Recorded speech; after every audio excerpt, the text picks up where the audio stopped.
Hey, my name's Michael. I've been filming every day of my life since the start of January 2020, which leads me to today, which is day 1630, I guess. And over the last 4.5 years, I've created videos about personal growth, things I've learned, some funny moments, and some really interesting realizations that I've had. And because I have so much footage from this project, I decided to document my entire journey on YouTube. So I'm gonna leave timestamps here if you want to jump to a certain point, but here's a supercut of all 4.5 years of the daily project so far. Bom dia, mais dia maravilhoso nessa terra. So, the end of one decade and the start of another.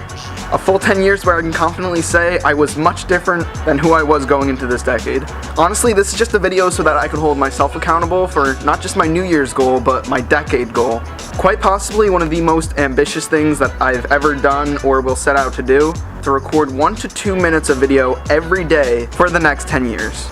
60 seconds, once a day, 7 times a week, 30 times a month, 365 days a year, and 3,553 days a decade. That, of course, including New Year's Day on top of the 2 leap years that we're gonna have in the 20s.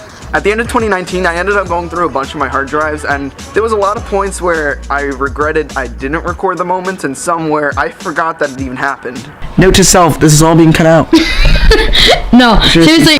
And there's this quote that I always found kind of cheesy, though kind of relatable. Isn't it funny how day by day nothing changes, but when you look back, everything is different?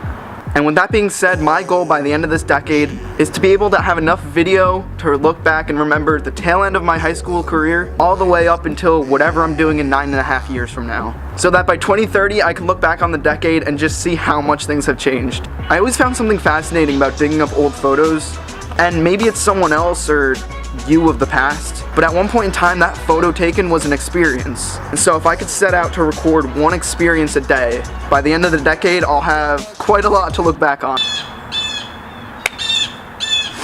I'll wait. Are you done?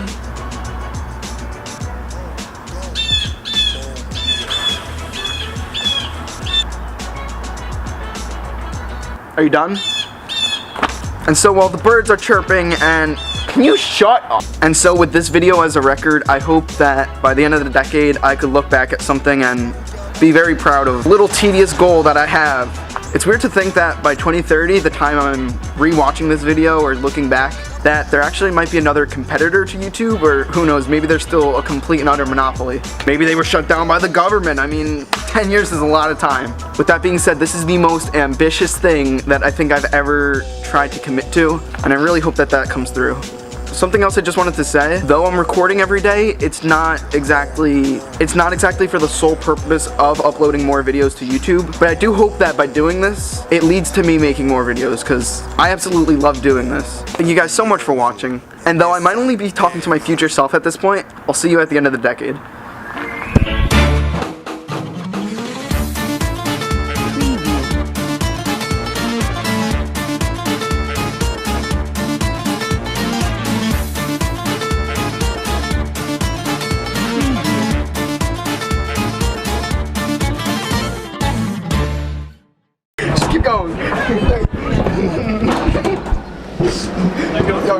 Keep going. Keep going.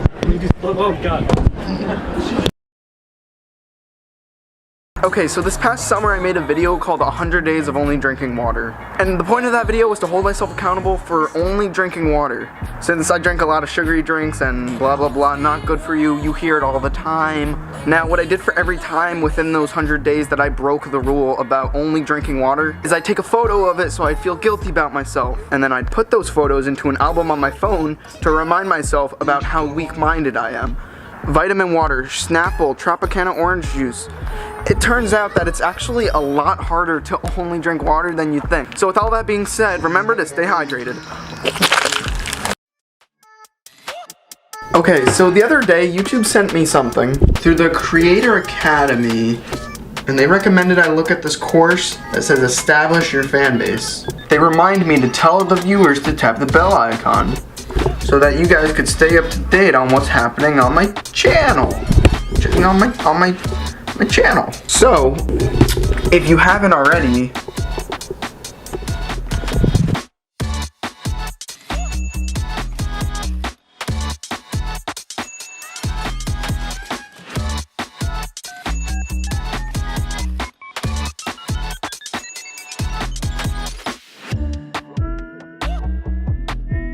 But there is, you see, the chronic fear that the interval may be all that there is, that the interval may triumph, and there may be no event.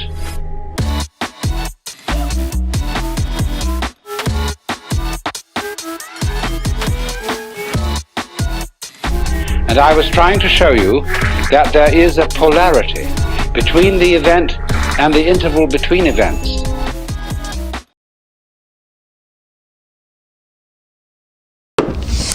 Snapple on the floor and be like, Snapple on the floor. Move more to the right. More. Alright, and then like point. Wait, do a shocked face. like that right there, that's nice. And I ain't coloring in. Is that Fortnite? No. Oh. Is it a gun? It's Bill Clinton. It is a gun. Wait, what? Is that a Crip? Piranha gun! Yeah! You gotta be kidding me! I was gonna be, oh yeah, Piranha gun. Piranha gun! Oh yes! I thought it was like an oven mitt. Look at it. Is that SpongeBob? You got that so fast. Oh. It's a yellow boy. Pineapple. That's not his leg. That's his nose, but that works too. That's not his nose. I'm kidding. I left 2 idiots in my room for 24 hours, and this is what happened.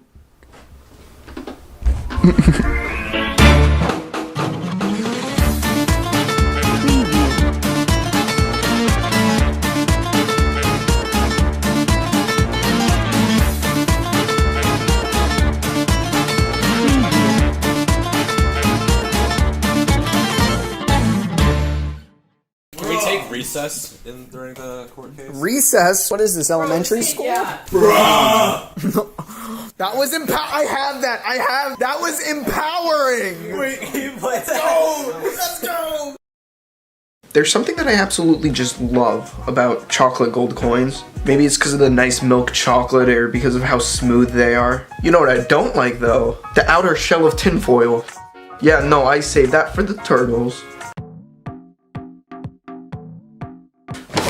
Okay, so you saw the title, you saw the thumbnail. Let me explain what happened. A photo of me was posted on Facebook, stolen by someone on Twitter, got 1.2 million likes, got posted on my Instagram, all within 48 hours. This is kind of old news because this happened during Halloween, but I guess I never got around to editing it. So let me explain to you how this happened. I went to school with this Halloween costume, and after I went out to record videos with Jack, who gave me this mask. Después de Jack's, I went over to another friend's house, but on the way over there was these moms who stopped me and asked for a photo of my costume and wanted to know if they could post it on Facebook. So I say yeah, they go ahead and take a photo, all for good sake of fun, right? Now, I have a conspiracy, so stick with me here. After they took the photo, they asked if they wanted to email it to me so I could see where they shared it. But that same exact photo reappeared in my Twitter timeline literally just hours later, and I'll let me of the past explain that. I don't know how this photo got out, but this is so bizarre. This meme page on Twitter has like 12,000 followers, and I saw that someone I followed retweeted this. That's literally my costume, and there is 90,000 likes on this. Okay, so there was a tweet from 2 days ago, and the last time that I checked that was, I think when it was at like 160,000 likes. And I just got a text from one of my friends saying to check it, so let's pull it up. Holy 1.2 million likes. So I have 3 conspiracy theories that may or may not be accurate. 1, the Facebook moms had the picture stolen from them and then posted on Twitter.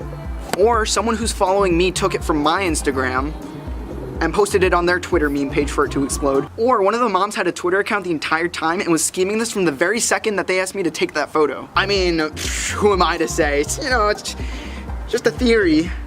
I only put on slippers. I didn't even put on real shoes. I've been in a few videos with millions of views, but this one's a little bizarre to me because nobody knows that it's me, and 1.2 million people liked it on top of, what was it, the 50,000 people who retweeted it? So that means more than 1.2 million people had to have seen it already. And just like that, it was gone. So anyways, I woke up the next day to find out that the tweet was not only gone, but so is the account. I mean, I still have the link saved, but if you go to it now, it just says that it was deleted. And I think the saddest part is the original mom who posted it on Facebook only got something like 30 likes. I wonder if she actually ever knew the scale that it reached. Unless it was her. Once again, who knows at this point. In conclusion, stealing content on the internet has become the normal thing. I win the competition for best Halloween costume, and the internet is a wacky place to say the least. Wait, where am I going? Get out of the way. Where do I go? Go behind Jack. Well, just go like this. I'm doing it. We're going. Energy. 3, 2, 1, go. Did that work or no? Well, it looks like Jack's. No, it Jack, can you hit the Snapchat thing when I say it? No, so I'll just like that. No, not smiling, just neutral. I'm sorry you feel that. Wait, do we have to do lost? I'm not gonna reply. Yeah. What would I reply? Yes. Wait, yeah, we only need 7 people. You jump at one. Back! Uno dimension! Take it! Yeah, go here. I'll go next to Caden.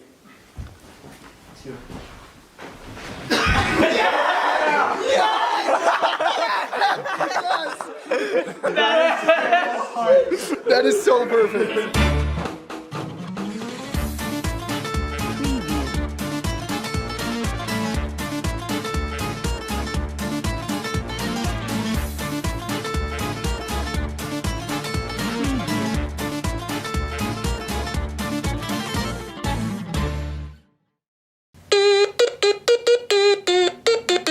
Okay, so the song Dance Monkey has been stuck in my head for weeks, and I forgot that I had one of these lying around in my drawer. And, well, I have too much time on my hands, so on that paper over there, I figured out exactly how I could play it on the stylophone.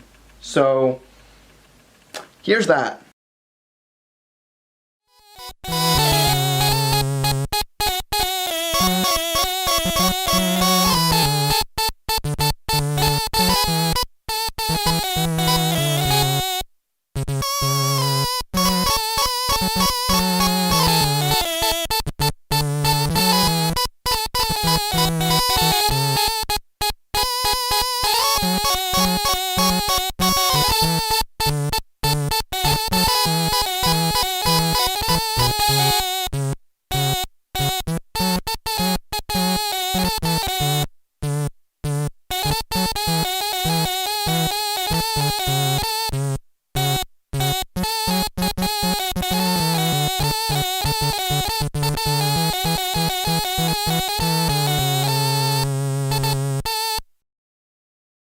Oh my god.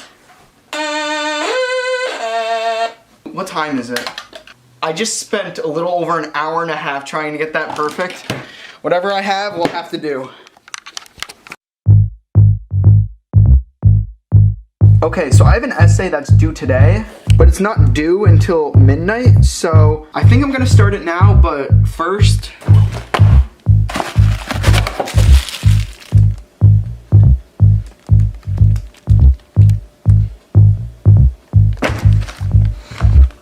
For Kobe.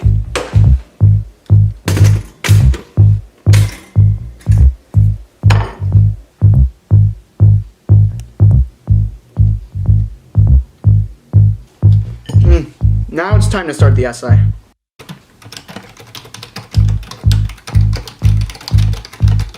Alright, time for a break. What do I have so far?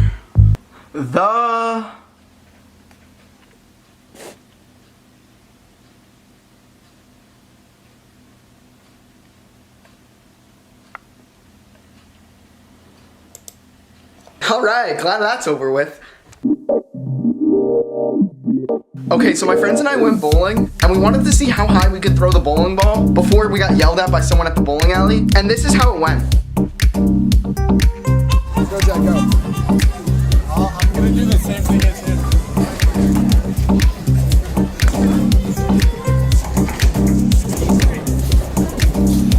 Oh my god, Jack!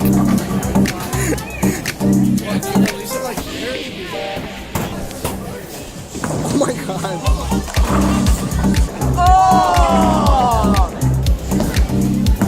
Oh my god.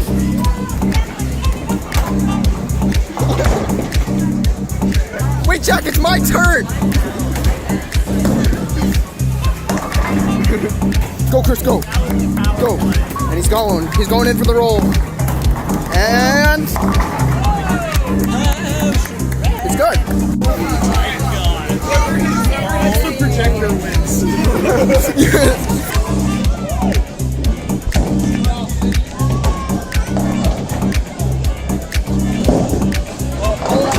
I got another.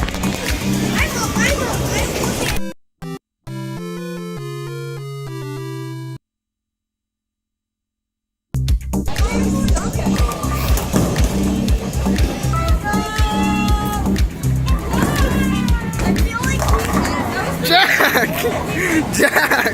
No! Knock down more pins, you win. Go.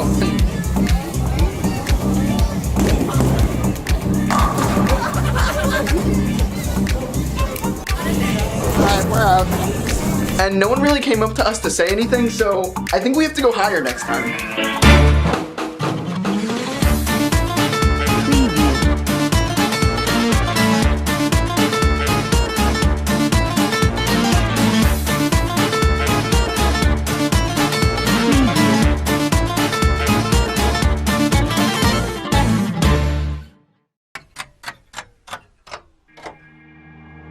So these past few years, I ran track for my school. I had good timing for my events. I was ready to start the season, and on the second day, I broke my collarbone. Now, I want you to imagine that a baseball player is diving for a home plate. Rotate their body a little, and then combine that with this video of the guy plummeting on the floor because his legs couldn't keep up. Second day of track, and that's how I fell. That's when one of my teammates passed me and helped me up. Asking me what happened, I responded in the most positive way. I held my ribs as I couldn't move my shoulder or elbow joints, and was taken to the school's infirmary from here. And one of the first things he made me do was turn around and look in the mirror. And he's like, is your shoulder supposed to look like that? And in which I saw my shoulders rocking a y equals 2x slant. Get him up. I'm going to tell him to take him to hospital so that they can do an x-ray, and I already have a feeling what the x-ray is going to say. Get him looked at, only because I'm going to be honest with you, I think the collarbone, it's an unstable break. It's not like a stable break. If he moves around or shifts around anymore, I don't know what that's going to do to the break site. So yeah, in addition to not being able to move my arm more than 3 degrees to the left, and a bone completely sticking into my body, it was safe to say that he knew the outcome of this injury. So I tried to stay in good spirits. Before I went to track, I had a headache. My headache's not looking so bad anymore. As soon as we got to the hospital, they of course asked if we traveled anywhere outside the country, and gave us a mask because It's Corona time. So I sat there explaining to about 4 different doctors what happened, but it's fine, it's cool, I'm making a video out of it, and any experience is an experience nonetheless, am I right? No? Okay. So they set me up for an x-ray, which I actually needed a lot of assist in getting up because it seriously was not easy. After the x-ray, they got me into a wheelchair, which was nice because I didn't have to walk. And I don't know, that was kind of fun, I guess. Sooner or later, 2 more nurses come up to me. I have to explain the exact same story about how I fell. That's right, I somehow managed to break my collarbone running track. They gave me some medicine for my pain, and then I had to visit another doctor, pretty much explaining how bad of a broken bone it was. And with that being said, because of the coronavirus, it seems like I'm gonna be healed before we even have time to go back to school. It's weird to think that videos like this and news articles and news reports are gonna be considered a primary source when people look back at this. And since it doesn't seem like I'm going anywhere, I guess I'll try to find the positive with a keyboard on my lap, a broken collarbone, and a bag of Doritos to keep us in good spirits. I guess we'll just have to see where these next 2 months take us. And in addition to washing your hands and keeping your distance from everyone, I encourage everyone to keep an eye out for their mental health in all of this. It's times like this where the news causes panic and everything starts to feel off, but it's important to look out for the well-being of yourself. So I think it's important to figure out how everyone could be their best in a situation like this. Hopefully we could use these videos as a way to utilize a safe space in a time as crazy as now. Today is the day of my 17th birthday, and I'm creating this video simply to remember.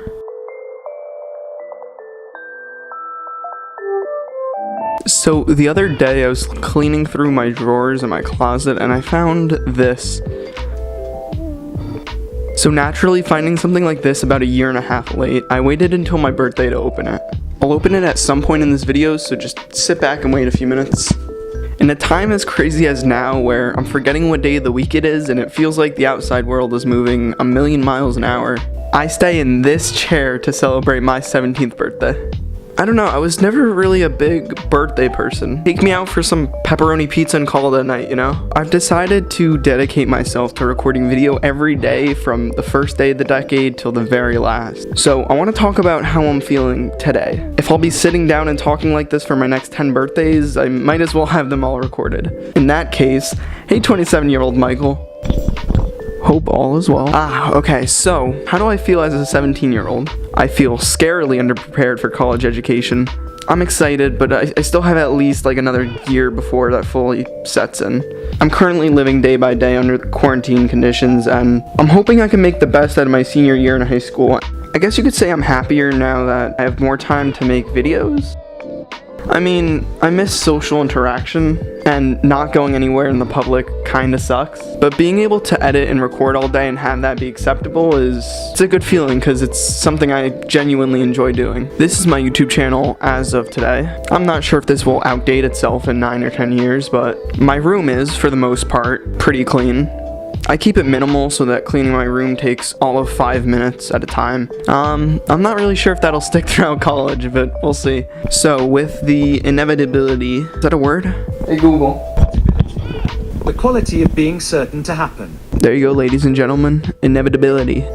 So with the fact that future me is looking back at this video, I don't feel 17, and to think that 18 is only 1 year away is blowing my mind. If you're older than me, I'm sure you know, every year seems like it goes faster, which is relative to the 10-year-old version of you, which a year is only 10% of your life. And I think that's why I take a minute to step back and record these videos and photos every day. My birthday has me sentimental about time, I guess, is what I'm trying to say. Everybody knows the Ferris Bueller quote. Life moves pretty fast. You don't stop and look around once in a while, you could miss it. And that's really what the point of this whole video is, and it's the reason why I'm making a big deal about being 17. You know, I have my birthday recorded every year for sentimental purposes, because in a blink of an eye, I'm gonna wish I was this age again at some point. Things can go pretty fast, and sometimes you could blink before you even realize it happens. Every year, I send myself a future me email to January 1st of every year, but I did find this envelope that says don't open till 2019. Surely after finding it a year and a half late, I'm finally gonna open it. Okay, so as it turns out, it's actually a little more personal than I intended, but there is a YouTube link that I left. So I'm gonna record my reaction of going to whatever this is. I actually don't know if it's a video, I'm just kind of assuming. It's one of those shortened like Google URLs. I swear, watch this either be a virus or some kind of rickroll. Like, honestly, I wouldn't be surprised at myself.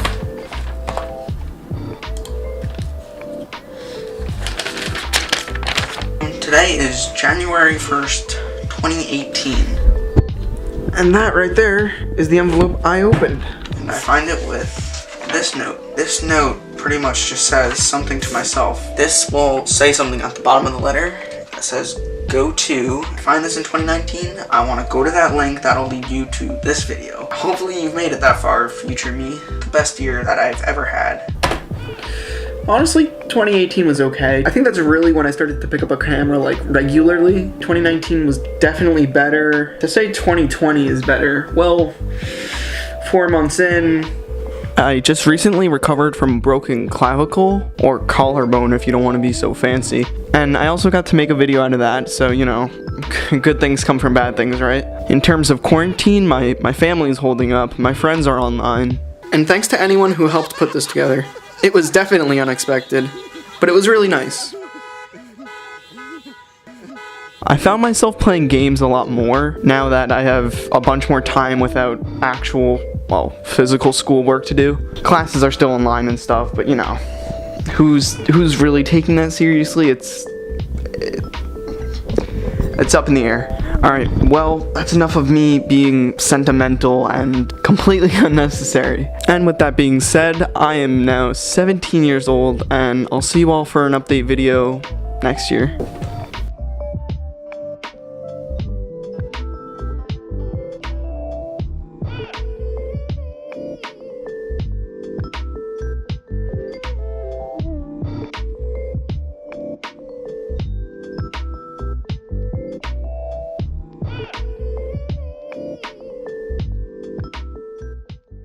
come up with some fake facts. There is so much misinformation in the world today, and all I want to do is add to it. Squad fam, last time we did this, we bamboozled so many people, but guess what? I think we can bamboozle even more. I do, I really do.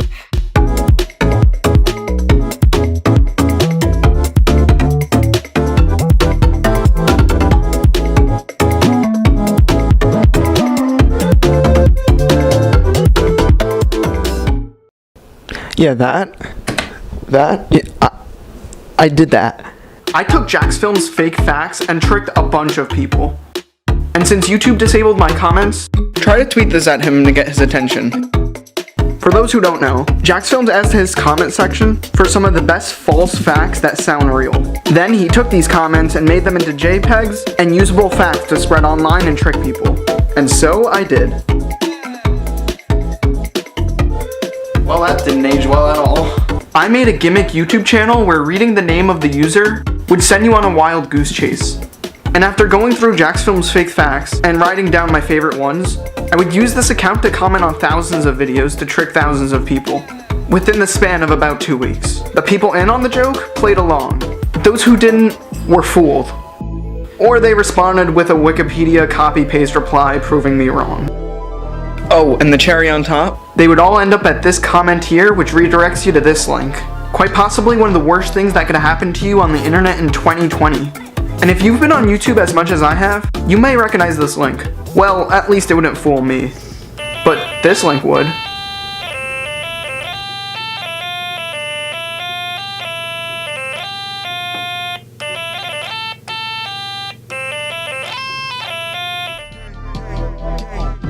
And before I get into this, just a quick disclaimer, I do not promote any of this. I don't like spam. And in fact, after this is all over, I'm gonna delete the channel because I think it's still considered unwanted spam in the comments. I just wanted to see how far I could take it, and here are the results. So first I created this email.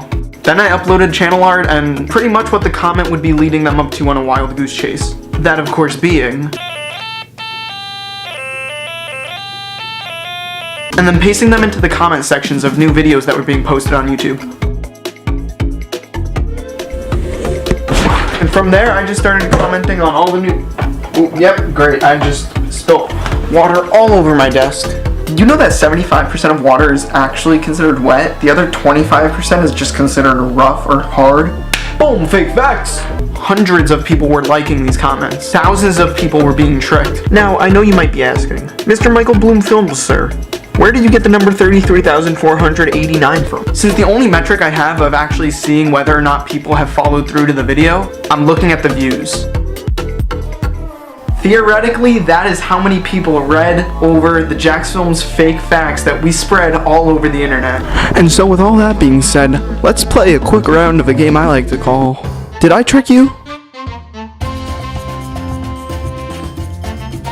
Alright, so I put a few comments into this box. I'm gonna give you the fact and the comment, and we're gonna see if we tricked them or not. First off, this was the fake fact that I gave them, and one of the responses was, "This is literally not true, just for likes." Sad. Right you are, Mr. Gladiator, sir. This comment is from the only 75% of water is actually wet fake fact, responding, "This is what the American education system fails to teach." You're right, they don't teach it, but the man behind the Douglas scale could sure tell you a thing or two. This one says, Carol Baskin did, actually that's not really kinda funny. Take the L, y'all. I don't know if this guy is mocking who I did trick or actually got fooled in himself, but either way I think I win. This one was left on the goldfish fake fact. That is very sad. I would have gotten one for my younger brother if I knew. Staying inside for Corona, sad face. Okay, I actually feel a little bad about this one. I guess I'm just too invested to throw it all away, so fooled ya, got him! Oh, and you, and you, and you, and you, and you, and you, and you. Thanks for playing. Did I fool you? If we fooled you, leave a like. If we didn't fool you, leave a like. This took too long to make. Try to tweet this on Twitter if you can. I would really appreciate it if this got to him in some way or another. This video took a long time to plan and make, so I would really appreciate if you guys left a like. And all things considered, posting these fake facts is considered spam, so although I fooled 30,000 people, I don't promote any kind of spam, and this is still considered spam in some quantity. So, for the better sake of YouTube comment sections,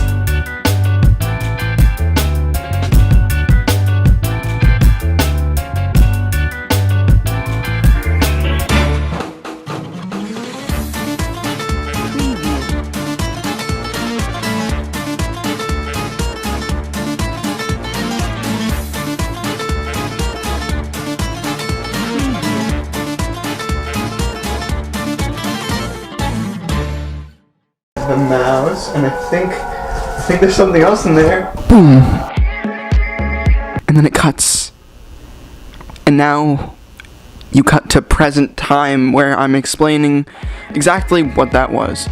So about a month ago, I was online talking to my friends, and I was in the middle of ordering a new product on eBay. And I had to get it off of eBay because Amazon no longer sold it. In the middle of ordering it, it asked if I wanted to leave a custom message for the seller. So without being prompted beforehand, I asked Jack what I should leave in the custom message box. Actually, I don't even really want to tell you what I'm doing, but I want to ask, what's the funniest thing you could think of on the spot? So, little does he know though, whatever he says is going to be written down onto a piece of paper and sent to me in my eBay package. And so, my message read as, I'd also like a slip of paper inside that says, I will leave you a 5-star review if you do. Thanks, Mike. And so, I sent it. I got this in the mail and I am 90% sure I know what this is. You guys are gonna...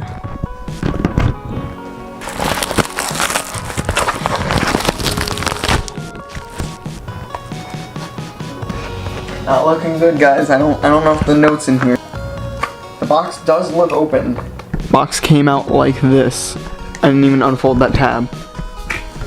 Alright, we have the mouse, and I think there's something else in there. What does it say? It's on the sticker. It says, wah, wah, wah, wah. Honestly, I don't know why I found this funny, but the guy put it on like a sticker, like a postage sticker. So I think I know exactly what I'm gonna do with it.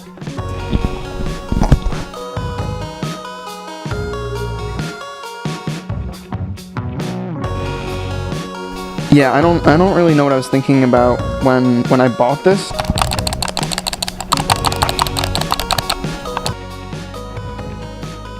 Okay, so after using the mouse for a couple hours, I not only lost my mind, but the chair that I sit in.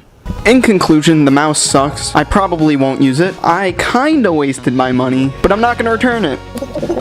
Not only did he write in my message, but he gave me a little smiley face.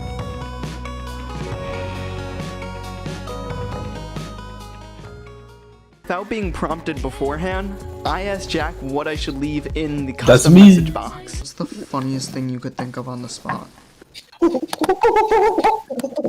So, little does he know though, whatever he said that says, I will leave you a 5-star review if you do. Thanks. Uh-oh. It says It says the line! It says the line! It says the monkey! Honestly, Made my hand hurt. Money? I had zero clue. I ate buffalo wings. Oh. It's gonna hurt in the bathroom tomorrow. Thanks for sharing, Jack.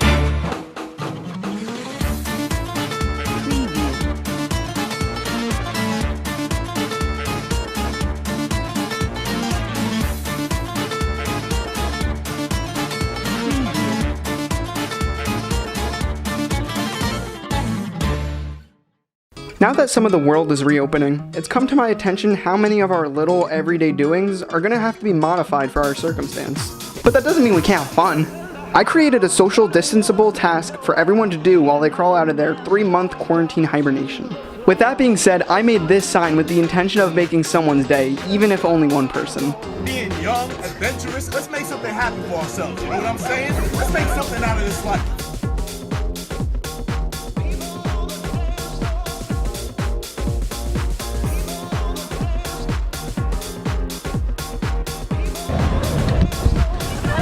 That was a flex. I can't high-five you, but I'll give you an elbow. So while the girls did cartwheels, the boys did handstands, and, well, apparently, a conga line. I mean, that's not quite 6 feet apart, but I'll take it, you know, positivity.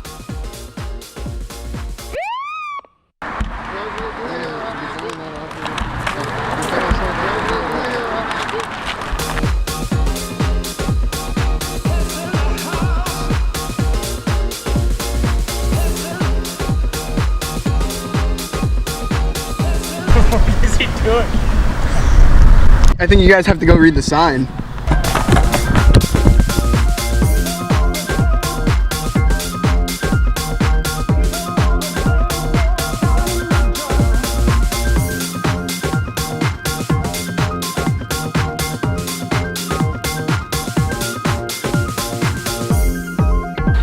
Does this count? I mean...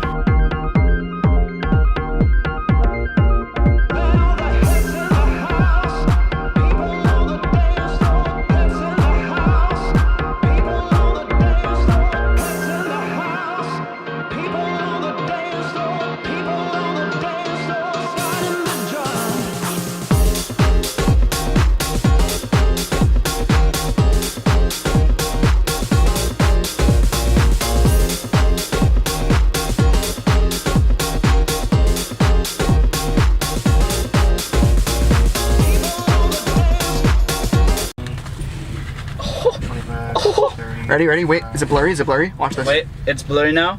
Whoa!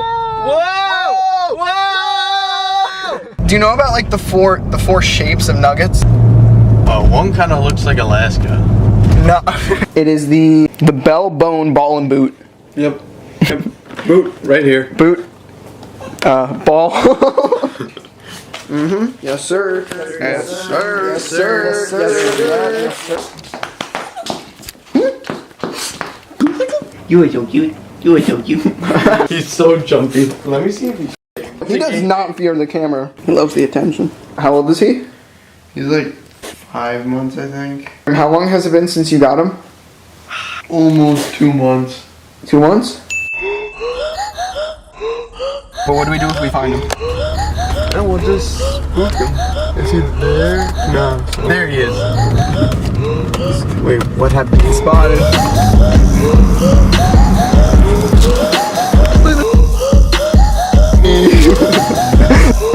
I gotta focus, you ass. You think we're not gonna turn right?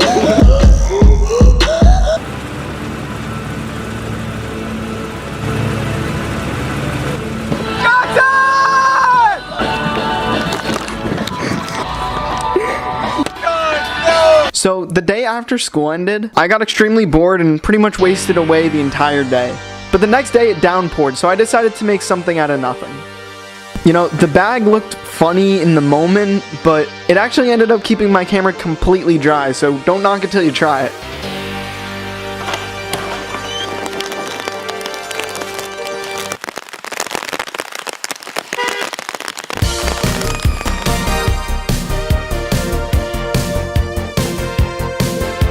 Got hammered away.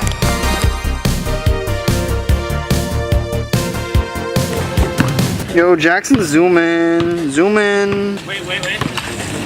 Oh! Oh! Oh! Drop the food. Wait. Nice. Nice. Alright, so a half hour ago, I was riding my bike. 29 minutes ago, it started to downpour like this. And I was actually kind of far from my house. So after realizing that the bike wouldn't really fit in the car in any kind of way, I decided to lock it to a pole, drive back home, pick up the toolbox, go back to my bike, take off the front wheel. I think these people might have thought we were stealing the bike. Put it back in the car, get all the parts together, shove it in the car in any way that would fit. And lastly, the worst obstacle of all is that the street was going downhill and all of the water smelled like literal shit. Oh my god, that is so on. That is literal doo-doo water. Why is it brown? I really wouldn't be surprised if someone was in the middle of a cesspool because it smelled that much like crap. And with that being said, I'm left with a disassembled bike, a hole in my shirt, and a bit of a story to tell. But now, I have to go shower because I smell like dookie water.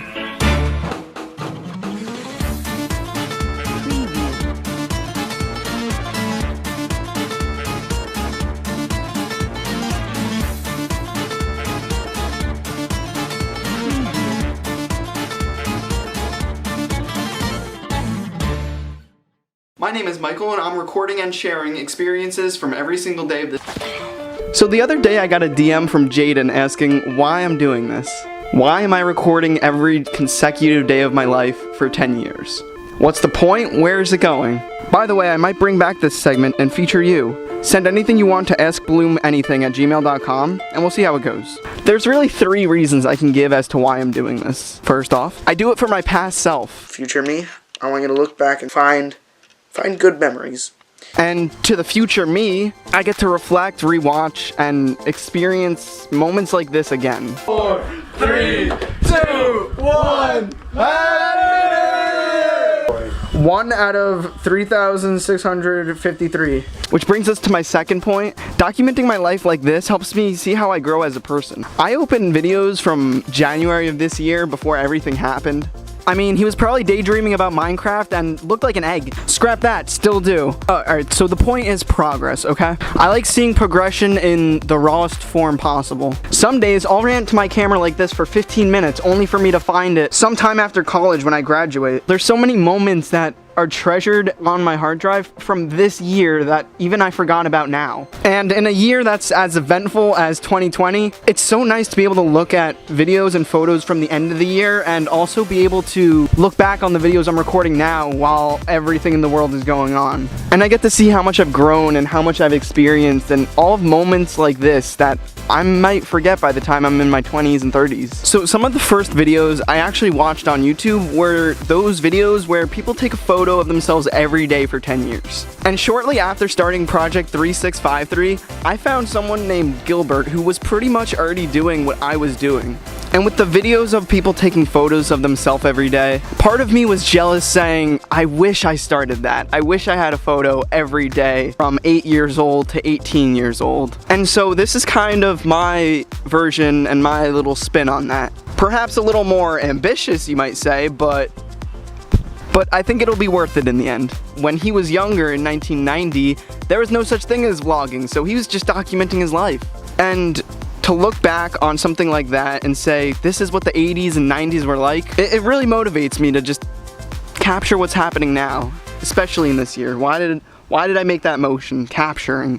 I would love to be able to have something like that for the 20s. Quite a lot has happened in just 1 year, let alone 10. So in short, I'm playing the long game.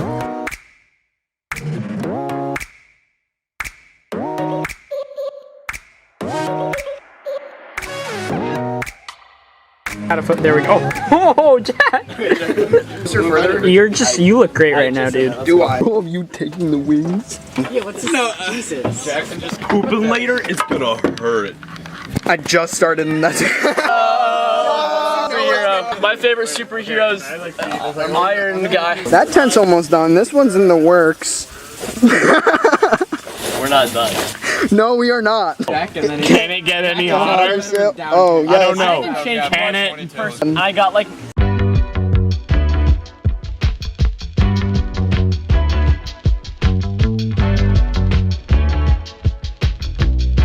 I still have to run back to get my camera.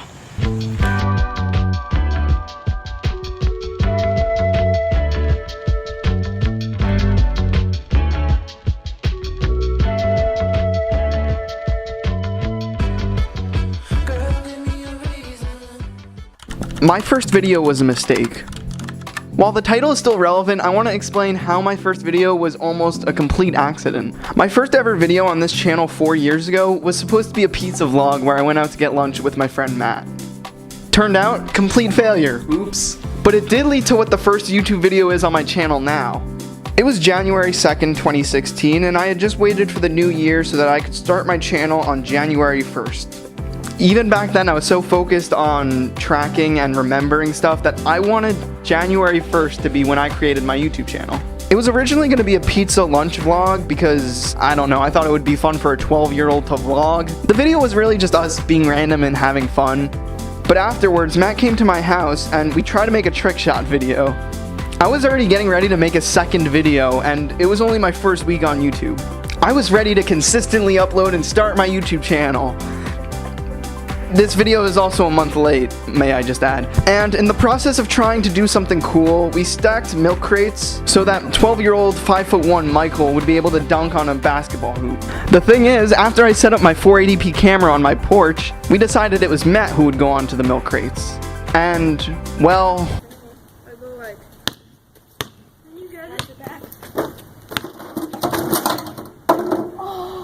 Now, thinking at this point that viral videos was just people getting hurt, I decided to upload this as my first video, and the pizza vlog never was. To be quite frank though, I'm glad I could look back at this masterpiece. Gas station. Ugh. Jolly Ranchers in my mouth, boy!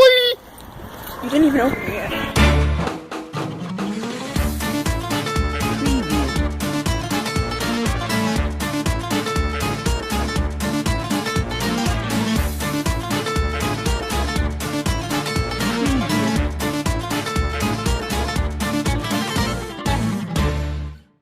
September 10th, 2020. My first day of senior year.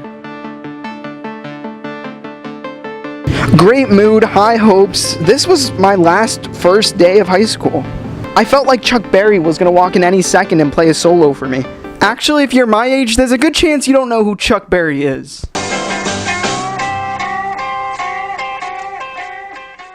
Okay, I don't know, maybe you do know who he is, but besides the point, I live in America, land of the free, home of the brave, and apparently the coronavirus. Out of all 3,600 days that I'm recording this decade, this is one of the most notable thus far. After the longest break from school that we've ever had, we returned to school in the midst of a global pandemic.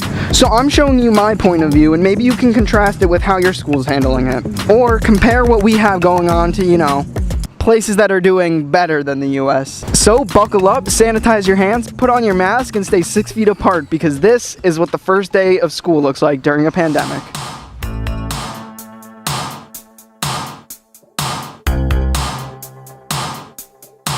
So when we first got in, there was actually a machine that would take our temperature. 93.0 Fahrenheit.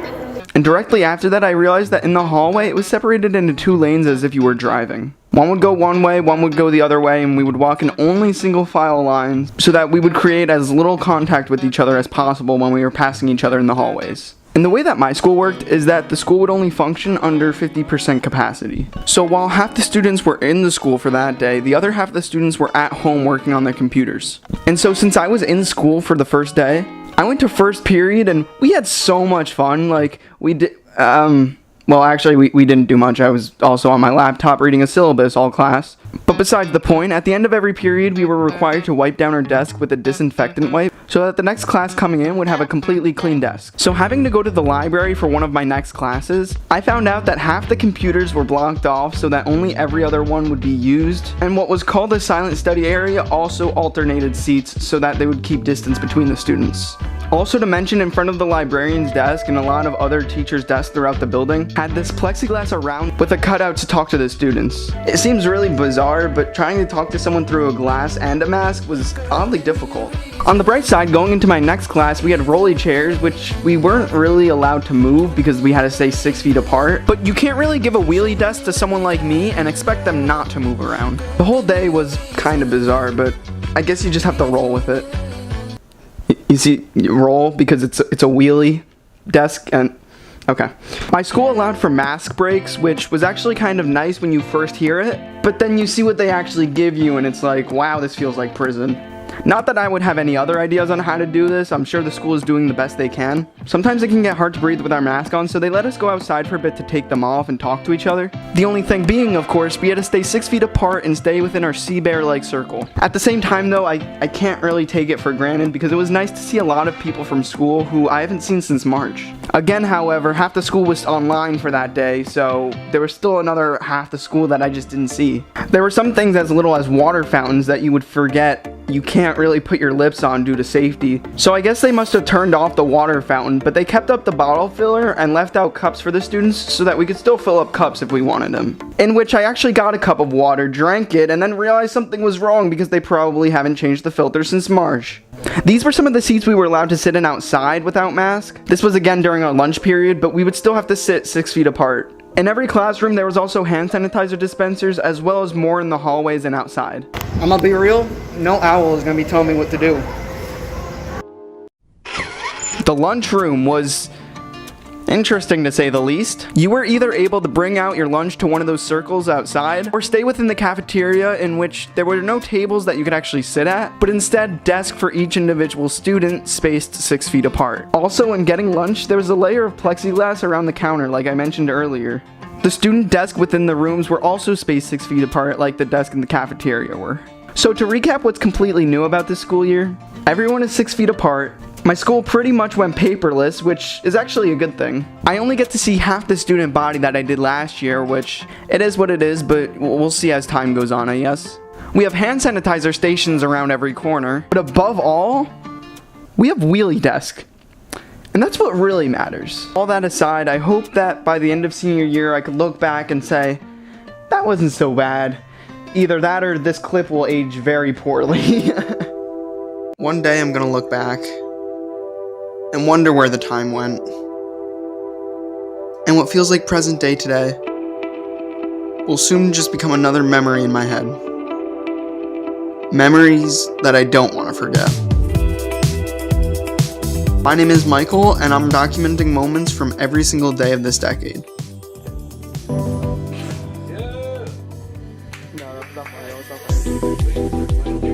Let's go! Wait, was that your answer? Yeah! Let's go! Jack, jump over! Oh my god, oh my god. Oh god! That's a losing sip.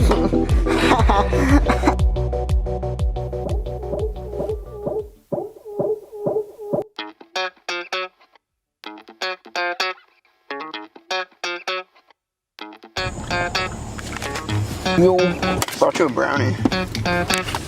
Thanks. That right there. My god. Ready? The only reason I know it's my car, you see how it has one rim? Ready? You see how one of the rims is not... I put those rims on. Oh my god, my old baby. She cut off the antenna! What? Oh my god. What are you looking for? Boomerang. Little boomerang. That's a boomerang. Yeah. Let me throw it. Oh, it came right back, dude. You can't even see where it went on camera. How'd you get so good at that? Turn it upside down. Turn it upside down. Let's go! Let's go! That's pretty solid. Let us swing! Oh, hey guys. Yeah, guys, turn around. I think we have a question to answer. So to wrap up today, we have a question from Emily who asks, "Hey Bloom, I've been subbed since 2,000 subscribers and recently I've been loving your videos. Though when I went down to your older videos to look back at your archives, it would seem that most of them are either gone or deleted. Just wanted to know where some of these videos went, as it was how I found your channel to begin with. Keep up the great work, the videos are awesome." First of all, I wanted to thank you for sticking around since 2,000 subscribers. My channel has gone through a lot of phases in the past 4 years, so you've probably seen them all and hopefully what's to come. So I have about 40 videos that are actually public on my channel, but in addition to those, I have about a few hundred, which a lot of people have never even really seen. If you guys don't know, the first year or two that I was on YouTube, I set out for the genre of comedy and sketch comedy. And after 4 years, I can look back on some of these and decide for myself that some of the jokes just didn't age well, and others look like home videos that were never really meant to be seen by the internet, but instead just family and friends.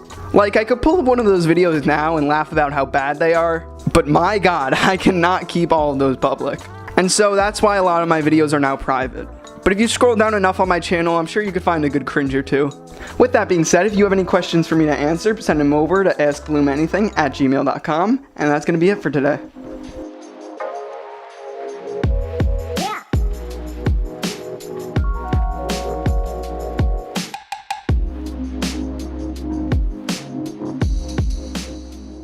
Okay, so there was this hill that we kept going down on this random skateboard that we found, and I began to ask myself, if I were to belly slide, would I tip over like this? You think my head would hit the sign? Do you think I'd actually be able to make it down all the way? Well, I figured there was only one way to find out. You know, could I try to belly only as far as we can predict? In fact, by the time the future creeps up on us, it'll still just be the present. I know one day I'll feel nostalgia for something that was only present day at some point. If there's one huge thing I've learned in the past 270 days, or really just this entire year, I guess, it's to enjoy the present before troubling the future, and make memories now before it becomes back then.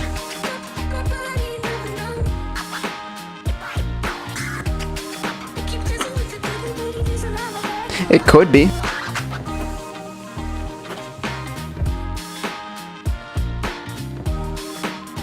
Self-aware.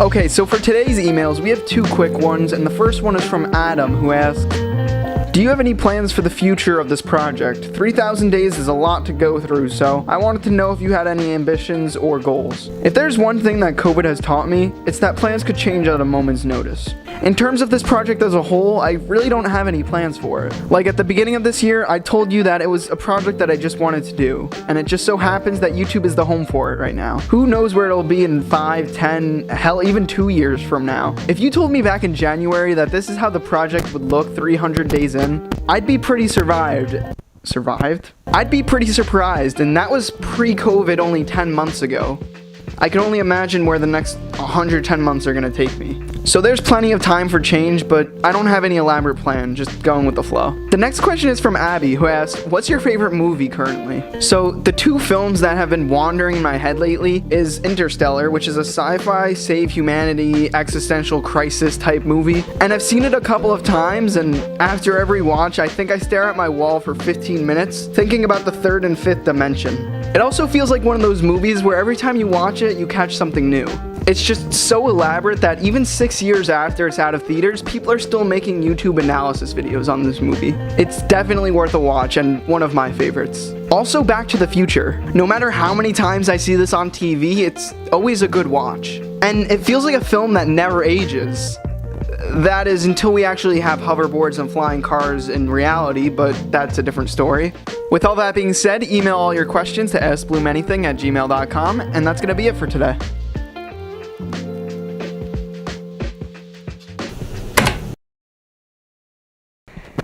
That's it. That's the end. There's no more video. You can leave now. No, really, there's no more video.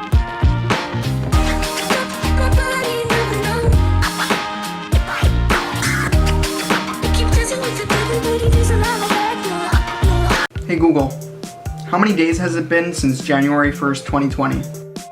310 days.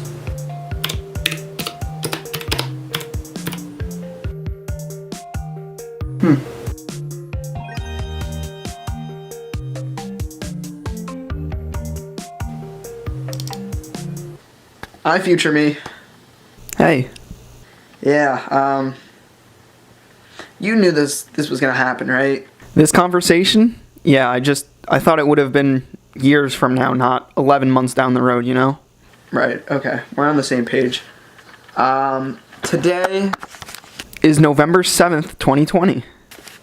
No. For me, today is the 21st of January, 2020. So, yeah, you're in the future. That's pretty cool.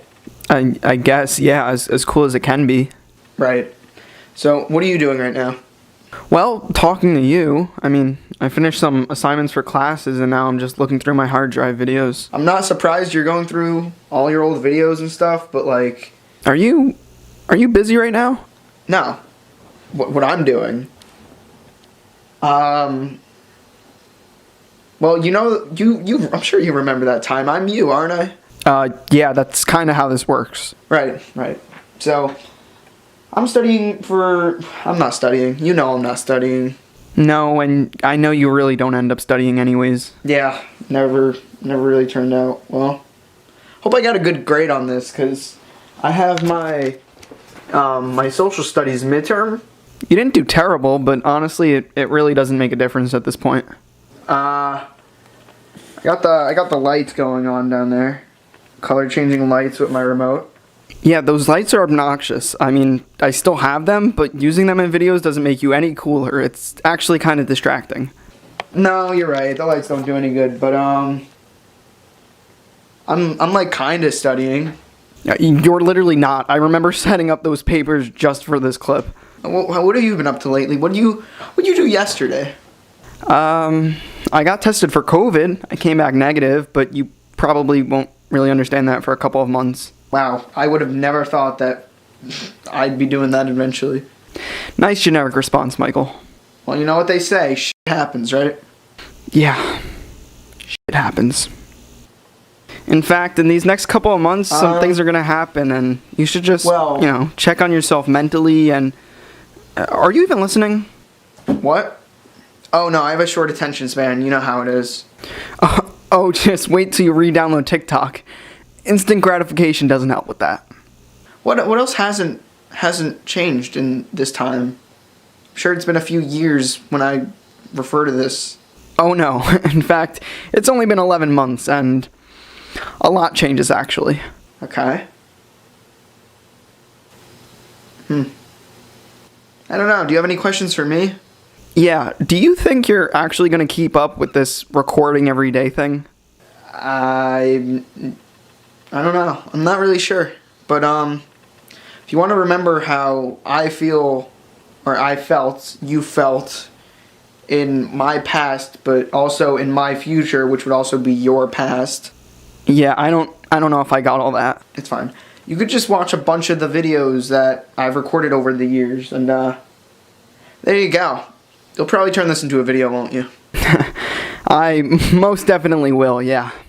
Oh my god, this is gonna be the most meta thing ever. Okay, well, hi YouTube audience. This is Michael from 2020 talking to you guys. I don't know what to say. I don't know how long or how many subs I'll be at when I upload this. If I upload this, if I even find this clip again. Bro, I know you think this is gonna be years down the line, but it's literally been less than 1 year, and these months have brought a lot of change. The odds of anything happening here are slim. I mean, what if YouTube doesn't even exist in 4 years? You're an idiot. Yeah, I'm just kidding. YouTube probably won't go anytime soon. Does future me have anything to say about the video before it ends? Well, actually, I was just gonna say that if you wanted to... Alright, well, that's not important, so don't even worry about it. Thank you guys for watching, and, hey, just, one more question, future me. Yeah, what's up? I have one question. You ever figure out what you do with your hair? Because I'm 16, almost 17, and, well, I've had a bunch of different hairdos, and, you ever figure that one out? I mean, yeah, you'll have plenty of time to grow it out and experiment. Barbers are gonna be closed for a couple months, so you'll see. Right. Okay, well... Is there anything else for today, or should I just go to the next clip from pre-pandemic? No, that's literally all I had to ask. That's it. Stop staring at me. Okay. Hey, future me. Your camera's about to die. I should probably charge my other battery. It's January 2nd, 2020. This is the second day that I'm doing one of these decade videos. Yeah, second day of many, many more. And at this point, it's almost been 550 gigabytes of just this year alone. Today I got these in the mail. The Rasta clots. This one says 2020. It's for this year. That one's just white. Yeah, you still wear those. You got one more. Over the course of 10 years, these videos are probably gonna change a lot, from me talking to the camera to me talking about my experiences for the day to actually recording the experiences. Oh yeah, scrap 1 year. These videos are gonna look different in a matter of just months. This whole recording every day kind of thing. Thinking of it over the course of a decade, I'll probably end up filling up both of those hard drives, and hopefully many more. Yeah, those fill up pretty fast. You're gonna need more backups. I actually just bought another 5 terabyte one, actually. But yeah, went back to school today. Yesterday we had off for New Year's Day. Today was a joke. We didn't do a single thing. Yeah, that won't change. The rest of your senior year is gonna be solely graded based on how long you could stare at a screen for, so it's still a joke, honestly. So I really didn't want to fill in this question, on this lab. So I just kind of made a rectangle box, and I just kind of whited out the questions so I don't have to do it anymore. Boom, I just saved myself like not that much time worth of calculating, but like now it's something I don't have to do. And honestly, last time I did it, my teacher didn't even check it off. I got 15 out of 15 for the lab. So oh yeah, you're gonna be doing a lot of work at home, and you're gonna be using that whiteout box thing to your advantage towards the end of junior year. But just try to do some of your work, okay? I need to stop worrying about what my future self will think about these clips and think more about what's going on right now that I want to talk about. Yeah, live in the moment. I remember me recording this clip actually. It feels like forever ago. I'll look at these clips in 3 years, I'll look at them in 15 years, it won't make a difference. Actually, you'll look at them in 11 months. And I want to remember everything that I learned this year, because these midterms, they're pretty tough, I'm not gonna lie. You'll learn a lot this year, and don't worry about the midterms. They really won't matter in a little bit. Also, you really won't have to worry about finals either, because those got canceled. Lucky you. Does future me have anything to say about the video before it ends? If you'd like to see more of this 10-year video project, be sure to subscribe, because we're not even 1 year in and we're only scratching the surface right now.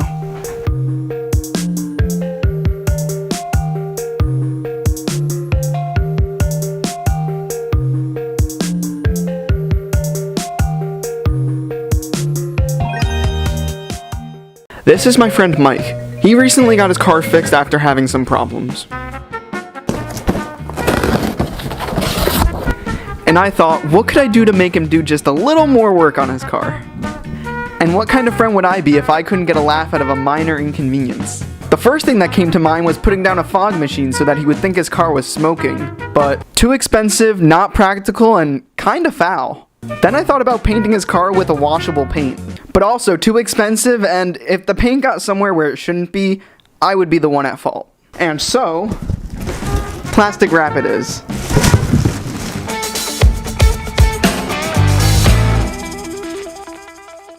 Oh shit. What? Forgot the saran wrap at home. Did you?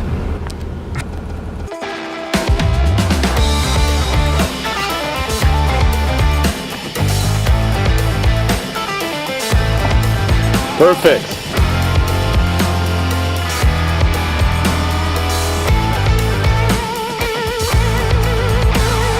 Jack, you hold this. Yeah.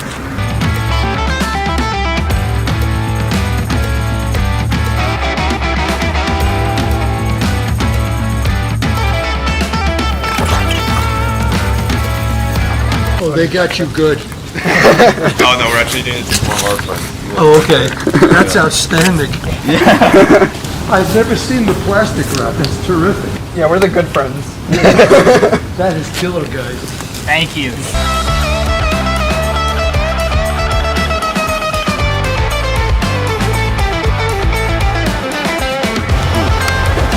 Scoop-a-dee scoop. Scoop, scoop-a-dee whoop. Where should I put this one? It's the sticker. Seems pretty rage-inducing. There's his door. Here's my camera. The boys.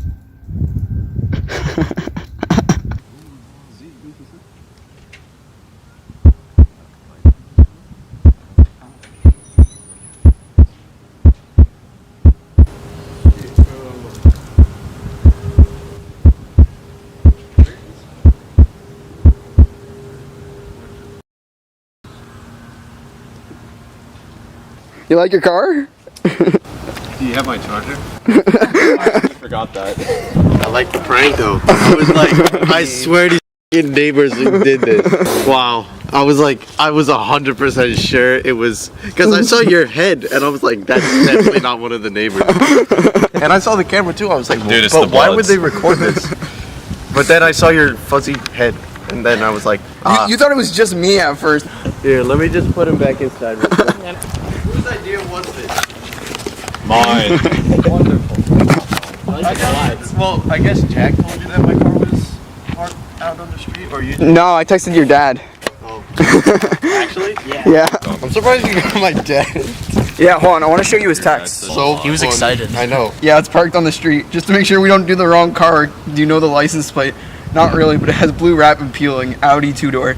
He's like, I'm at work though. He's probably sleeping or watching TikTok. He playing FIFA. You know what he texted me? First he texted me, "What you doing?" How does I play FIFA? I do. I think we added a good touch to it. Yeah, I actually. You did the rap for me. Yeah, dude. Look on top of the driver's door. Yeah. Aren't you glad? Those are really easy to rip stickers. And by easy, I still mean very challenging. Wonderful. I was completely shook. Oh, that's f***ing funny.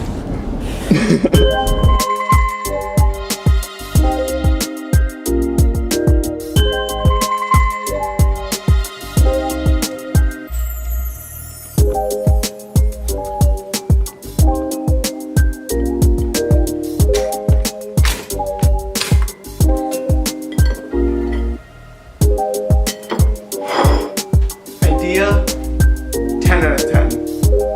Execution, 8.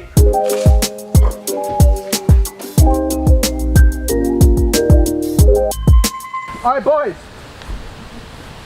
Let's play some frisbee. I forgot. Oh yeah! Let's go. That's amazing. Who's on my team? Let's go. Oh, sink it. Buckets! Ah. Yeah, that's right. Sink.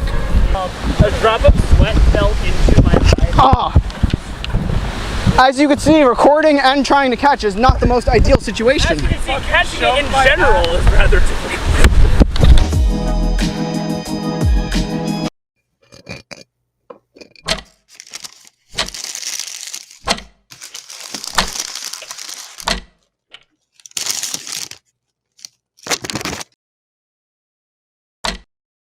The end of 2020 marks the 10% mark of this project. Even as I get to see the amount of change that these videos have brought over this year, I still feel like there's a lot of growth to be done between the 10 and 20% mark.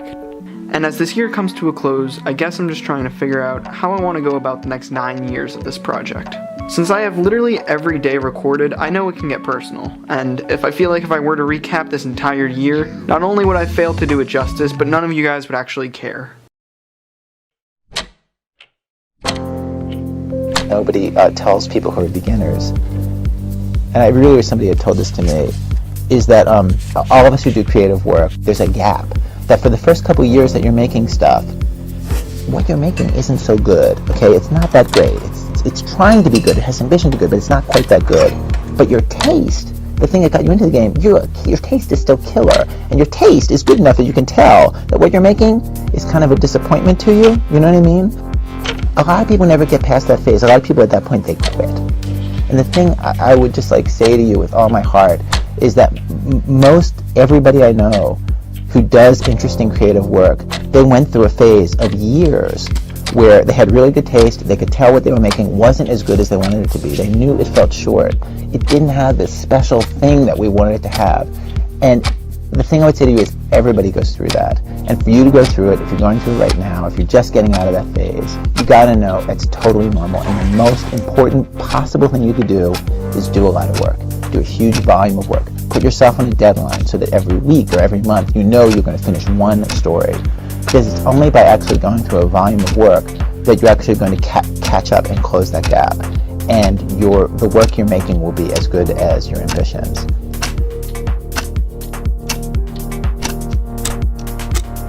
It takes a while. It's going to take you a while. It's normal to take a while, and you just have to fight your way through that. Okay?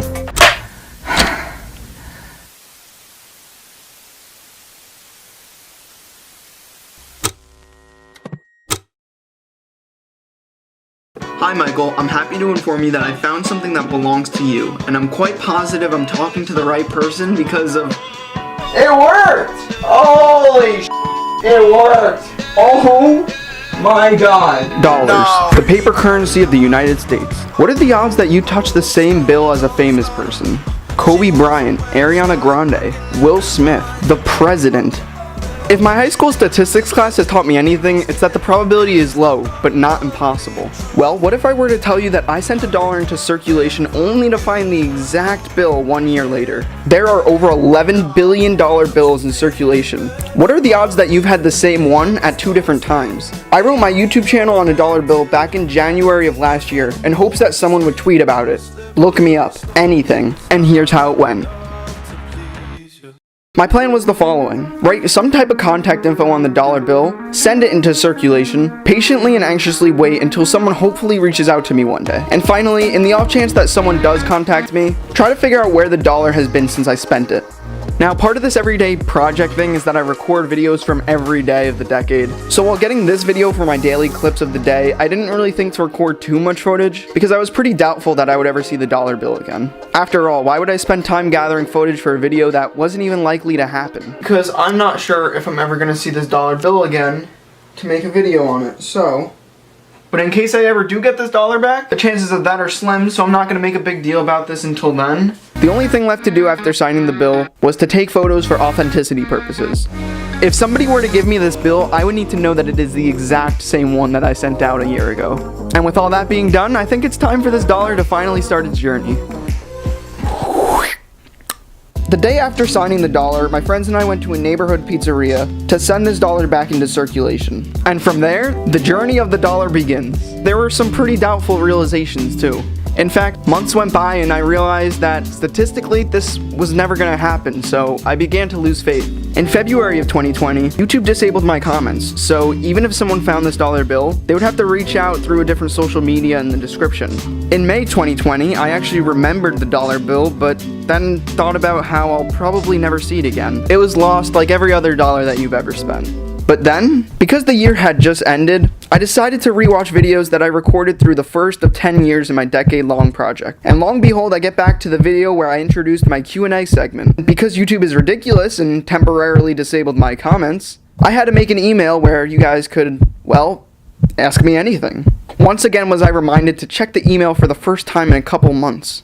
And as I glance through all the emails, I see one that catches my eye that's almost 3 weeks old. Subject line, I have something that's yours. My first thought was, oh my god, the $1 I sent into circulation 388 days ago?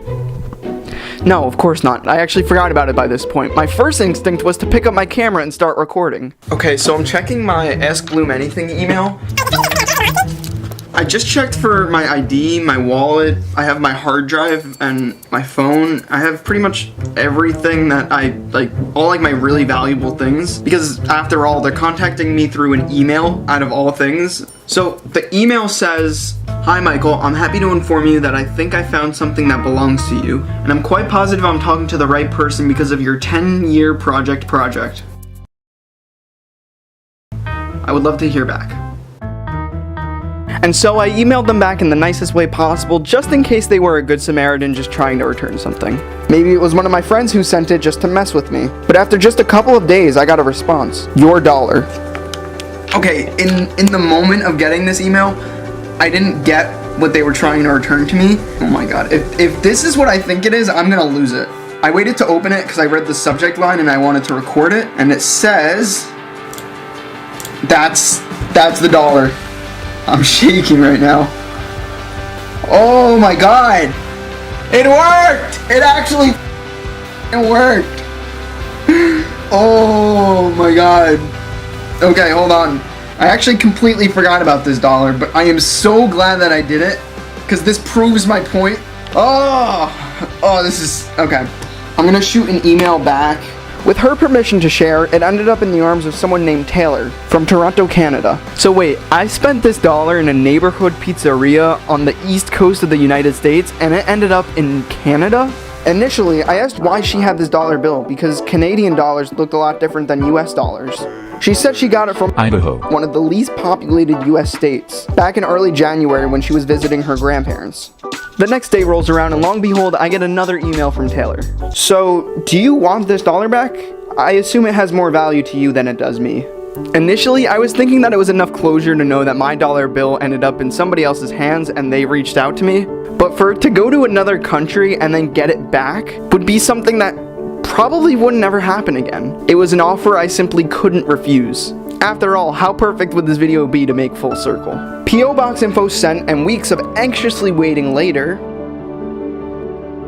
I just got this from the mail, and I'm pretty sure that this is the dollar because the name on the return address matches where the email was sent from, and I just want to emphasize how ridiculous this all is. So if you guys could leave a like, I would greatly appreciate it, and while you're at it, subscribe, because I do a lot of weird things like this. 13 months ago, I signed this bill to see how far it would go and if I would be able to get it back, and after more than 1 year, I'm pretty sure I have the exact same dollar back where we started, in my bedroom. Without further ado, there is actually a piece of paper in here.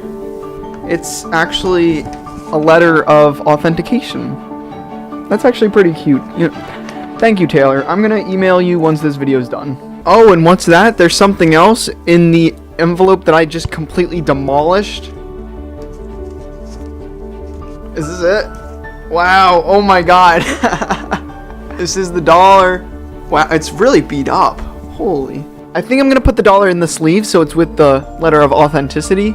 It feels good because at the beginning of last year, I literally had this video in mind. I genuinely didn't think that this was gonna work. And now I'm here with the dollar in my hand a year and a month later. You know, maybe I'll send this dollar back into circulation for a second time and attempt to get it back, but the odds of me grabbing it just this first time alone is so low that I kind of just want to keep it for myself unless this video blows up for some reason. Thanks again to Taylor for being such a good sport about all of this. I owe you more than this dollar is worth, which is not a lot, but besides the point. You know, if there's anything you could take away from this video, it's that some ideas are so stupid, they make for a good story. Or in my case, a good video idea. If you made it this far in the video, be sure to like and subscribe. There's so many factors that went into this video that I'm surprised it even happened at all. And now I have something to show for it on this very weird dollar bills 1 year round trip back to my bedroom. Yeah. If you want to see more weird stuff like this or more of my 10-year long document project, be sure to subscribe, and thank you guys so much for watching this very weird and very unlikely video. Hey, I don't know what you're still doing here. The dollar's in my hands, the video is over, but if you want to check out one of these videos, I'd appreciate that too. Thanks. If you are new here, then hi, my name is Michael, and I'm documenting every single day of my life over the course of the next decade. Yesterday, I was watching a movie when all of a sudden a flashback popped up, and it made me think, what if when I'm making videos in the future, a couple years from now, if I had the actual video of my younger self doing the mundane? What up, my dudes? I'm today with this kid. I'm today. Did I say that? Yeah. Now, I know this sounds insane and completely useless, but here's a video of me playing Minecraft. This was recorded on an 8mm film tape almost 10 years ago, when I picked up my dad's old camcorder to film myself.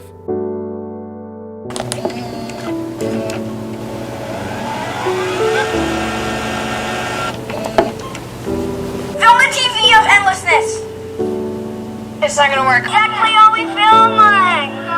Guys, look, it goes forever. Cake.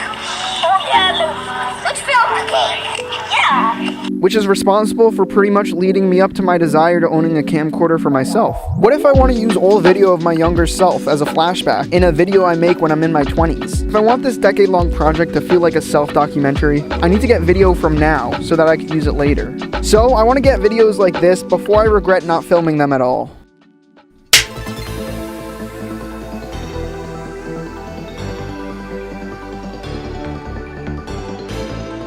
Pretend there's a documentary crew filming your success story and they're following you around right now. What would you do?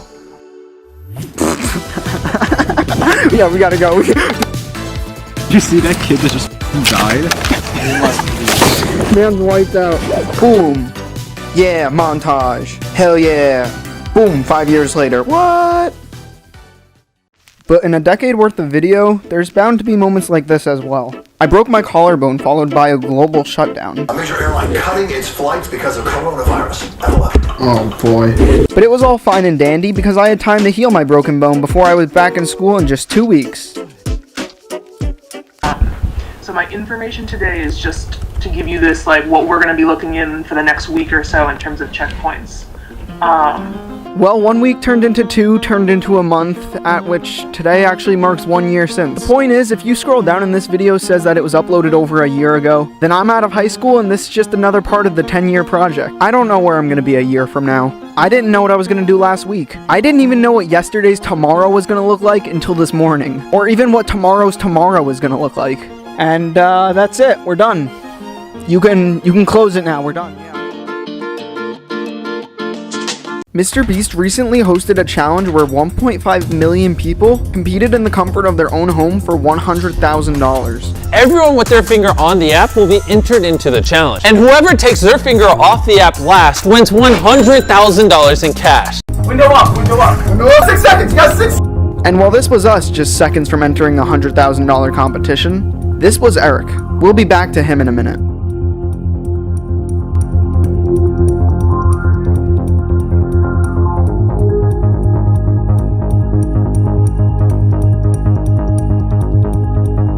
While the challenge had just begun, I lost one of my lives to what I convinced myself was just a nervous accident, but soon found out was an actual bug in the game. Once again, we'll be coming back to this. So I was down a life, Mr. Beast had commented in the live stream, and by the time we got a couple hours in, our attention was scattered, which, for a game like this, wasn't a good idea. Eric, on the other hand, as many others did, still had 3 lives. A lot of people's reaction in the stream was, how are you going to use the bathroom? And while Jack had to get up to go, as nerve-wracking as it was, he was able to come back without messing up. His hand was still on the app, but as for me... Oh my god, I lost a life! In a matter of just a minute and a half, I lost 2 lives back to back. This wasn't entirely my fault though. At least, I don't think so. That glitch I was mentioning before, people were already tweeting left and right saying they were unfairly taken out of the game for it, losing lives that they shouldn't have. I lost. Someone moved their finger like that. It just kicked me out. Jack never took his thumb off the phone. Happened? And my finger never left my screen just before I lost. Developing an app on this scale for 1.5 million participants and creating mechanics to keep the competition fair is no easy task. But how could this happen on such a large scale? And was it actually a glitch? Well, at the time, my best guess was that there was an invisible bubble glitch, where sometimes you would see a pop animation for one that you never even saw come up, costing you a life. But as we soon find out, this glitch everybody was talking about wasn't really correct. Word though, it's just gotta keep the nerves. He's not wrong. Oh! Wait. What happened? Did I just lose? After almost 4 hours, I lost my last life. We didn't think we were gonna win, but we definitely thought we were gonna go longer. And if it wasn't for this, I think I honestly could have made it to the 10-hour mark. Eric, at this point, still had all 3 lives. Fight work. I'm not tired, bro. I'm not tired. I'm on the mindset that I'm only 9% in, bro. In fact, he was the longest standing known streamer at the time that held all 3 lives. Not just after 6, 7, 8, 10, or 12 hours, but as you might want to guess, almost 17 hours. You can't switch fingers or anything. You got like 1 second to get your shit together. All this because he followed one simple rule. Keep your eye on the ball.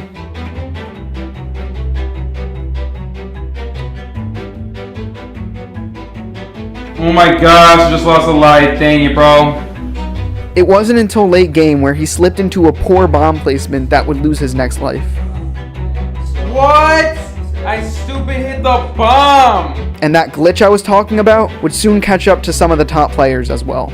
Even after being ahead of most of the other players, with multiple hearts left, he would lose 2 lives back to back, with only 200 people remaining of the 1.5 million who started out. Could this have been a server error, or maybe a glitch? After Eric's run ended, a tweet would come out explaining how player ping and internet issues played a role, with also an explanation of how sweat and finger oils could be registered as a touch on your screen. During the first finger on the app challenge, if a second finger was put on the screen, the app wouldn't register it, but this time around, you would lose a life. So people were getting sweaty palms and losing lives because it counted as a second touch. Now everybody was fighting 2 battles.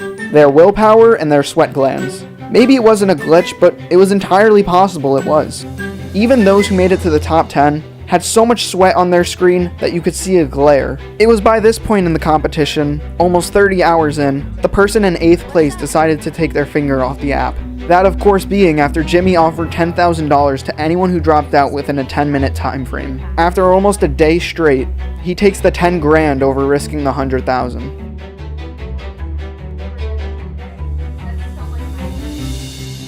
Oh, it says it's back. I don't know. Alright, I'm doing it. I'm doing it. Alright, go ahead.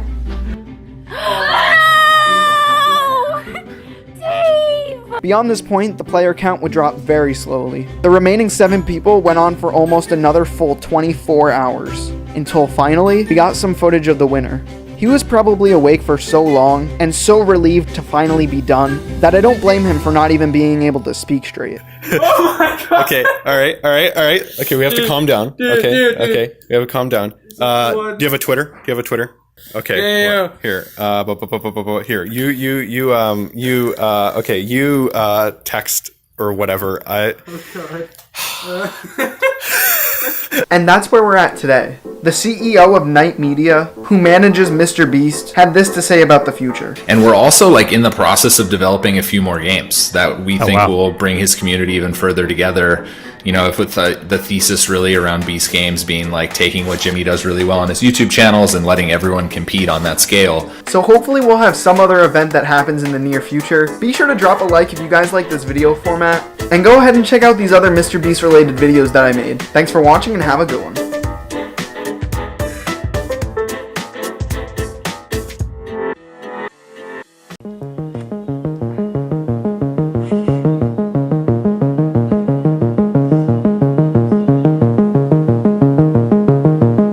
Dear time. What the f? So, I'm 18 now. Happy birthday to me, I guess. Oh, stop. Oh, you guys are too much. Oh, thanks. Guys, come on. So I record videos of my birthday every year. And I won't bore anyone with cheesy lessons or stories, because nobody wants to hear that from someone who's barely out of high school anyways. But instead, just to say, lately I've had this feeling to record now before your mundane becomes a memory. I already sit down at lunch reminiscing with friends about elementary school memories I forgot about. So it's only a matter of time before it catches up to me and I'm reminiscing about high school memories I forgot about. If it helps you put it in perspective, this is my second of 10 birthdays in the decade-long project, and I kind of obligated myself to recording like this for the next 8 years, so I'll be sitting down and talking like this for my next 10 birthdays. I might as well have them all recorded. Here's the annual video for my 26-year-old self. Hey, future me. So, what now? Well, actually, nothing. Time is ticking, I'll keep filming stories, but the videos and clips that made up of my childhood and teenage years are a concluded chapter in my life.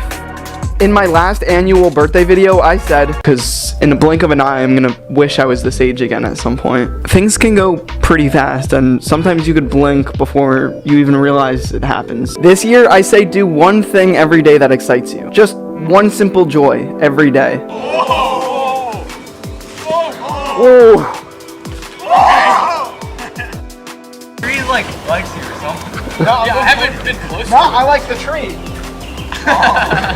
Spending too much time dreaming about the future or dwelling on the past is a waste of the now. Because time doesn't go backwards, and thinking too far in advance gives me a great deal of anxiety. And that is the message that I leave for my 19-year-old self for next year's video. This is the second of 10 birthdays in the decade-long project. Subscribe if you want to follow along for the rest of it. Thanks for all the birthday wishes, have a good one, and I'll see you next year.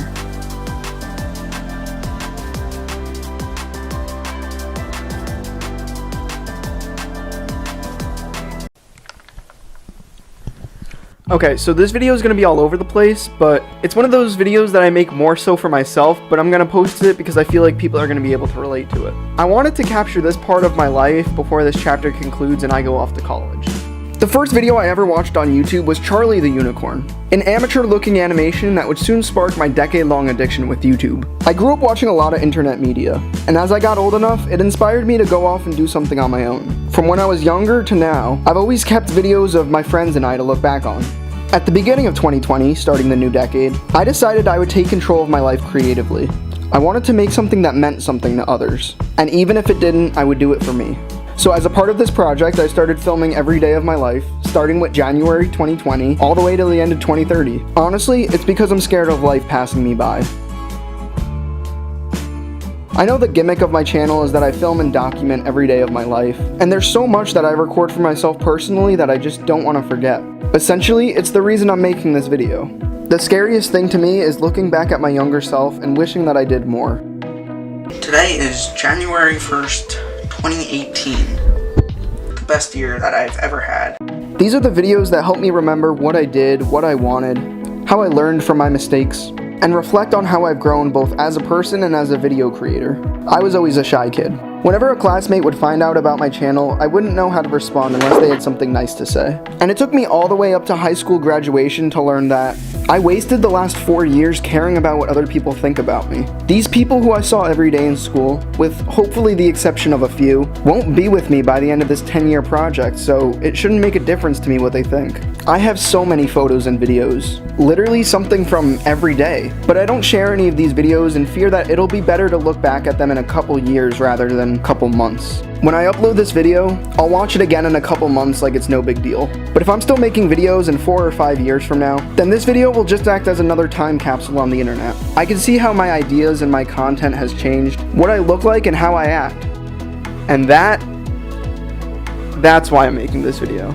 A lot of the way I think about this project is heavily inspired by the guy who spoke with his 12-year-old self. It was fascinating to see that he was opening another window into his life, seeing his inner child that had been absent for 20 years. It's easy to see yourself in the moment, but it's a lot harder to critique yourself in retrospect. And for me, this project is how I do that. And these videos I post on YouTube help me share that process. I don't know what tomorrow holds, I don't know where I'm gonna be next week, but I'm recording right now before it becomes back then. And that's what YouTube means to me.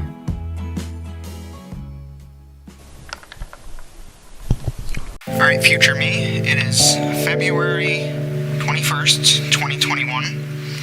And if you're listening to this, you're probably in college by now.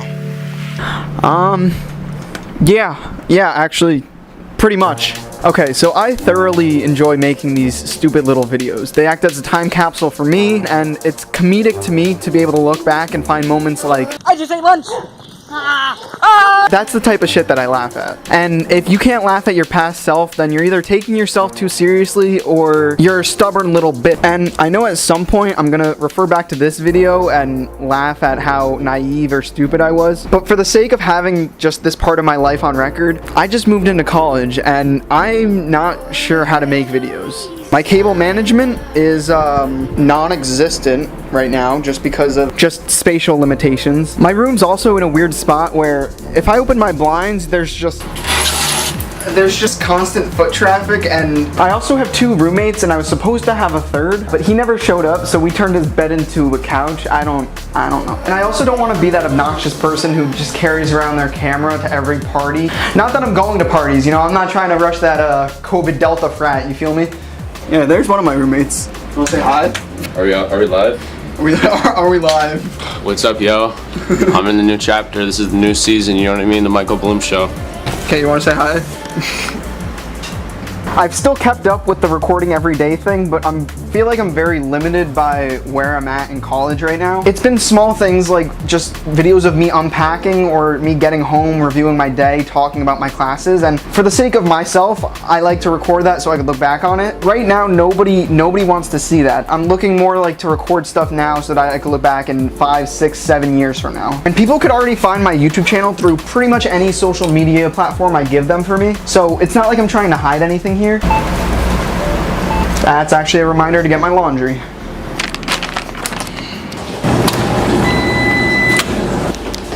So yeah, in the grand scheme of this 10-year-long decade project that I'm doing, I don't know what kind of videos I'm gonna make later. I don't know what kind of videos I'm making right now. But for now, I just want to try to document what I can so I could look back on it in retrospect. So to be quite frank, I have no f***ing clue what I'm doing. And honestly, maybe that's the fun of it. And with all that said, if you guys want to follow along with my decade-long project, or you liked this video, hit the buttons down below. You know which ones they are, and have a good one. My name is Michael, and I'm documenting every single day of my life in this decade.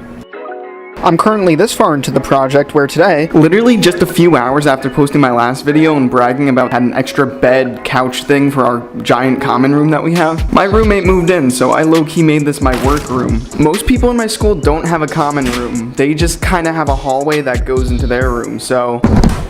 Okay, listen, I know it's a terrible drawing. They had a hallway, we had a common room, alright? I can't draw. What I have is a blessing, but also a curse, because sometimes we'll just invite friends over to hang out, and eventually it starts to feel more like a lounge than a common room. You wanna say hi? I'll put it in, I don't care. Hi. That's where people hang out now. I'm okay with it. Until it's 3 a.m. and I have an 8 a.m. class, then get the f*** out. Later that week, there were multiple high-risk weather warnings. Flash floods, thunderstorm watch, but I fear no rain. I made a playlist for dancing in it, goddammit. It's not gonna stop. I'm just gonna put my bag over my head. My residential building is right over there. After debating whether to just accept the puddles and dry my shoes in the morning, or just get dirty, wet, disgusting socks, I went with the latter.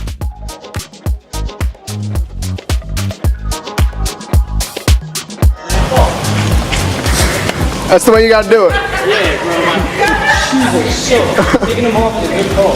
Yeah, enjoy your night. Yo. You know, I'd like to think that I'm adapting to college in a relatively easy manner. It feels like people literally just...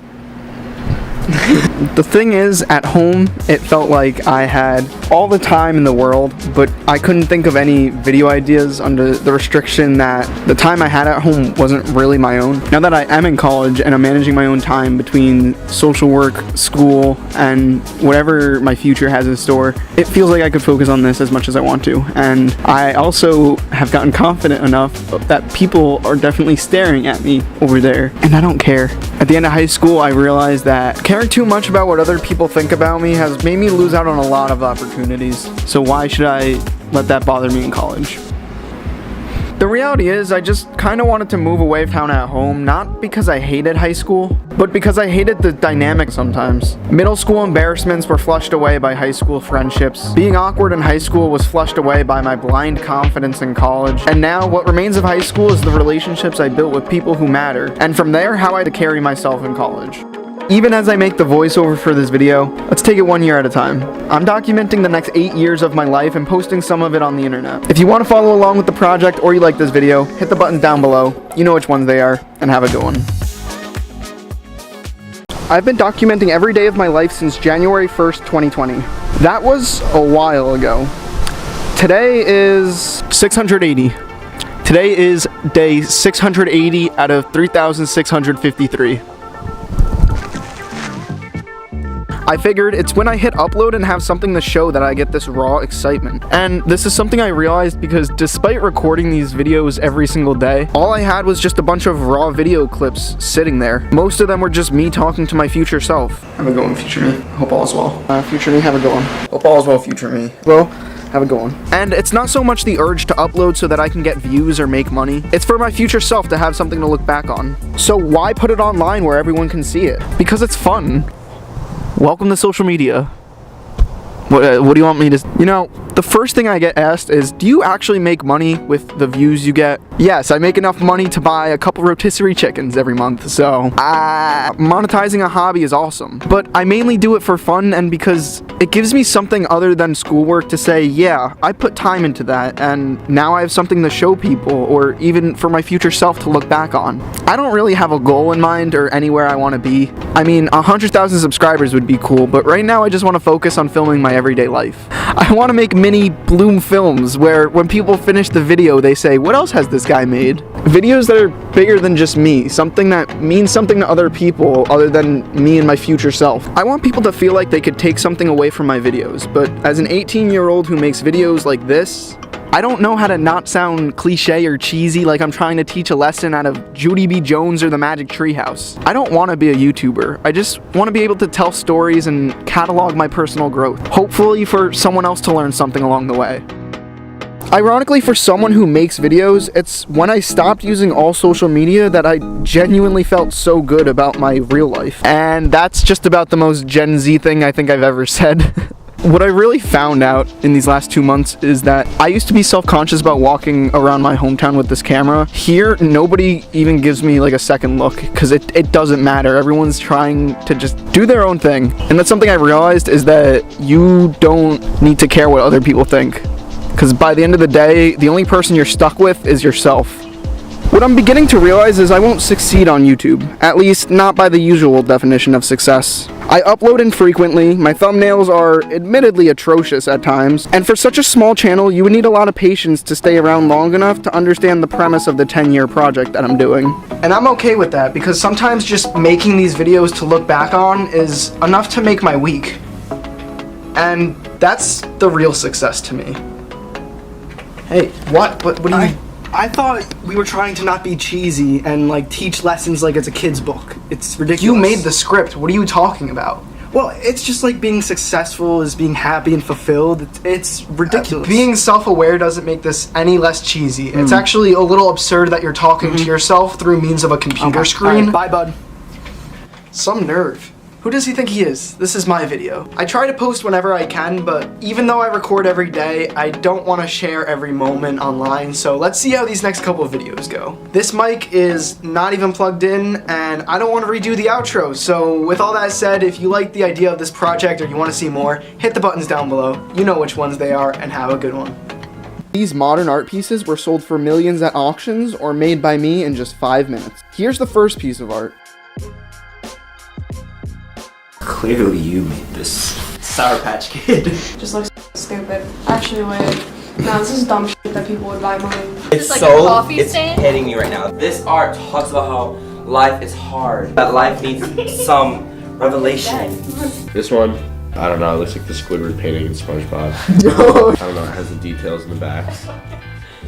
That is something you drew. This is definitely millions. That first art was just a test round, but I actually made that in 5 minutes between my lecture hall classes. Now that you get the idea, let's do a speed round.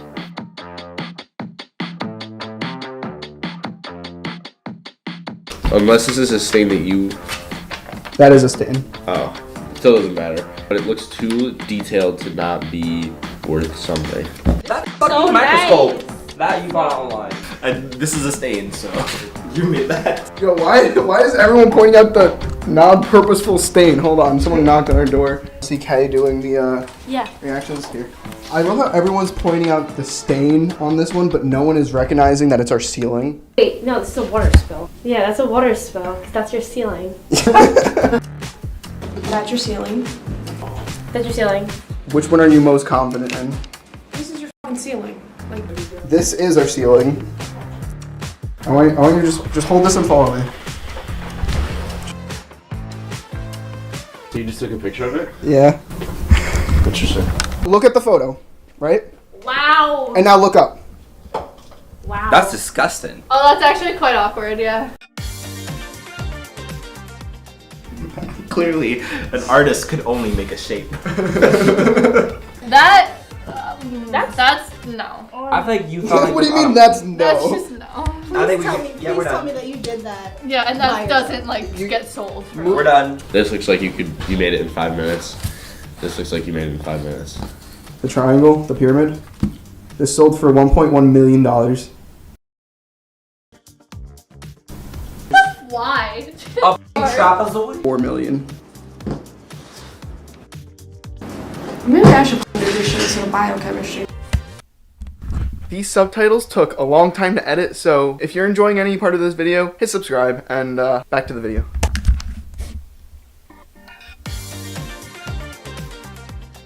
This looks like you made it in 5 minutes. Most confident about the fuck one. I haven't seen that before. This is your thing. This is off the book in my room. The reason this looks familiar, this is the book on my desk, The Subtle Art of Not Giving a F***. So you've definitely seen it before. Okay, but I wasn't completely wrong. This one is a photo of a book that I have, so technically I didn't make it, but... No! Did it sell for millions, or did I make it? But did the book sell for millions? I bought it for $10.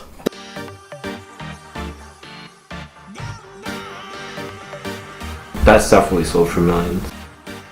Yeah. You're telling me I can make millions off the art that Yeah, compared to this Sour Patch Kid. No, you What's made that, this. Michael? Michael, you made this. You made that, Michael, you made this. Looks like a bunch of amoebas. You made that one. It needs to be unanimous. You know what? No, I'm gonna be that one different bitch. I feel like you got it online. Did I? You made Michael, you got it online. What's the verdict? I'm saying to my answer. I made that one. Oh wow. I'm forward. Will I get enough AdSense to buy a rotisserie chicken? I'll give you guys each like a quarter.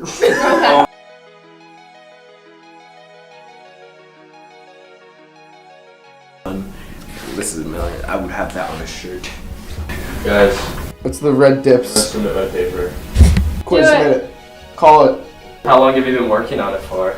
Too long. Yeah. Submit Submit it. it. Submit it. It is done. It's done. You didn't even flinch. I have no idea Which one what was this one? This one. Oh yeah. I have no idea what it could be. That's why my mind is like stuck. You think I made those? I have no clue what that is. That's a water. You. That's your ceiling. This I don't know what it is. So. I'll say this is millions. Probably not. You probably made it, which is impressive. But I would say I will go with millions for this one. This whole thing is one piece? Yes. This is sold for millions. I'm gonna make you pretty upset right now. Oh no. Sold for millions. Okay, yeah. Sold for millions. Yeah.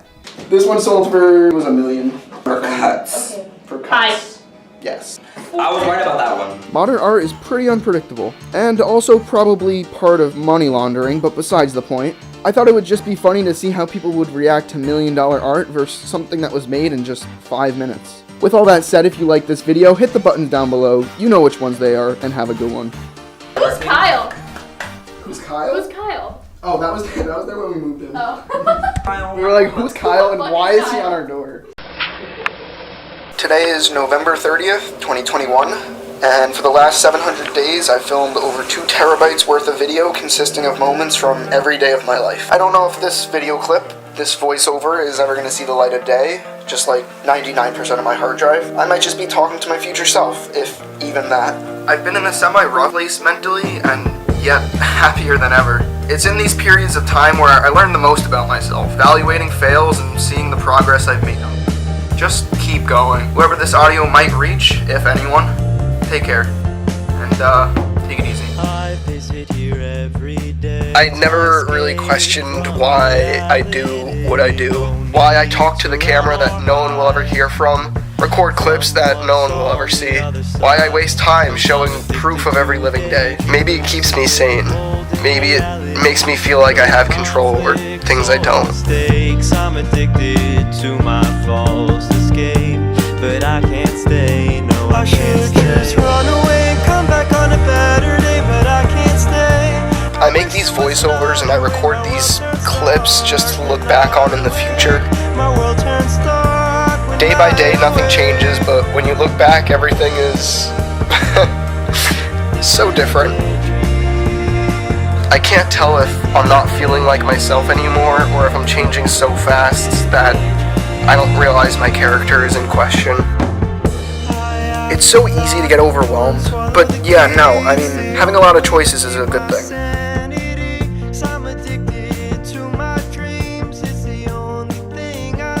I started this little attitude thing, where I change have to get to. I don't have to help this friend. I get to have friends that I want to help. And sure, I technically don't have to go to school, but well, I get to go to college. It's okay to feel like shit, but you can't let that dictate your week. I don't really know where this thought was going. Things that stressed me out a couple months ago, in retrospect, are not as big of a deal as I thought they would be. Grandparents are graduating college.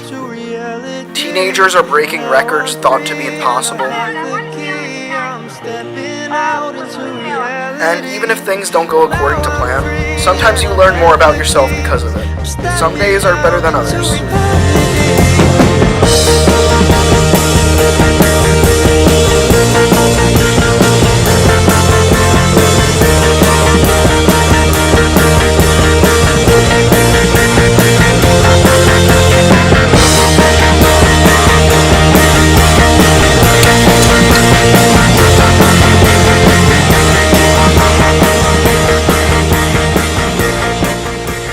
very cliche, but if I find myself looking back at this clip in the future, I know I'll thank myself.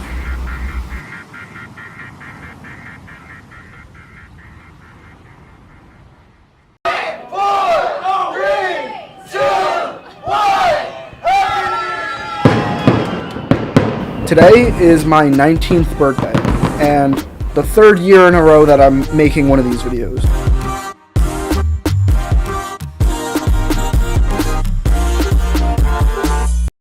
I feel like a broken record spitting cliche. I do one of these videos every year on my birthday. Time feels like tunnel in a hallway. Now I hit a roadblock, some might say a crossway. I sat down for 3 variations of this video, and every single time it went something like, follow your dreams. It's really not a big deal unless you make it one. Sometimes it takes time to see the bigger picture and get yourself to that realization that puts you back on track. Every year I introduce a thought that I've had from the previous age. Things can go pretty fast, and sometimes you could blink before you even realize it happens. This year I say do one thing every day that excites you. This year, well, I learned that trying new things never goes underlooked. Good or bad, you're gonna learn from it regardless, so I think it's healthy to have that mindset. And with that said, I have no clue what kind of video I want to make. I've tried short form informational documentaries, YouTube shorts that focus on one day of the filming every day project, a short 2-minute video made up of segments that are just completely random, concept-based videos which, too close, hey.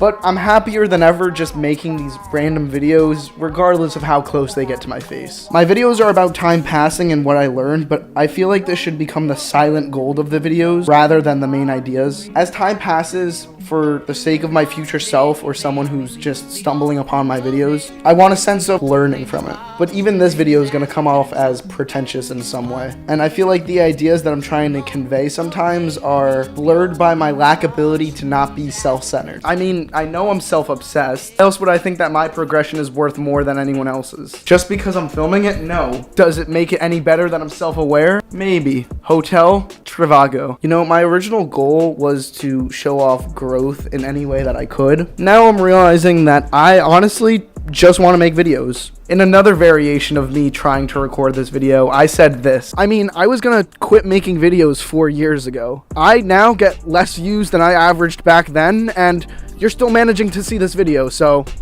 we made it. Take that, hairy butt. Hairy butt. I never said that comment out loud. That is the one comment that has stuck with me for 4 years, and only now am I saying hairy butt out loud. Yeah, so if you're still out there, screw hairy butt. So yeah, you watching, don't be a hairy butt. Hit the buttons down below, you know which ones they are. Don't expect me to upload. I'll see you when I see you, and have a good one. A few years ago, I met Casey Neistat, and while I got a photo with him, it was probably one of the most awkward fan encounters. So here's how that went down. So in 2017, my brace-faced potato head 13-year-old self saw Casey upload this video. Good time. 90%. This is not a movie for children. There's gratuitous violence, there's drug use, there's profanity. But it is the movie that young aspiring filmmaker version of me would have been so psyched. If you're in New York City, August 24th, Oscar and I are going to be hosting a screening of this. We'll be there, and then after the movie, we're going to have like a good conversation about filmmaking. So I figured, yeah, I could meet Casey. Got tickets, made the trip, watched it through. The movie, by the way, was extremely good. I rewatched it while in the thought of making this video. But anyways, after the movie ended, we got a Q&A with Oscar, one of the faces of the movie, along with his close friend, Casey, which were then followed up by like a mini meet and greet for like the 80 or so people who showed up to the film. Once we got out of the theater, they were both swarmed by fans who also saw the clip from Casey's video as well. I got this photo with Casey, although really it was just a video and I took a screen cap of it, and he called my wannabe vlogger setup. Get in the picture and smile. This is what the setup looked like, by the way, and I still love that camera. But after the crowds calmed down, we happened to run into Casey on the escalator again. Being the annoying fanboy I was, I asked him to do my outro at the time. Don't forget to eat your breakfast. And don't forget to eat your breakfast. And don't forget to eat your breakfast. And don't forget to eat your breakfast. I'm just gonna say, and don't forget, can you just say to eat your breakfast? Thank you so much for watching, and don't forget. What was I supposed to say? Sorry, to eat your breakfast. Just use that. He was a busy man on the move, and I was well, and I awkwardly like laugh it off, but I know I was disappointed in the moment. After the whole escalator interaction, I ran into him one more time. I swear I wasn't following him. They made everyone exit through the same door, okay? Nice to meet you. He gave me a fist bump, apologizing for not being in the mood to say my outro before he boosted boarded away. Boarded away. I just told him I appreciated his videos and didn't want to say anything more at that point, just being embarrassed and all. And I can laugh about this now because it was so cringy, and at this point 5 years ago. I made a video when this happened, but I privated the video since because I cropped out the mention of any part of this interaction. And now that 5 years have passed and I could share this without being embarrassed, it's kind of funny. So the takeaway is, if you're meeting someone like that, make it quick, don't be a bother, and keep moving. God, imagine an awkward 13-year-old coming up to you and asking you them to say your outro. That would be kind of, In the next 2 minutes, you're gonna see...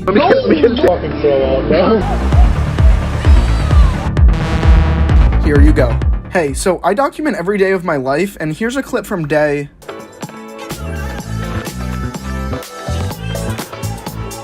I even brought a second camera to record me setting up the camera for that clip because being meta is fun. I don't know.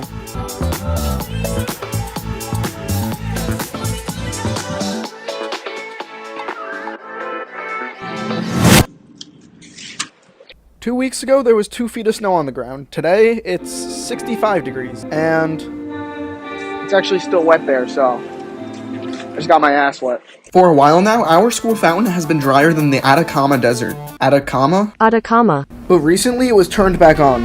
Oh, the dogs are out, bro. The dogs. Oh, the toes.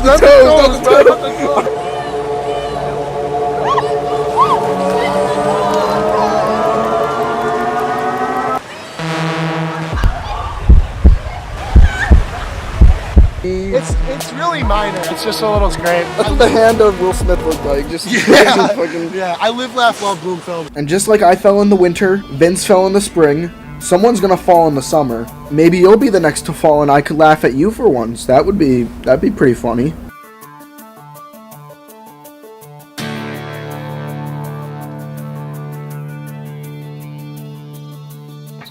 This is ironic. I'm doing this clip twice with another camera here. You only see from your chin and down. No, it's perfect. It's perfect. Just don't move your plate. I'm gonna fucking throw out, bro. Just eat it off the plate. Eat it off the plate. Finger swoop it. Finger swoop it. Finger swoop it. Turn it this way, though. What are we doing? Oh, wait. We could just grab food. Damn. Let me get Stop. Sometimes it takes a disruption to realize what you want out of yourself. Today, I think I fucking broke my collarbone. And I want to tell stories. When you first see my channel, you probably see this random guy on the internet making vlogs about his experiences, over-edited to be some kind of product. This person who's so self-obsessed that he thinks highly of himself enough to believe that filming every day of his life for others to see is a cool concept. This person who talks in third person so he doesn't hurt his own feelings, knowing damn well that other people do the same shit on a different day. The person who will now throw something goofy on screen because being self-aware is a side effect of being authentic. Now, not to get all academic on you, but narrative paradigm is the theory that all meaningful communication occurs through the retelling of events or storytelling. And I hope I didn't lose you by talking about a topic for one of my university essays, but my project where I document every day has always been focused around me. I grew up learning that vlogging was the coolest way to share your life, making something so personal for others to see. I now know that maybe you could learn more by what's around me than what I'm actually doing in my day-to-day personal life. And also that being vulnerable to randos online is, or can be, a dangerous thing. A lot of the videos I have on YouTube, I'm in front of the camera. I show you something I did, bundle it nicely into a marketable package, and I expect people to care enough to invest their time. Who am I to think that my story is worth telling just because I have a camera and the willpower to document everything? And I mean everything. Even the most mundane things to look back on in years to come. The reality is, as I go through my hard drive from every possible day recorded, with the exception of when I'm filming for YouTube, I'm always the one behind the camera showing it from my perspective. And I used to think there was a problem with that. Well, I'm the main character, why am I not present? But now I'm realizing that maybe there's something wrong with that mindset rather than the approach that I take to making these videos. Were you recording that? Yeah. That was so sick. Here, let me clown on myself for your entertainment. Want something to make fun of? I met Casey Neistat, one of my video film inspirations, and got flat out humbled as he denied me as a teenager. Even before that, I made a video where I purposely tried to get kicked out of the mall, and the whole buildup of that video was that we went to a jewelry store saleswoman and asked her to yell at us just so we'd have a clip for the video. You guys need to leave. You're jumping on the shelves, and you have to go. Okay. You have to go now, right now. I'm calling security. Get out of here. Security. When I'm behind the camera whipping it out to capture something, it feels candid. When I'm setting up my camera to retell a story in my YouTube voice, and still stuttering over the script that I not only wrote but practiced, I briefly feel like the dumbest person on earth. As these last few years taught us, things could be unpredictable. Or maybe I'll throw something in Google. See what I mean? I might make a video that's true to me and gets a couple hundred views. And then there's the 20-second YouTube short that tops these videos by tenfold. But as I play the dangerous game of imagining how others perceive me, I begin to see that I'm falling into the self-obsession rabbit hole that in itself makes me hate social media. Call that ironic, call this video therapy, and color me impressed. Thanks for listening, see you soon, and take it easy. Finals week is stressful for a lot of students, so I went around campus with my friends and tried to have a little bit of fun before the semester ended.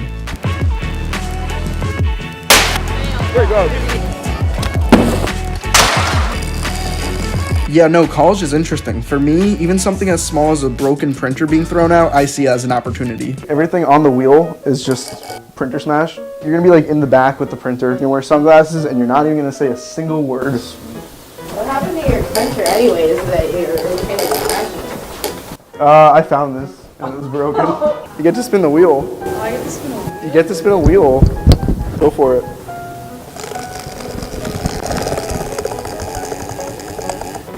Break printer. You need to break a printer. No. I'm not. Take the printer. That's your fault. That's your fault. This is my fault. I did nothing wrong. I'm an innocent bystander. Now you have to buy the new one because that's your fault. That's what you got on the wheel. Spin again. We'll do something else. That looks like a nice printer. Why did you break the printer? Break printer. Now you have to. Spin again. Spin again. Why did you? It's all printer. I didn't sign up for this. You didn't sign up for anything. I told you to come. Back up. Isaac, come here. And you will still work. Isaac, spin the wheel. Do me a favor. Spin the wheel. Printer smash. You gotta break a printer. I didn't mean. I'm having it. Go relieve your stress. Jesus Christ, Isaac. I'm sorry. So Michael, can I use your printer to print out my homework? What's your message for the world? Maybe don't throw printers. Maybe let's go to therapy instead. What's a piece of advice you have for yourself from the past? You should have just gone straight to the library instead. Bye, Kristen. Do I have an actual question? Because now I'd go around with people. Who's the worst music artist right now? I don't fuck with Yeet. No Yeet? No Yeet. I'm gonna ask the next person. You think they're gonna agree or disagree with you? They can agree with me. They should agree with me, but. Do you want to help me with a video? Have to see it. That was my bag. What do you think of Yeet? I love Yeet. I have a Yeet shirt actually.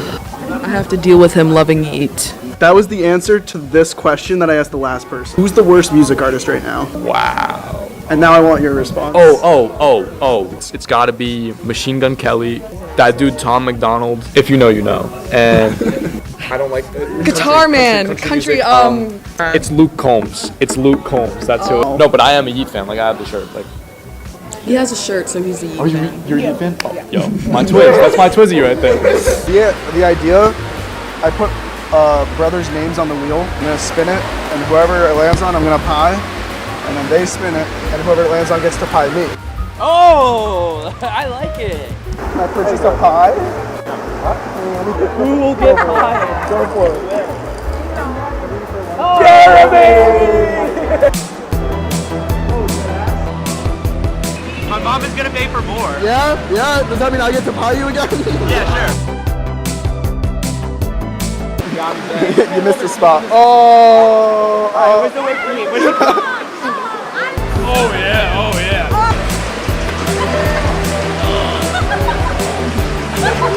pistol. Oh, he's winding up. He's winding up.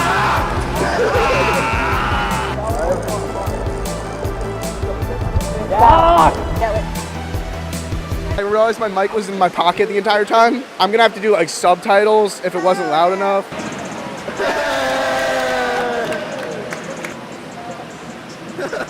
I film every day of my life, and this is just a handful of it. My hard drive has 2 terabytes of videos and 3 years worth of stories. I've been doing this for over 1,200 consecutive days, so subscribe if you want to keep up. But with that said, is a hot dog a sandwich? So it's a piece of meat between 2 buns. Call it what you want. No, a hot dog is its own entity, like its own thing.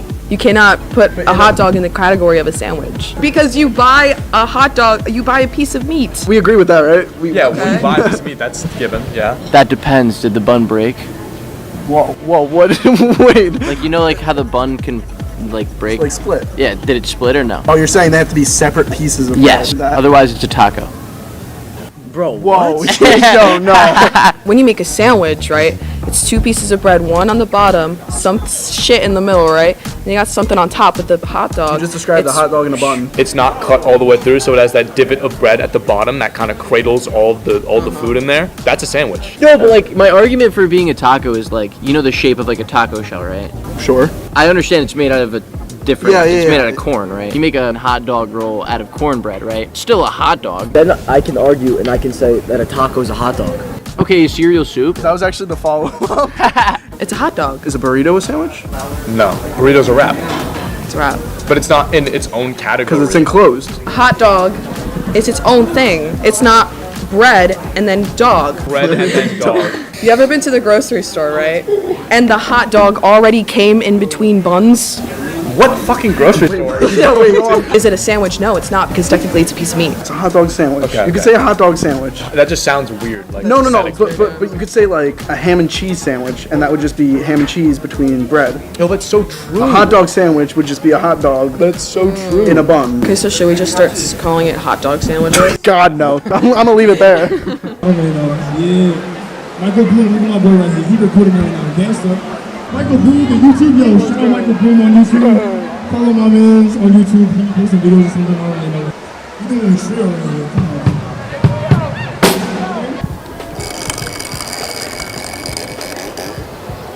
Hot take. Give us a hot take while you sign your name. Hot take. McDonald's fries aren't that good. That's a take. That is a take. Is it hot? I think that's pretty hot. It's pretty hot. I was gonna say. It's pretty hot. There's better fries out there. Love you, Michael. I can't stay. I gotta go. Take it easy. Spin the wheel. Sign your name. Bag trade. Why? One thing in your bag. Let me see what's in my bag. Hold on. Oh, do you want to blow pop? It could literally be anything. I can give you a plastic fork if you want. Blow pop for a deck of cards. Oh, perfect. Thanks. Alright, I'm spinning the wheel for you because I have pink eye. roll again. That did not sound good. Roll again. Last text you sent. What's the last text you sent? With receipts. Also, I'm back on campus. Guys, he's back on campus. Where do I drop it? We know, drop it out there. That felt good. Throw it like a frisbee. Oh, yours was so much better than mine. Yeah, that's what I thought.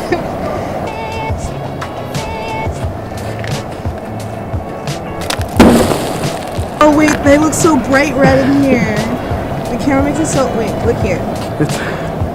Listen, I'll stand. I write this video after filming 1,000 consecutive days of my life. 1,000 days later, I feel this haze, looking back at these videos when I had different ways. I'm a creative person, affirmations and silly projects oh shit, it's 6? Is that the sun?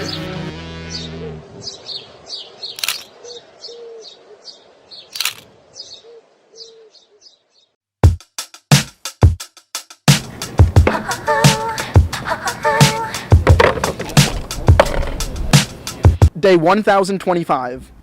That's it. Tornado. Look at the tornado. Rock, paper, scissors, and shoot. Rock, paper, scissors, and shoot. I'm also here with the Michael Bloom. Well, I'm on my way to the library. Why? Because we're doing interviews in the library now, so. Why are you handing the mic to me as if it's not my actual... It's the worst purchase you've ever made. A skateboard. Never learned how to ride it. It was like literally last year. I was gonna say, what's a recent obstacle you had to overcome? Tim also likes to steal my money. You also like to grab the mic. You're on death row. What's your last meal? Mac and cheese. Mac and cheese. All right. Guys, there's no flow. Honey. So, what's the deal with airline? What's one thing you could change if you could snap your fingers and have it done right now? Ooh, my mental health. This was supposed to be fun. Yeah. Let's go. Oh shit. We gotta go. My pillow feel like it's gonna be a bad day. What are you watching? Mia. What's the deal with airline? No. Yeah. I think that's not good. No, you don't understand. It's gonna make sense when you see this. Do you know what's the deal with airline? Hey, so what's your biggest accomplishment? Blooming? Haha, me too. Get it? Because my last name's Bloom. It's so funny. Oh, I got a question for Mia. What's the deal with airline food? Oh my god. I need Advil. I have Advil in my car. I have Advil in my bag. Really? Michael also has tampons in his bag. He's like that guy. The 2-for-1 special. Tylenol. I don't have water. I got water. They're flavored. They're cherry coated because we like that out here. Tim, is it even recording? Say the line. Say the line. I am McLovin. McDonald's mascot? No, from Superbad. That's Ronald McDonald. Silly. That's have a spooky semester. Oh. Don't do it. Don't. So, airline food. What's the deal? What's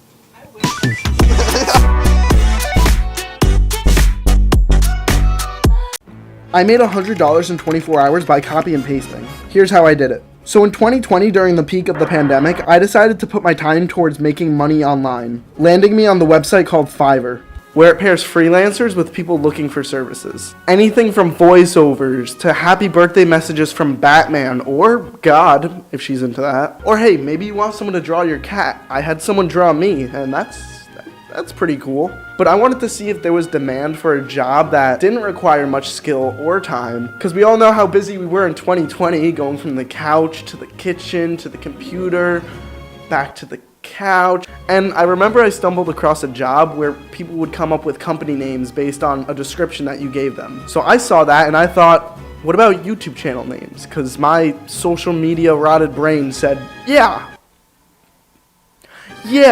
So I listed that, and I had people pay for every 15 names or so that I came up for their new YouTube channel. And then I also listed a gig where you can remove the background for like a handful of photos for $5, or add even more for $10, $15. Because that literally takes 3 seconds online. If you're paying for that, that's on you. And within a few days, I got one order for each of the gigs that I listed. Over the course of 2 weeks, I made about $45 between the 2 gigs. However, there was actually a day where someone did a reorder and bought more name ideas for me so that they could have ideas for their friend's new YouTube channel. Someone even tipped 50% of their order, which was amazing. So, Sandra buys 8299.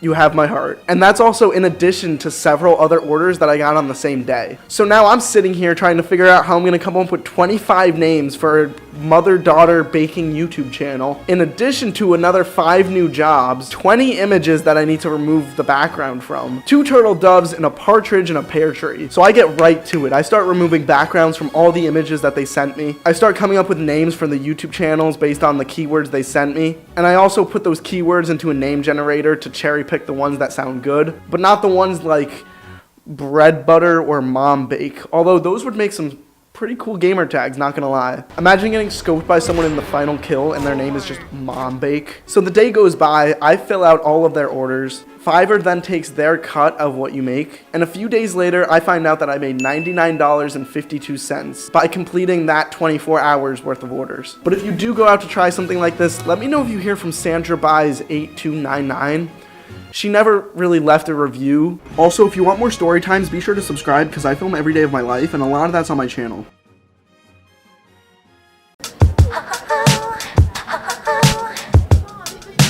Yo, so what's the deal with airline food? Why is everybody pulling up? When did this happen?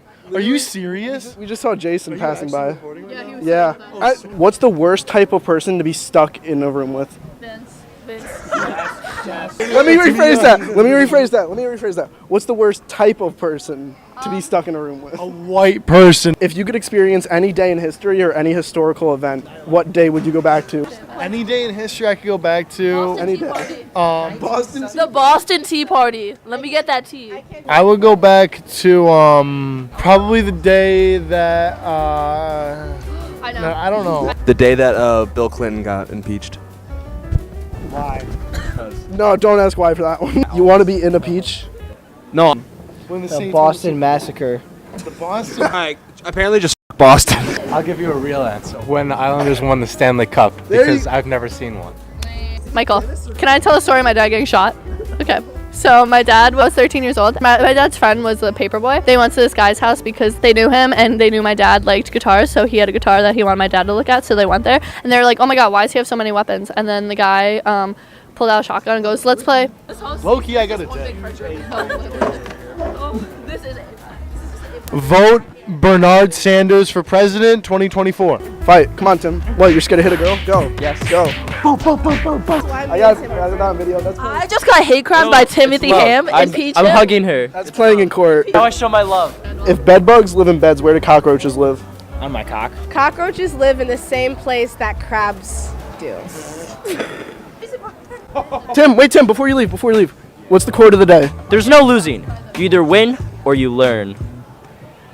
So you win some, you learn some. Yeah, I was gonna say you just like repackaged it, but okay. It's better than that. It's better. And he said, let's play Russian roulette. Who wants to go first? And then shot my dad's friend. And then they shot my dad. My dad didn't know he got shot because he ran out of the house to the ambulance. And he's like, oh, go get my friend. And they're like, no, we have to get you first. You got shot. My dad's like, oh, shit. He was wearing my uncle's shirt. And my uncle was mad at him because he got blood on the shirt. Life is like a game of chess, alright? You can't take moves back. You just have to look at the board and you have to make moves from there. Alright, let's hear a better one. Are you real right now? How do you know you're not dreaming? I'm just here so I won't get fined. It's not what you've done, but what you did with what you've done. Alright, am I real? No. It's like it's not the shoes you wear. It's what you do with what you learn. No one said that. Michael, feel me. Feel if I'm real. No.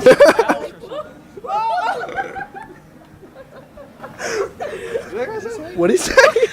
He was going into 8th grade. Guess who's his teacher? The guy who shot him's mom. She runs out of the classroom crying. Is this your dad? Or maybe this guy. I don't know. But they're both. He had to write a paper on like a traumatic event that like changed his life. So he wrote a paper about how he got shot, and the teacher failed him because it was about her son. And my grandma went in there and raised holy bleep. So yeah, my dad would go through trial and everything. So in conclusion, my dad's indestructible and level 12 Mega Knight. No, did you hear somebody's like, are you guys really posing while you're telling the story of your dad getting shot? No, he'd be fine with it. I call it his pew pew story. If you could talk to anyone from any time period at all, who would it be? Helen Keller. I want her to listen to me. But how? I don't know. Can't hear or see. No, I just like Parents, allegedly. Allegedly. when that happens. It will be a one-way conversation. I just want her to. You just want to talk shit. Yeah. Hear me out, Michael. I'm listening. No, let him talk quiet. It's a loud world. Go ahead. So hear me out on this one, alright? We're on the Ellen DeGeneres show right Does that make me Ellen? What are you saying? What are you saying? What are you saying? I called him Ellen one time, and then I called Vince Dr. Phil. Okay. He had the bald filter on, remember? Yeah. Focusing? Is it focusing? You got that? Thanks. Great. So, Marie Antoinette. What about her? So, I'll tell you why. So, back in the day, I don't know if you know, but when she was married to Henry, she would always say that Henry couldn't satisfy her as a woman. No, I'd like to say George Washington. Why? see how this founding country was established, you know, back in the day. Racism and Hey! Nope, I didn't say that. You did. I do have a real answer. What's that supposed to be? That wasn't a real. I think it would be pretty sweet to talk baseball with Mickey Mantle. Once upon a Time there was. an amazing girl. Who was deaf? Oh. Her name was. Yeah, this Say is it. set up for you. Come on, This come on, is set come up on. for you. Helen Keller Beller. Yep. Helen Keller Beller. Yeah, I got an idea for one more question, but I need a clear. Oh no. Wow, you're picking favorites. No. It's for a reason. It's for a reason. I'm gonna speak like total gibberish for this would you rather, but I need you both to go along with it, okay? They're gonna say like, oh, that makes no sense. Like, what's the actual question? You just have to say one or the other. They look like goblins. Look at them over there. Look at the GB goblins. I got the would you rather. Would you rather have unlimited money but never be able to eat snacks, or unlimited money but no money? Sorry, what? That makes no sense. Okay. Right? Wait, I'm so confused. Money, but no money? Did you get it now? Not really. Would you rather have unlimited money but never be able to eat snacks again, or unlimited money but no more money? The first one. I choose the second one. Low-key the second Money, one. unlimited money but no money. Yes. Right? Do you guys not get this? Nope. Am I clear? Yeah. Because you have unlimited money. He's not saying you have no money. But he did quite literally say I don't have money. No, he didn't say that. No, okay. It's not that you don't have money, it's that there's no money. Like in the world? I feel like I'm gonna start. Yeah, no, I'm actually gonna go too. I feel like I'm gonna start crying. Alright, so everyone's leaving. What's your answer? Final answer, Jeremy. Unlimited money but no snacks? I love snacks, but I don't understand the second one. There's money. Unlimited money. Okay, look at me. Money. Unlimited money. Okay, so unlimited money. But no money. God damn it. There's unlimited money. Because my fat ass can't give up snacks. There's unlimited money, but no money. That's what you. Yes. Samaya, you're getting this, right? There's unlimited money, but no money. I'm gonna start crying. Jess, if I write it out, it makes more sense. Right? Alright. Would you rather have unlimited money but never be able to eat snacks, or unlimited money? or money, unlimited money but no money? Oh, it's like an or. So you're saying would I rather have? Money, unlimited money, or no money? I'm saying I'm with you to try to make you insane right now. Okay, yeah, it's working because I feel like gaslighting. Gaslighting. Quote of the day. No? Okay.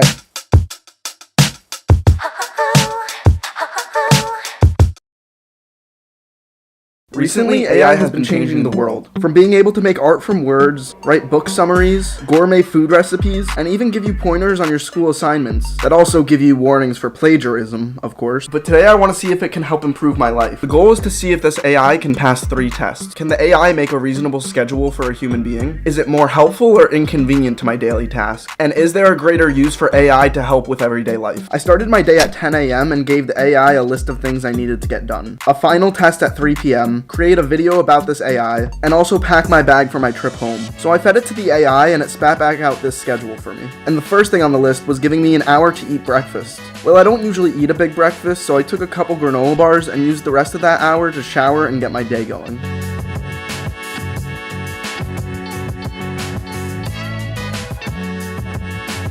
My friend also left his keys in my room yesterday, so I'm gonna ask the AI if there's a specific way that I should give them back to him, or maybe what I should say or do, and I'm expecting some like WikiHow explanation to come up, but let's see what it gives me. So I prompted the chat to tell me what I should say when I gave him his keys back, and there were 2 major points. To be considerate, and then also ask if he had trouble getting into his non-existent car or his house without his keys. You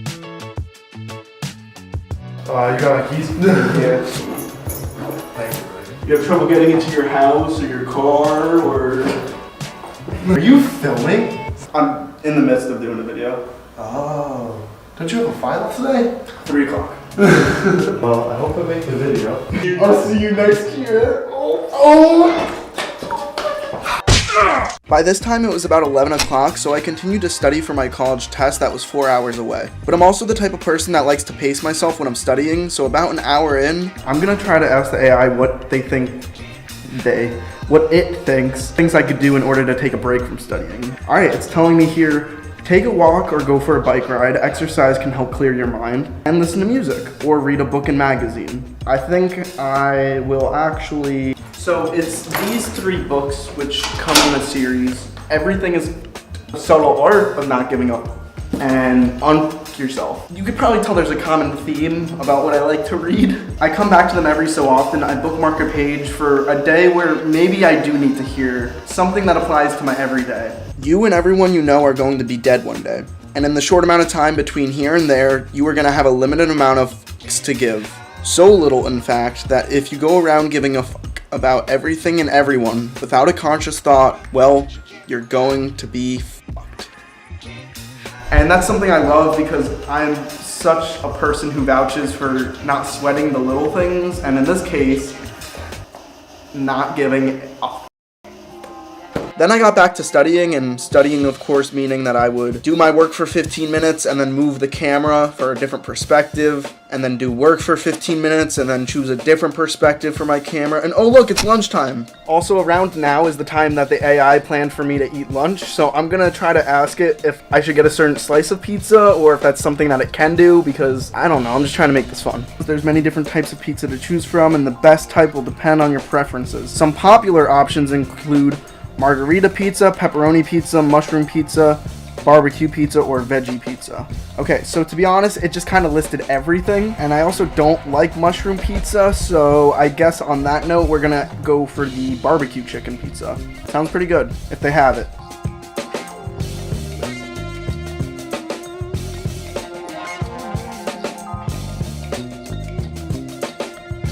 Can I just get a barbecue chicken slice and an order of garlic nuts? That's all.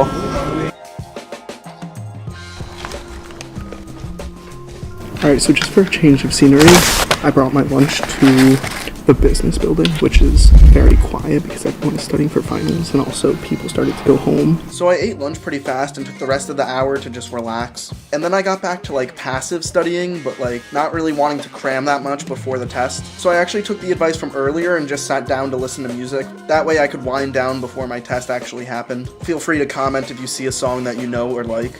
And then I pretty much just laid low until my test at 3 o'clock, and I asked the AI pretty much what I should do leading up to the test, and told me to get there early. So I did a last minute review of my notes, and then I took it, and that was that. That's it, that's my last final. It is done. Pretty much went as well as it could have gone. It was 50 multiple choice. I'm still on schedule to follow what the AI gave me, so I'm gonna ask it more questions once I get back to my dorm. So following what the AI said, I used 1 hour to make a thumbnail and kind of plan out what I was going to say for this video. At 6 o'clock I started packing my bag, and by 7 o'clock I was pretty much done with the day. I've had that bear for many years, but the little bracelet that I had around its neck was a 2021 bracelet that I got on January 1st of last year, which is a good reminder to tell you guys that I film every day of my life and a lot of my experiences are on my channel. So if that sounds like something that you guys might be interested in, subscribe. I hate asking, but it works. It works. I'm sorry.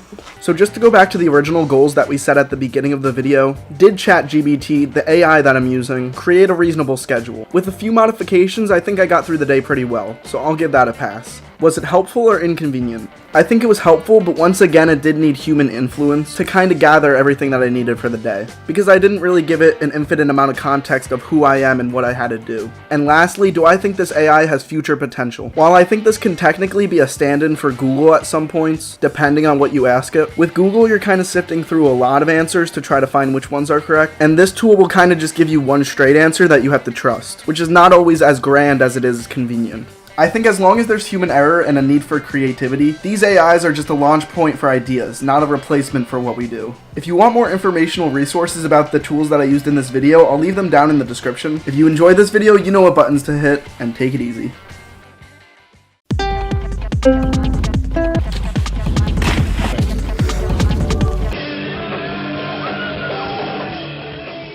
Hi, it's been a minute since I made my last long form video, and things are changing. fast. I have a different value prop for where this channel is going and the direction I want to take it in this next year. So I'm going to give you a quick 15-second rundown to show that I value your time. I film every day of my life. I love hearing and seeing other people's perspectives and stories, and I like making these little sentimental videos about what I learn in my life. In the last 8 years that I've been making videos, those things have remained consistent for the last 3. What I'm hoping to do with my shorts and my long-form content is to provide a window into different insights, not just from me, but from other people's lives. And so with that said, What is this for? we're doing elevator interviews. Oh, yeah, I'll take it. If your friends could give you a nickname, or give yourself a nickname, what would you give yourself? Well, I mean, they call me the President, Mr. President, that's what they call me. It's an honor to be in your presence. What's something you've been thinking a lot about recently? I'm not gonna lie, my future, like what I want to do in my life. So would you say you're more of like a long-term planner, or like try to focus on the short-term, smaller goals? I'm a long-term planner because like I see myself like 10 years down the line, and that's pretty far for some people. Some people don't even think about tomorrow. I was just having the conversation, like from year to year I change so much that by the time I graduate, I don't know where the hell I'm gonna be. I understand. So I'm thinking about like here and now. I have a question for you. Which apps do you watch the most vertical video on? Is this like for YouTube or like for the school? For YouTube, for fun. I think I've seen you before. I think I saw your last video. You have Instagram? Yeah, it's Mr. Beast. Mr.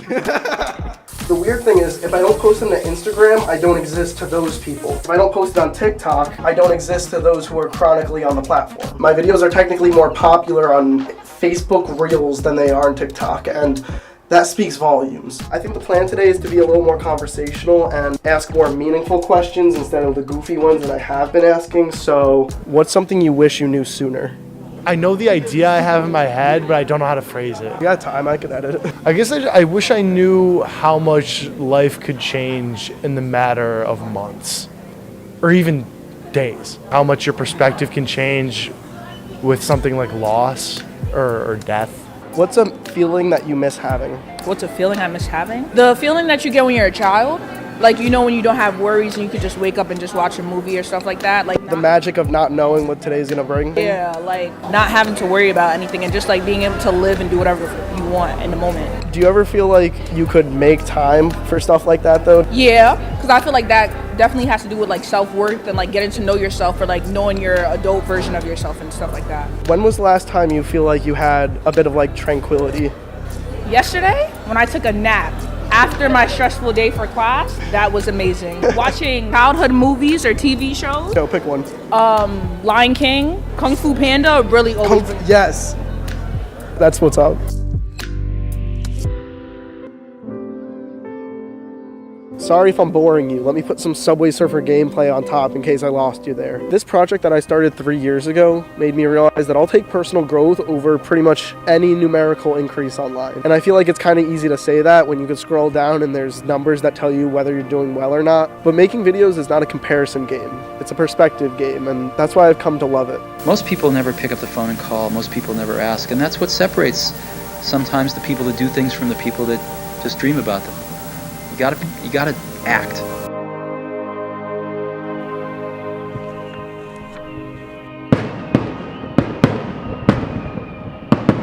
Do you have a healthy relationship with social media? Or? I would say more and more. I think people definitely have a harder time balancing that stuff. It's hard. I mean, like, I have a desktop, so I find myself really like behind my computer screen more so than my phone. Same shit, different ass type of thing. Yeah. What's your favorite social media platform? Twitter. What's your favorite type of content to consume on your favorite platform? I don't even know. Honestly, for Twitter, for me, my favorite thing is the social aspect of it, which I guess comes most of the time in comedy forms, and even not even like the random ones, but with like people I know. There are people who I'm friends with that I know in real life, friends with them through like Twitter replies. Like you keep up with them through social media, specifically Twitter? Specifically Twitter. Do you think you have a healthy relationship with social media at all? The idea of a healthy relationship with social media is still like not healthy. Like, I think I should be on it a lot less than I am. What's a feeling you miss having? I bet you miss having your nose. Oh. All right, well, you say a word and then we try to associate it until we get the same word. Ready? 1, 2, 3, escalator. Those are pretty far. 1, 2, 3, up. Hi. Okay. Oh, okay. I mean, I have one. This might get us further, but ready? 1, 2, 3, north. Wait, sky, north. Okay, ready? 1, 2, 3 stars. North Star. Oh, okay. I feel like that's the same thing. I was gonna say North Star, but then I was like star. Okay, no, I'll count that. I count that. I count it. That's pretty good. What's a feeling that you miss having? Oh,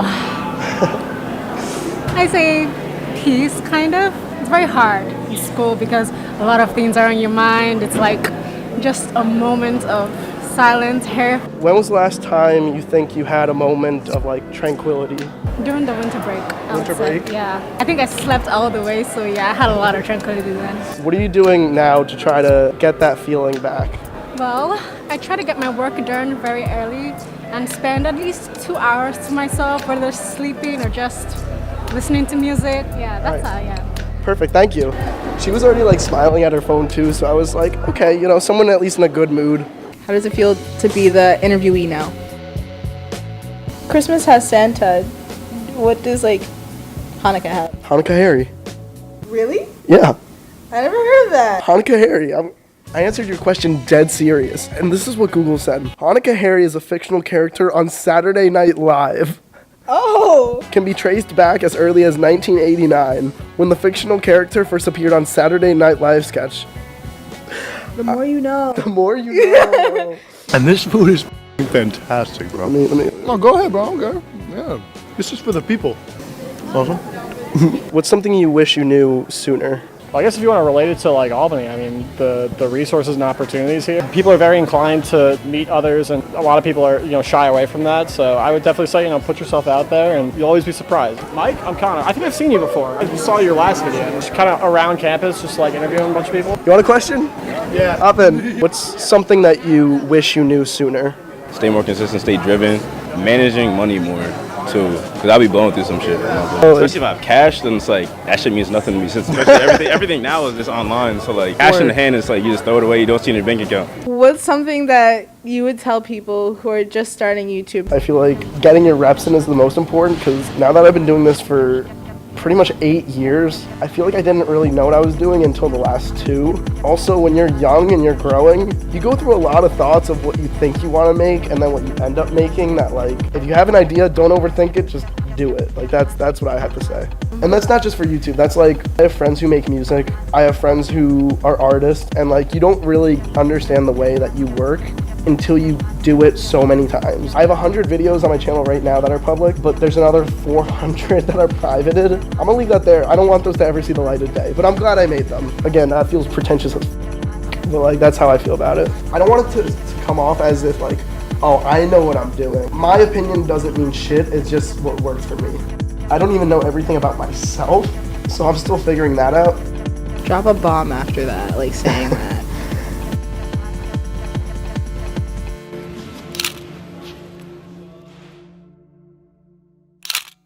It's been 3 years, 3 months, 3 days, 16 hours.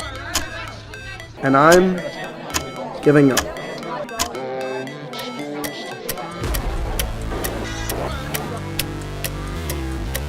Meaning that I'm giving up on YouTube ever being my job, but making this video to say that I'm not fucking leaving!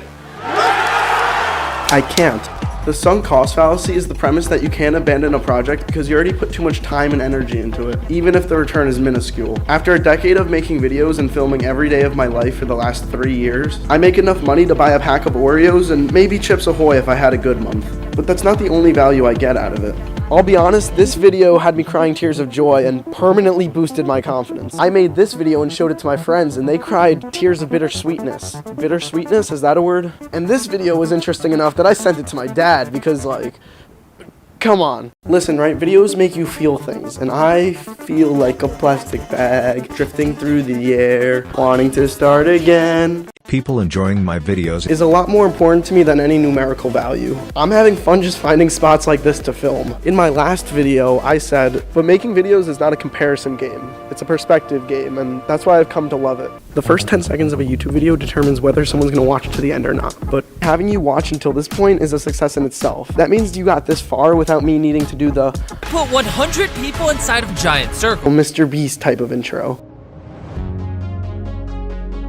it's artistry versus the algorithm. If you're a vlogger, you're not an artist. No, no, no. An artist has something in their head or their heart that they gotta say and they wanna get it out. That's an artist. I have to get this out into the world. I grew up watching YouTubers who were very expressive, so naturally I try to make videos that give me that same feeling of when I was a naive child with little to no internet restrictions, and have my videos feel like the old YouTube when I was dumb and it was fun and you didn't know what you'd get when you click on one. No, not until you were done. Call me Dr. Seuss out here, god damn. I liked the feeling when you didn't know what you were gonna click on. It could have been a random animation that someone spent a lot of time on. It could have been an old person singing, a skit that aged very poorly by now, or even just like this 90-year-old grandma who plays Skyrim and blogs. Oh my god, bless her soul. Look, I've said this before already, I'm scared of time passing me by, so I document my life and turn them into these little Bloomfilms. Maybe it's unhealthy to live in the present through the lens of myself looking back on that moment, but I get to make these little narratives and edit them how I like and then post them on my YouTube channel where I could just kind of live in my own world, I guess. On the other hand, Bo Burnham was pretty spot on. And I was just taught, express myself and have things to say and everyone will care about them. And most of us found out no one gives a shit what we think. Social media, it's just the market's answer to a generation that demanded to perform everything to each other all the time for no reason. By making shorts and vertical videos, I'm able to grow my channel while not caring too much if my normal length videos are for a certain audience. And that's a lot more fun to me than pinning myself to a certain niche. Or niche. Actually, no, don't say niche. Then you're more annoying than the people who say GIF instead of GIF.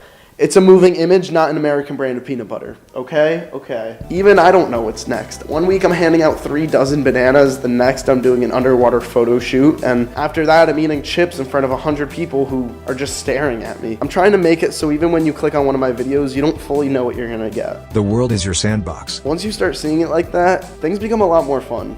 And yeah, I mean, that's the rant. That's all I really wrote for this video. What else did you want me to say? Like and subscribe. Like and subscribe.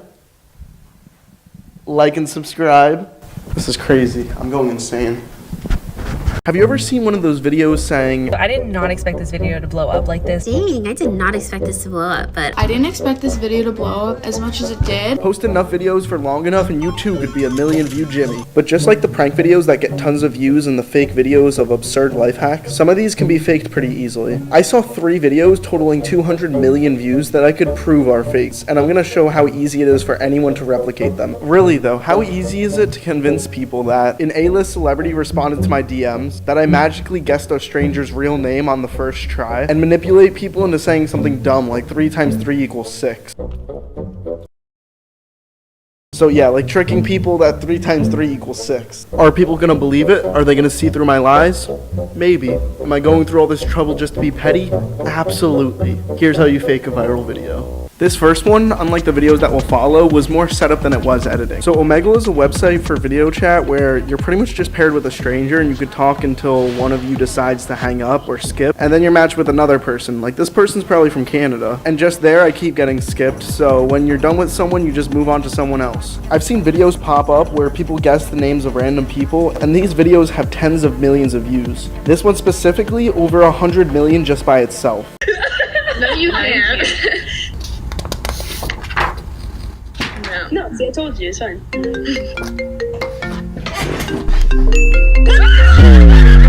Alex? Daniel? Your name's Alyssa. What? Love songs. Jackie? Jackie. Okay, so there is a legitimate way to do this magic trick. So let me show you that first and then explain why this video with 100 million views is likely fake. There's something you can get on your computer that replaces what your webcam would be with a pre-recorded video. When people do the magic tricks like this, it's actually just a pre-recorded animation. Because of this, I could put one friend in front of the laptop and get them to lure out this stranger's name with small talk. And then we play a pre-recorded video of the skip screen so that the person thinks that they're on with a new person they never met. How easy would it be to fake this concept otherwise? Yo, do you want to help me with a YouTube video? What is it? Yeah, my name's Cedric. You want to see a trick? Yeah. Alright, I bet I can guess your name. I bet. What's my name? Alright, well, I know it starts with a C. Yo, what? Okay. Alright, don't look so surprised, Cedric. bro, what the Are you for real, bro? Okay, but what about receiving a DM from an A-list celebrity? Holy crap, 13 million views? Things are about to change, so keep up now. Just like how I changed my shirt in the last 5 seconds, and I bet you didn't even notice. This next viral video has people messaging music artists with their lyrics in hopes that they'll respond by finishing the song. The original video that I'm referencing messaged a couple people who you can only DM if they follow you back, one of the people being Olivia Rodrigo, who follows nobody, so we can instantly debunk this one as fake. When I was editing the video, I was really just talking to myself on a throwaway account. I added a header with her verified name at the top, so that when they responded, it would look like I was getting it from an actual person rather than me having to makeshift Photoshop anything. In order to get the soundbite of her responding, I took part of this genius lyric video. I knew it would sound more authentic than any part of the studio version, or pretty much anything else I could find online that would resemble her singing in her room. I figured there's no way she's gonna respond to anyone's DM like that. She literally can't, but in a realistic sense, it's the same reason why I put the start date of the video for March 2nd, and when she responded, have the date about 3 weeks later. That way it would look like weeks went by if anyone was digging too deeply into it. Anyways, I'd love to show you the final version of the video, but YouTube's copyright system has been pretty lenient towards me lately, and I want to stay on their good side. But otherwise, and I say that I'm through, but this song's still for you.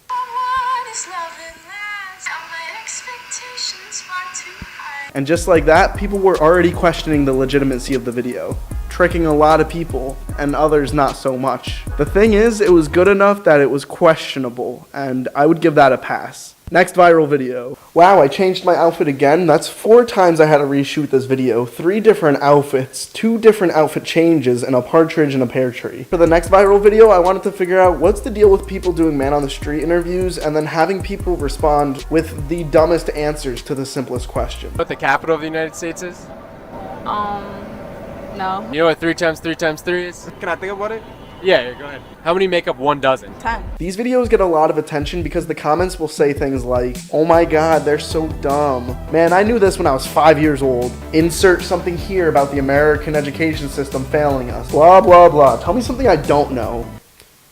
That one Selena Gomez song from 15 years ago I'm still jamming to. How many inches in a mile, what it takes to make you smile. Anyways, for this video, I figured it'd be better to show you guys the final result and see if you could pick apart what I was doing. What's 3 times 3?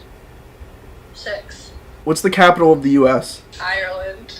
I made my friend look dumb, and that's pretty funny to me. This one's more about deceiving people, even more so than the previous ones. You see, I ask 2 questions, and the first clip is the use of the actual question. The second one is trying to get them to say the answer for a completely different question. So when I edit, I'm really just swapping the answers between 2 questions. Just like how I mask the pauses in the Omegle video by zooming in, that's how others make people look stupid in their videos. With that said, it's become a lot easier to trick people into thinking things are real, especially with the rise of AI, which if you want to see an AI control my life for 24 hours, you can click on this video here. Otherwise, here's a video where I completely faked an entire viral video and never admitted that it was fake until this very moment. The video is 3 years old and absolutely absurd, so if you revisit it with that context, it's pretty funny. As always, thank you for watching, hit those buttons, and take it easy.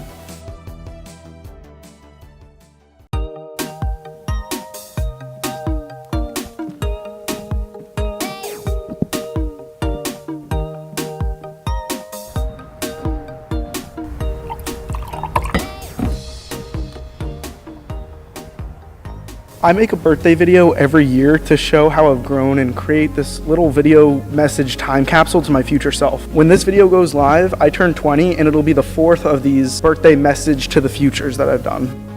Every time I've sat down to record one of these videos, it feels like it comes across as if I think that I know more than other people, but really I'm just trying to capture my perspective and how I'm feeling right now in April 2023. The importance being that when you're able to scroll down and see that this video was uploaded 5 years ago, I'll probably be pretty mentally distant from who I am now, and the same thing applies from the first video that I made 3 years ago. And so with that said, I might sound full of myself when I say this, but between the ages of 14 and 19, I'd look at photos from the previous year and think about how I was so different and how I've changed so much. I'm now realizing that that funny feeling that I get every 12 months about getting older and looking back is not something that's just gonna disappear after my teenage years.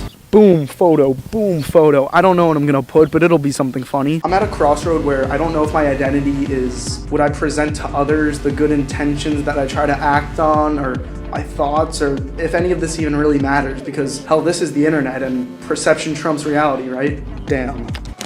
Identity is not something you could see or hold, it's only represented. And maybe that's why I struggle to understand it as I learn more. I reference Bo Burnham a lot in my videos because he talks about how the younger generation perceives social media. The one thing that he said that always resonated with me was that everything I'm doing is actually a performance that can be captured and looked back on at any moment. I'm not just living moments, I'm planning moments to look back on, which is so meta and real to me that it almost feels like defamation. And I think my camera's about to die, so let me get that. In a time where we're sharing everything all the time online, I thought that I needed to be understood for people to appreciate my videos and understand the extent that I care about this self-reflection project. But that's not healthy nor realistic, and yet something that I only came to terms with in the last 365 days. When people have slices of your personality that they could rewatch online, they're gonna listen to some things and not others, and have a perception of me that is completely out of my control at that point. I feel like I've spent so much time worrying that people are going to take the wrong thing away from my videos, or that people I see in person have a poor image of me in their heads. But at the end of the day, no one else is really going to know what's going on up here. And that used to give me anxiety, but now there's a little bit of comfort in knowing that everyone is infinitely unique. But Michael, Bloomfilms, what does that even mean? I feel like I'm on fire with what I'm saying, but I don't have anyone here who could shut down my ideas, so if I sound like I need to be humbled, let me know in the comments. And while you're down there, be sure to like, comment, subscribe, follow me on Instagram, Twitter, Facebook. I have so many thoughts that I could put into this video that if I try to spurt them all out, not only would I fail to articulate them in a logical way, but this video would become the same runtime as a feature-length movie. And that applies to the catalog of stories for every single person that you've ever passed by, which, if you think about it, it's pretty cool. These little ideas I have every day, I write them on my Google Docs or on a post-it in my room to a point where I have little pieces of paper everywhere that make me look crazy. And the notes from my 20th birthday video that you're watching right now, I've been adding to it for the last 3 months, even now not knowing if it's the right thing I gotta say. There's something referred to as your third place, where pretty much it's somewhere other than work or school that wasn't home, where people can go, like a cafe, library, or skate park, place you go to socialize or be at peace. And these third places are slowly disappearing because the internet is becoming the core place to communicate and decompress. Why leave your room when you could talk to anyone and go anywhere by swiping your thumbs around? I recently started thinking about other people's third places just for the sake of a little more perspective. On my college campus, I'd rollerblade in the commuter's parking lot just so I could exert some kind of energy and listen to music. And that joy has no other value than just letting me live in my own world. There's nothing socially validating about it, especially because I'm not good. Other than sitting in one specific bench in the middle of campus, that really is my third place. But again, I'm not even good at rollerblading. It's actually embarrassing, in fact. I fell on my ass after hitting a pebble the size of a Skittle. Oh, you think I'm exaggerating? I have receipts. Dumbass. But I'd also get to socialize with other people who are just picking up a skateboard for the first time or learning how to rollerblade. Sometimes, in fact, just run into my friends because, well, it's a parking lot. It sounds kind of lame to put it like this, but if you lower the requirement for what gives you joy, you're gonna be so much happier in your day-to-day. I'm not saying to dumb down your life, but enjoying a summer day after a long, cold New York winter is not something that you just shrug off because it happens every year. Pretty much gaslighting yourself into seeing the better of things. It's like law of attraction, but for assholes like me.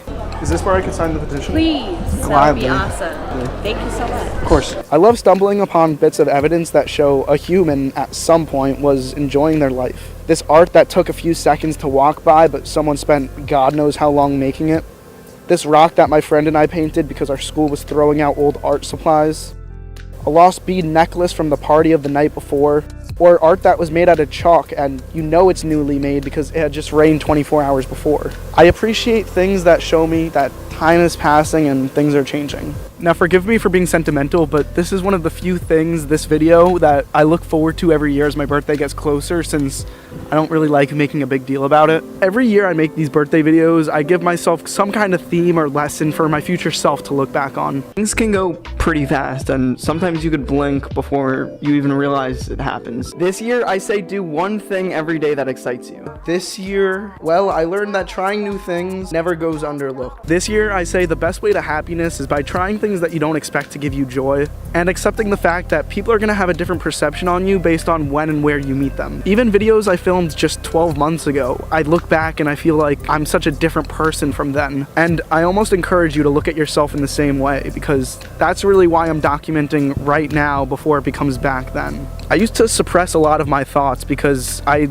didn't really care to talk to a lot of people in school outside of my close-knit friend group. Now it feels like I ramble past everything and I don't know which thoughts warrant a video versus being another lost thought to my notes app. And as a result, all these ideas and feelings come into this one annual birthday video. In the process of filming every day of my life, I have candid moments, videos from my point of view of what the day looked like, but I also have a lot of introspective snippets of me talking to my future self that I don't even know what to do with. I'll leave it there. Future me, take it easy, have a good one, and just keep going one day at a time. I'm playing the long game of looking back, but I have literally hundreds of gigabytes of me just ranting to the camera. It's only after these clips age that they really start to mean something to me. When you're in the moment, things fly by so fast, but in retrospect, things become a lot more clear. Is that true? Is that true, or am I just saying that? It's also starting to rain. I should move. I could ramble for forever and a day, but I know at the end of it all, you're gonna click on another video after this and forget everything I just said. Maybe it's even one on the sidebar that you've been eyeing for the last couple minutes. Don't worry, I won't take it personally. I do the same. But if the future gets to see this video, I hope it ages like a fine wine. With that said, hit the buttons down below, take it easy, and I'll see you guys next year when I turn 21 on day 1581. Finals week is stressful for a lot of students, so I went around campus with my friends and tried to have a little bit of fun before the semester ended. There you go. Yeah, no, college is interesting. For me, even something as small as a broken printer being thrown out, I see as an opportunity. Everything on the wheel is just printer smash. You're gonna be like in the back with the printer. You're gonna wear sunglasses and you're not even gonna say a single word. What happened to your printer anyways that you're kind of crashing? I found this and it was broken. You get to spin the wheel. Oh, I get to spin a wheel. You get to spin a wheel. Go for it.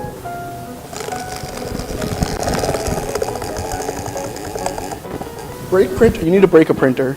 No. I'm not. Take the printer.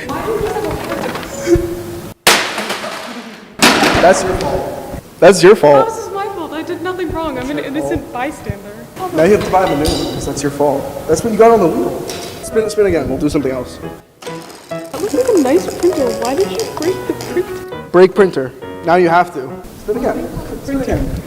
Why did you? It's all printer. I'm doing it. I didn't sign up for this. You didn't sign up for anything. I told you to come. Back up. Isaac, come here. And you will still work. Isaac, spin the wheel. Do me a favor. Spin the wheel. Printer smash. You gotta break a printer. I mean, I'm having it. Go relieve your stress. Jesus Christ, Isaac. I'm sorry. So Michael, can I use your printer to print out my homework? What's your message for the world? Maybe don't throw printers. Maybe let's go to therapy instead. What's a piece of advice you have for yourself from the past? You should have just gone straight to the library instead. Bye, Kristen. Do I have an actual question? Because now I'd go around with people. Who's the worst music artist right now? I don't fuck with Yeet. No Yeet? No Yeet. I'm gonna ask the next person. You think they're gonna agree or disagree with you? They can agree with me. They should agree with me, but. Do you want to help me with a video? I have to see it. That was my bag. What do you think of Yeet? I love Yeet. I have a Yeet shirt actually. I have to deal with him loving Yeet. That was the answer to this question that I asked the last person. Who's the worst music artist right now? Wow. And now I want your response. Oh. It's gotta be Machine Gun Kelly, that dude Tom McDonald. If you know, you know. And I don't like the Guitar Man, country. music. It's Luke Combs. That's who. No, but I am a Yeet fan. Like I have the shirt. Like. He has a shirt, so he's a Yeet fan. You're a Yeet fan? Oh, yo, my Twizz. That's my Twizzy right there. Yeah, the idea, I put brothers' names on the wheel. I'm gonna spin it, and whoever it lands on, I'm gonna pie. And then they spin it, and whoever it lands on gets to pie me. Oh, I like it. Can I purchase a pie? Who will get pie? Go for it. Jeremy!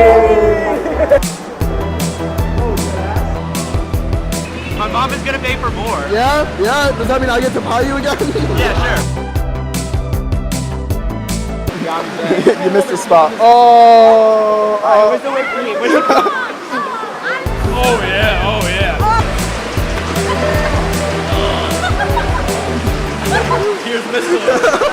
Oh, he's winding up. He's winding up.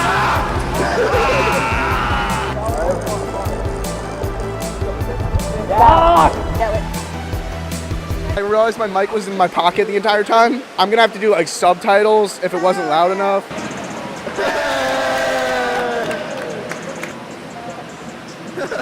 I film every day of my life, and this is just a handful of it. My hard drive has 2 terabytes of videos and 3 years worth of stories. I've been doing this for over 1,200 consecutive days, so subscribe if you want to keep up. But with that said, is a hot dog a sandwich? So it's a piece of meat between 2 buns. Call it what you want. No, a hot dog is its own entity, like its own thing. You cannot put a hot dog in the category of a sandwich. Because you buy a hot dog, you buy a piece of meat. We agree with that, right? When you buy a piece of meat, that's given, yeah. That depends. Did the bun break? Whoa, what? Wait. Like, you know, like how the bun can, like, break? Like split. Yeah, did it split or no? Oh, you're saying they have to be separate pieces of Yes, bread. otherwise it's a taco. Bro, whoa, no. When you make a sandwich, right, it's 2 pieces of bread, one on the bottom, some shit in the middle, right? And you got something on top with the hot dog. You just described the hot dog in a bun. It's not cut all the way through, so it has that divot of bread at the bottom that kind of cradles all the food in there. That's a sandwich. No, but like, my argument for being a taco is like, you know the shape of like a taco shell, right? Sure. I understand it's made out of a different, it's made yeah. out of corn, right? You make a hot dog roll out of cornbread, right? Still a hot dog. Then I can argue and I can say that a taco is a hot dog. Okay, cereal soup. That was actually the follow-up. It's a hot dog. Is a burrito a sandwich? No, burrito's a wrap. It's a wrap. But it's not in its own category. Because it's enclosed. A hot dog is its own thing. It's not bread and then dog. Bread and then dog. You ever been to the grocery store, right? And the hot dog already came in between buns? What fucking grocery store? Is it a sandwich? No, it's not, because technically it's a piece of meat. It's a hot dog sandwich. Okay, you could say a hot dog sandwich. That just sounds weird. Like No. But you could say like a ham and cheese sandwich, and that would just be ham and cheese between bread. No, that's so true. A hot dog sandwich would just be a hot dog. That's so true. In a bun. Okay, so should we just start calling it hot dog sandwiches? God, no. I'm gonna leave it there. Okay, yeah. Michael Bloom, look at my boy right here. He recording right now. Gangsta. Michael Bloom, the YouTube, yo. Shout out Michael Bloom on YouTube. Follow my mans on YouTube. He posts some videos or something. I don't really know. He's doing a trio right here. Come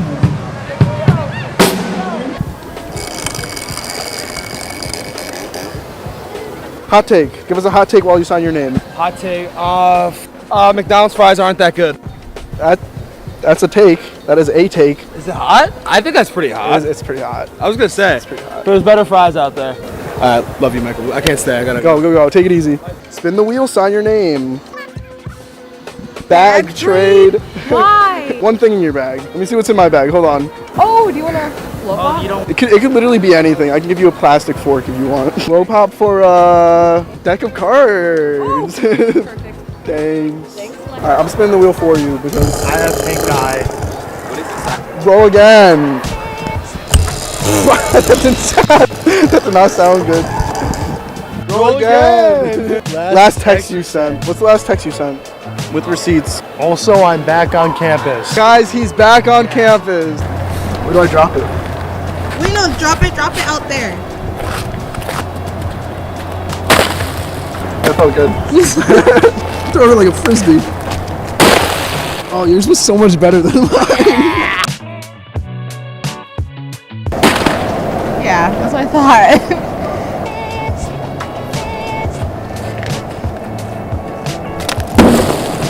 Oh wait, they look so bright red in here. The camera makes it so, wait, look here. Listen, I'll stand by my, if the hot dog is connected, it's a taco. You have the freedom to stand by whatever you want. Even if taco a sandwich now? Is a Alright, we sparked the fire. We're gonna leave. We're gonna leave before this place burns down. Bye guys. I filmed every day of my life for the last 3 years, have been making YouTube videos for the last 10, and now I document my life in a way where other people could learn about themselves as well. So I want to share 3 lessons that have made me happier than ever in these last few months. Number 1 is that the longest relationship you have in your life is with yourself, so that should be priority. I'm 20, so now that I've been making videos for over half my life, it was kind of a weird realization to have. It was also when I realized that making anything is when I feel the happiest. And between these 10 years of me making videos and finding my voice, I've come to terms with the fact that you have to have good days and bad days, and there's also a little bit of comfort in knowing that not everything is within your control. The law of attraction is the philosophy that a positive thought will bring positive results into a person's life, while negative thoughts will do the same for the negative end. For example, your brain doesn't tell the difference between self-deprecation humor and actual bullying.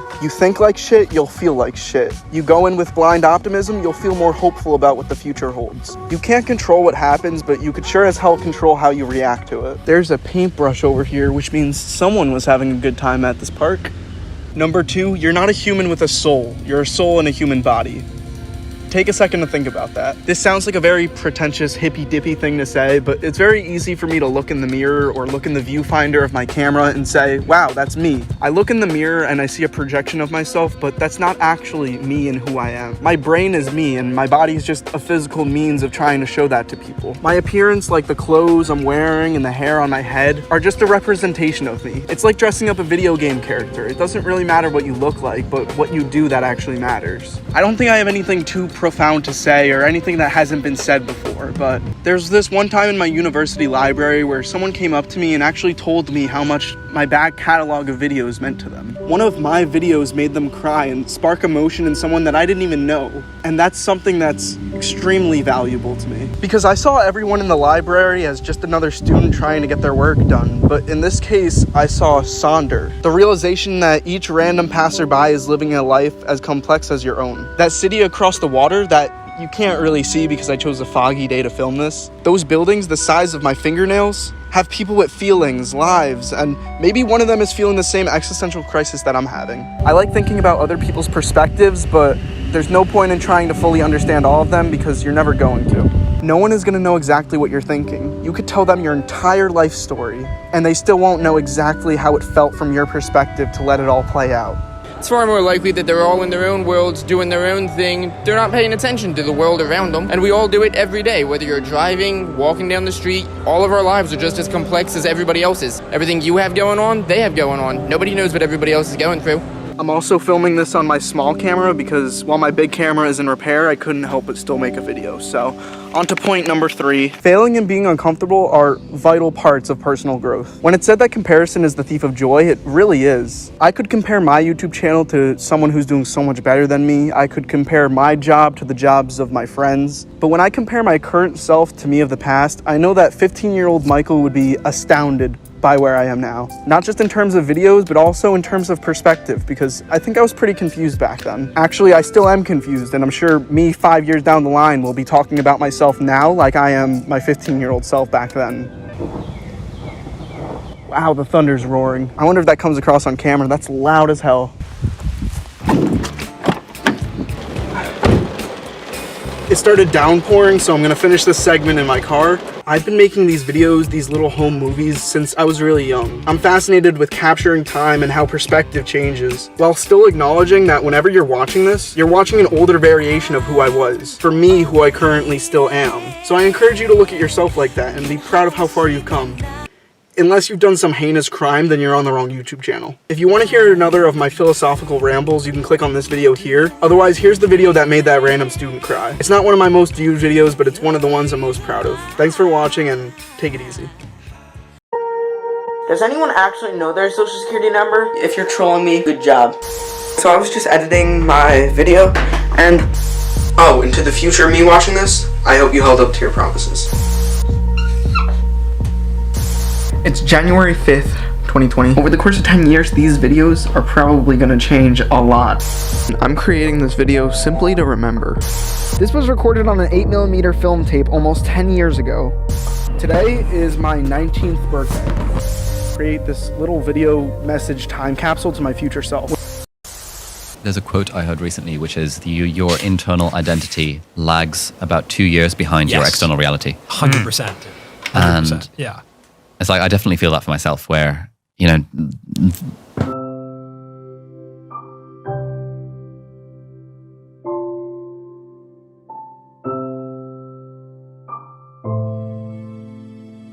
Have you ever picked up a hobby that didn't meet your expectations? Maybe you dropped it and moved on. In 2020, I made a promise to myself to document and film every day of my life in hopes that I could generate enough videos to become another vlogger. And while I was only 16 having this goal, I've kept up with that same ambition, but I have a much different motive and mindset than I did 8 years ago coming into all this. Money and attention? Yeah, I'll take it. It's not something I desire anymore. I forgot I had something in the oven. I made this video about the sunk cost fallacy, where the more time you spend on something, the harder it is to let go of. Relationships with people, physical things, projects that you put time into. And I mentioned how the point I'm at now is not what I initially signed up for. Not that I should owe or promise my past self anything at this point, because I'm way smarter than who I was a year ago, and much smarter than the 16-year-old kid who wanted to start all of this. And that's something that will hold true year after year. That whole thing to me has a very different value than allowing this video thing to become a job for me. I can't even describe how bad it was breaking my camera this summer and not being able to film like this, which if you want to hear that story, you could skip to this timestamp. I really don't mind it. My channel has become an ongoing journal of what I've learned, so I want to just talk about a few pointers for people stumbling across this diary entry. Gen Z and millennials grew up in a very dense time, and that's not to make this a my generation had it the hardest conversation, because not only is that far from true, but it's just very confusing, and you can't blame me for that. The rise of the internet, the crash of 2008, the pandemic, you know, the thing that got me making how to make a mask school video projects before there were even enough masks to go out to the public. March 2020, crazy time. It's why I had the mindset of monetizing this whole video thing coming into it. It's why all these social media apps are super appealing. Everyone sees people their age, you know, It feels like the lottery of quantity, but it's a roller coaster of both failing and exceeding expectations you may have. Last semester, I tried a lot of different things, desperately trying to grow my channel, throwing a lot at the wall to see what sticks. Storytelling, vlogs, bits of random things that I found interesting in my life. I also tried Man on the Street because they're popular, they're fun, I'm pretty flexible with what I can do in them, and I got to have friends in my videos. Even just smashing a printer for the hell of it. That's your fault. But now I'm trying to fit my channel theme of personal growth into each of these videos, even if it's something small. When I realized that this type of thumbnail doesn't fit the same audience as, say, this video, which is newer, I realized that I'd much rather be hitting the right audience of fewer people than a broader audience of people who don't get it or just don't care for it. Special thanks to you for not clicking off when you didn't see the Mr. Beast intro that goes, I filmed every day of my life for 3 years, and at the very end of last semester, I broke this camera, and I couldn't just break the promise of not filming every day of my life, so that's where this bad boy comes in. The camera from 2016 Bloomfilms. First try! Woo! This guy and his little brother. This little small camcorder gave me something easy to just throw in my pocket to capture like a candid moment with my friends, which would have been a whole thing to take out this camera, set it up, and then it's not like pulling out your phone and recording. Hey, so just something I wanted to throw in while editing this was that I put the idea of this project into ChatGPT and had it explain it in a way that I could have it be a digestible idea to a kid. And I think the way it explained it was actually really sweet. So you know how sometimes we like to take videos when we're doing a birthday party or a fun day at a park? Well, I've talked about how we don't always need to film everything we do, and I still believe that's true. But sometimes I like to record really special moments that I could use in videos later, like a secret message to myself in the future. It's like a fun way to make me feel like I'm in control, even when things are changing around me. It's a bit like when you're playing with building blocks and you create your own little world. It's like a way to remind myself that it's okay and I don't need to worry all too much. So, all in all, what I'm trying to say is... It's also so much less intimidating to just record on something small like this rather than a whole big camera setup with a tripod and a mic and what I usually carry around with me. And sure, I could use my phone to record the easy videos, but all my camera videos get backed up to this 5 terabyte hard drive. Everything recorded on my phone goes to the 2 terabyte Google Cloud that I have. There's a method to this madness, and the camcorder is just really friendly to take around with me. And when I was forced to use this camera as a substitute over the summer, I finally came to the realization that I was doing this for me once again, rather than the goal of monetizing my everyday life, which was my initial goal of this everyday project going in. And ironically, it took breaking my big camera to feel like this again. Wish it didn't, but you know. So for the entirety of the summer, I was using this camera up until the last 2 weeks when I finally got my big camera fixed, and I'll let Michael from the past here explain that one. My camera's in the middle of the street right now. This is a video that I've been wanting to just get all summer, and there's not even much to it. This guy, I'm gonna look like a dumbass because that guy almost just hit my camera. But I've been wanting to get this shot for almost the entirety of the summer, but while my camera was in repair, I couldn't do anything about it. It doesn't even need to be perfect at this point. I just needed to do it for me. So future me, when you're watching this, have a good one, take it easy, and one day at a time. Now that I'm not making all these videos just to make them, I feel so much more comfortable in knowing that I'm making them for me to look back on. I'm staring at like look at what I'm staring at. I'm finding a lot of comfort in knowing that I'm not making these videos for any other reason except the fact that I like them. I'm like convincing myself of this, but for so long I've been saying it, I'm doing it for me. Now it actually feels real, so it's a great fucking feeling. Use video and audio clips from August 11th at around 8 p.m. So I feel like I say this every video, but when you put your thoughts online, people are gonna poke and pull at different things. Watch some videos and not others. I wanna show the perspective of other people, tell my story, and try to just get people to think more about their own personal growth. But maybe that's too much to think of myself in one video, so if it sounds like I need to be humbled, let me know in the comments below. Or talk about anything that you might have been thinking throughout this video. Hit the buttons down below, you know which ones, and take it easy. Have you ever watched a video or a movie and thought about it for a long time afterwards?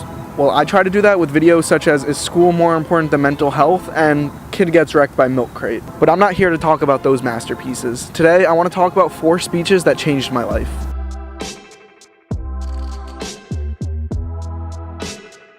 Okay, future self. This one holds dear to my heart because the description is, who will you be in 10 years, in 20 years? Envisioning how you will evolve is very hard. In this episode, we share ideas on how to plan for a better future while also allowing for the unexpected. And that's really the whole premise of this everyday project thing, which, oh, thanks for the indicator, future me.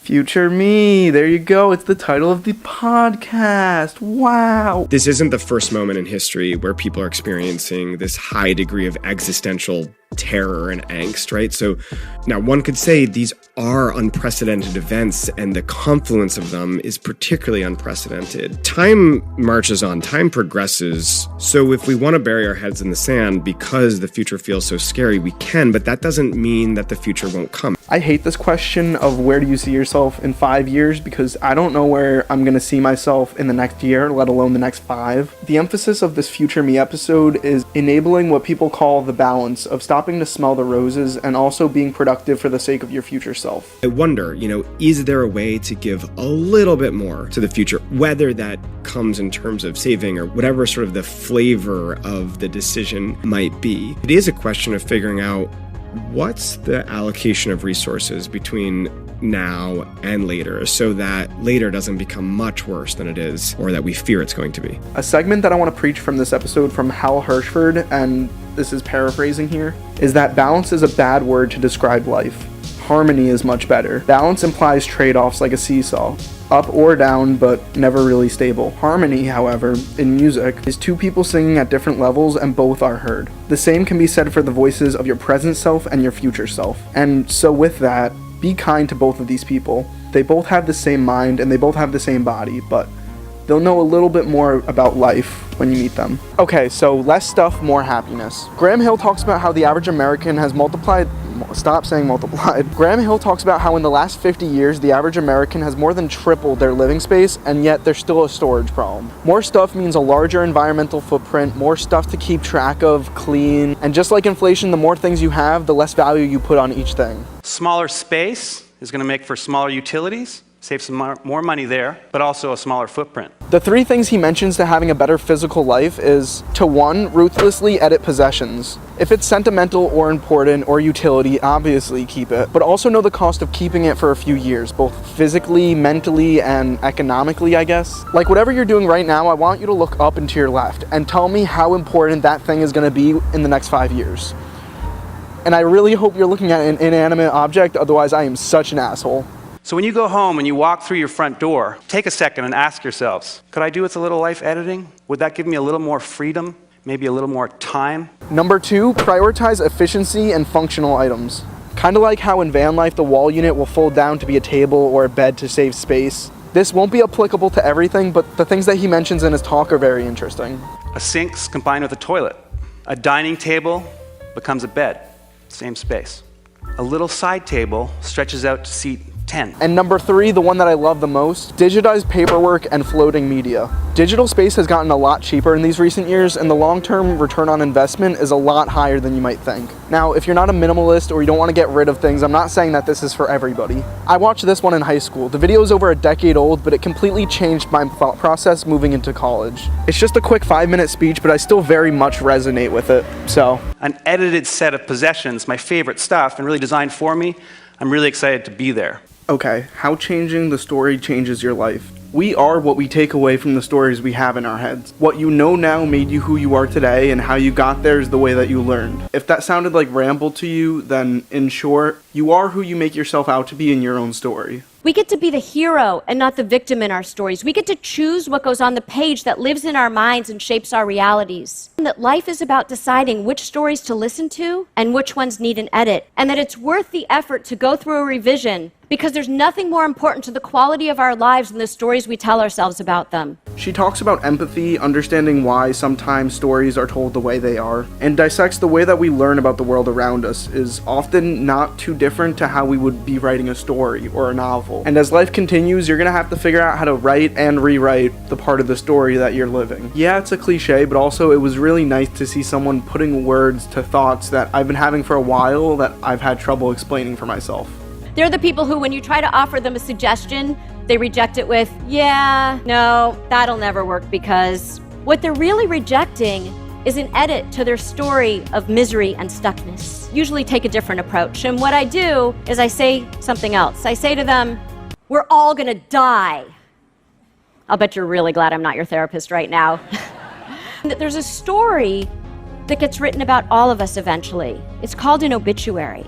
And I say that instead of being the authors of our own unhappiness, we get to shape these stories while we're still alive.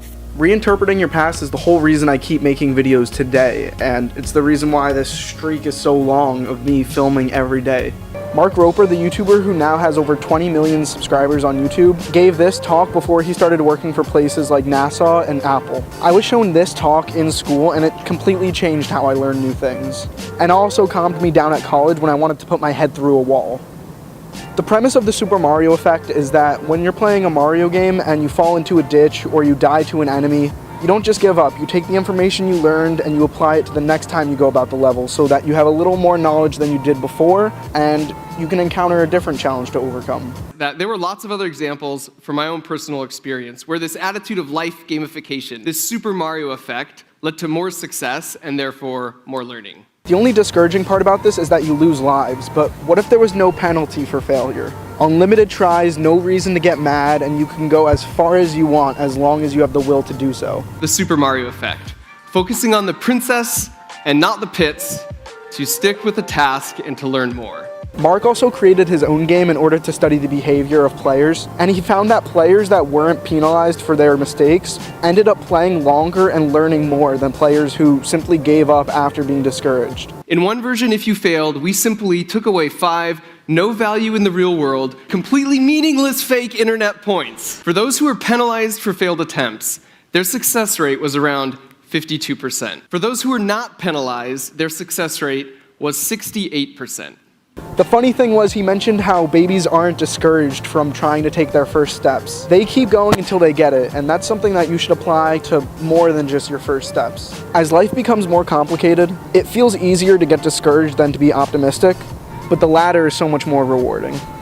So those who didn't see failing in a negative light nearly had 2.5 times more attempts to solve the puzzle. As a result, naturally, they saw more success and therefore learned more. One honorable mention that I want to bring up, and there's a specific quote I want to take from it, was Ed Helms doing a graduation speech at Cornell. Only a fool would risk failure. Be that fool. I was a fool for taking on more than I could handle, and it was brutal. But at least I had an outcome. And outcomes, whether good or bad, allow us to move forward. Had I not been foolish, I never would have done it, and then all I'd have is a vague sense of regret and wonder, which is at best useless and at worst paralyzing. I've been making these diary entry archive videos since 2020 that document how it feels to get older and figure things out. So if that's for you, maybe you should subscribe. And if it's not, how the hell did you make it this far in the video? That's crazy. And I don't know why I'm so far back, but I'll link everything I talked about in this video down below if you want to look at them. And I recommend you do, because some of these just got me completely amped up to be alive.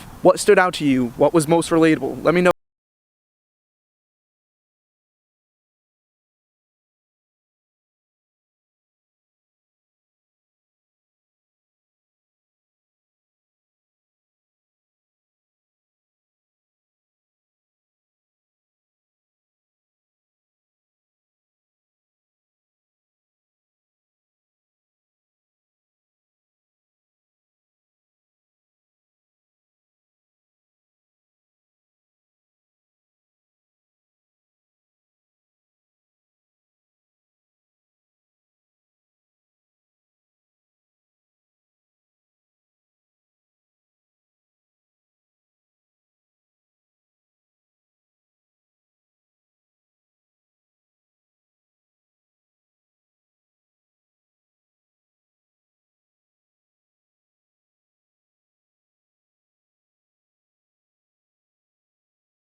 This YouTube video called I Don't Want to Be a YouTuber. Today is day 680 out of 3653. It feels like since starting college, making videos has taken a backseat for me. I slept for 2 hours earlier and I'm debating just trying to get this video over with at this point. This is the moment where I realized I would be hitting the 4-year mark of filming every day of my life. And a lot has changed. So if you're watching this in 2023, welcome to this snapshot of my life. If you're watching this after that, enjoy this little time capsule starting with my junior year of college.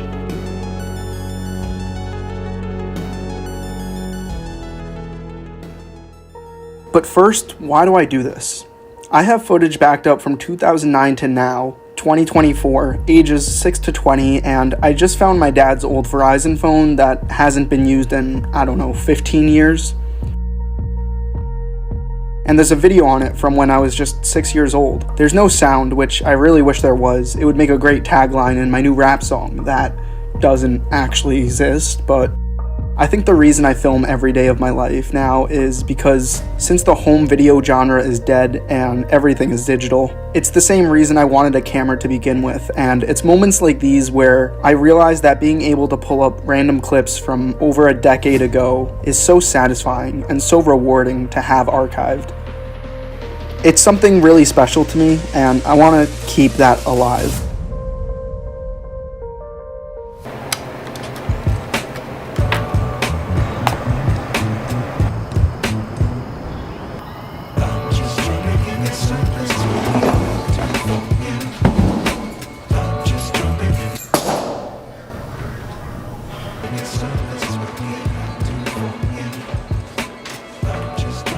Alright, I just pushed really hard. This is the video that's going up tomorrow. I have to re-export it because I made a couple mistakes that really made me upset. I'm really happy with how it came out. It's the TED Talk video. I thought about it over the summer. It's taken weeks to execute it, but I've been working for like the last 3.5 hours, 4 hours, but I need to know where to draw the line of me going insane. Like, if I work too hard on a video, I get burnt out. And I'd rather be saving that energy for bigger projects. And now that I'm saying it out loud, that like talking it through out loud really helps me figure that out. I also uploaded the Hi Me in 6 Years video. What an interesting piece of archival footage. Alright, future me, take it easy. Have a good one day at a time. I needed cardboard for a school project, so I went to the tunnels where they dispose of all the boxes from the mailroom items, and I just took them. After all, if I'm paying tuition, they could spare a box or two that was gonna get thrown out anyways, right?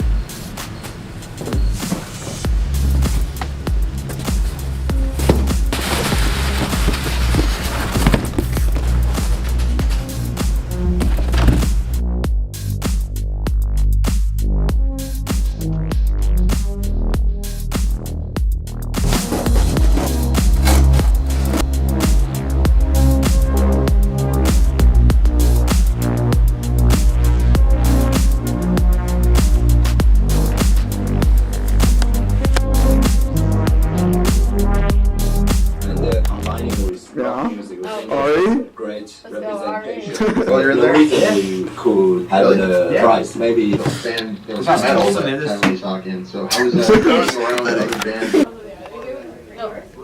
To be continued. Be back. Alright, so Ari actually gave me this microphone today. This is a $160 mic compared to the $40 one that I had, which is this one. I repeatedly buy these pieces and they break in the same spots. And at the last greenhouse, which is like another one of those venues, I went into the mosh pit. Exactly what I just showed you happened. It probably works really well like this as like an interview style microphone too. So that should be interesting. Yo, what's up guys? We're in the library.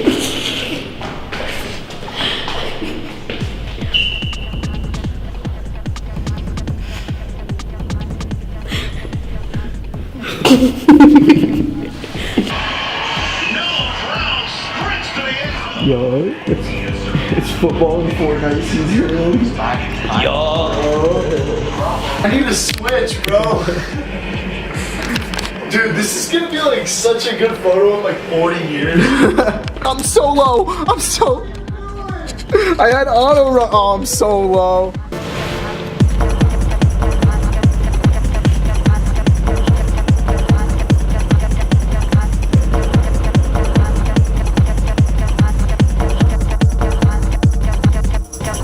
I may have just filmed one of my favorite videos I've ever made again, or finished editing rather, because I didn't film it, but it's called What Happened to YouTube's Broadcast Yourself.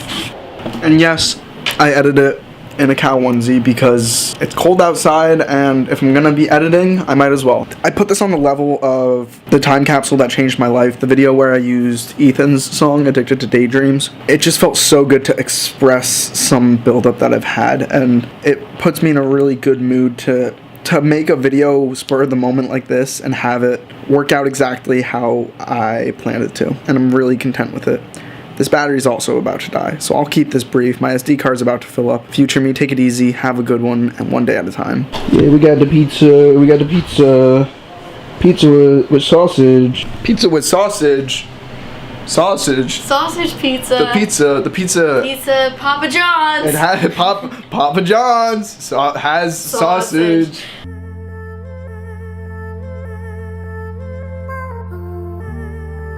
Alright, future me. Tomorrow's the last day of classes, and then Wednesday morning I am leaving to go home, which is going to be annoying. Double train transfer home. Yeah, I mean, not much else is going on. Here's the paint by numbers that Natalia and I have been doing. I think we're gonna work on this a little bit later today too. Damn, I can't color in the lines for shit. I gotta go back to kindergarten. I think it's just like a skill that you just kind of pick up. I just didn't. You never did? Nope. I also have a tremor, so I can't really like. Okay, pull out the tremor card. I get it. It's a medical Bergen essential tremor, okay? It's not something I can do anything.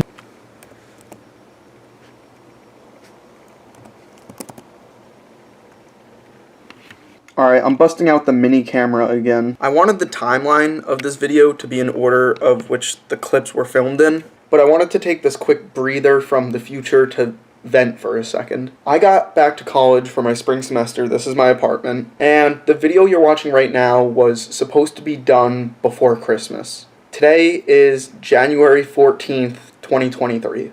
I wanted to try a new format with this filming every day of my life kind of project, and I feel like the sunk cost fallacy kind of caught up to me. I spent way too much time on this video to scrap it, and I know I'd be kicking myself in the future if I did. I'm at the point where I'm kind of over this video. I've been working on it for almost 2 months, and it's supposed to be a little time capsule of last semester, but I start classes on Wednesday, and I really want to just have this done and get it out. If you're watching to this point in the video, I really appreciate it because it feels like I'm not trying to optimize this one for retention or anything. Retention, not attention. It's taken me so long to the point where in the time that I was supposed to have posted this video, I uploaded another video about how copyright is broken on YouTube. And at this point in this video, I was going to put clips of me experimenting and talking about my faceless channel that I was trying to get monetized. But you can watch that video if you're interested about it. I'm deciding to backseat that project and put it on a hold to work on Bloomfilms Live, which is my shorts channel. And I gotta say, I think getting an unfair strike on my faceless channel that I was working on for 3 months was weirdly enough the best thing to happen to me in this new year. Easy to say that when it's only January, but it made me realize the potential of shorts, and I just recently privated all my shorts from this channel, Bloomfilms, and I reposted them on Bloomfilms Live to focus on the everyday project here. If you want to see little snippets and little trivia bits or clips from every day of my life that don't end up getting into these videos, you should go check out that channel. But I feel very clear-minded now that my focus on this channel is the everyday project.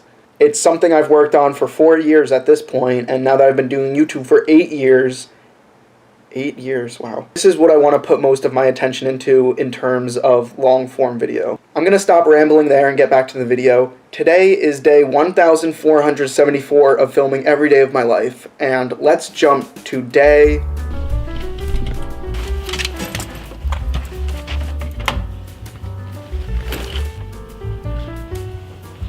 I had some things that I wanted to say, but I forgot that I'm in like the very, like, almost eerily quiet spot of the library.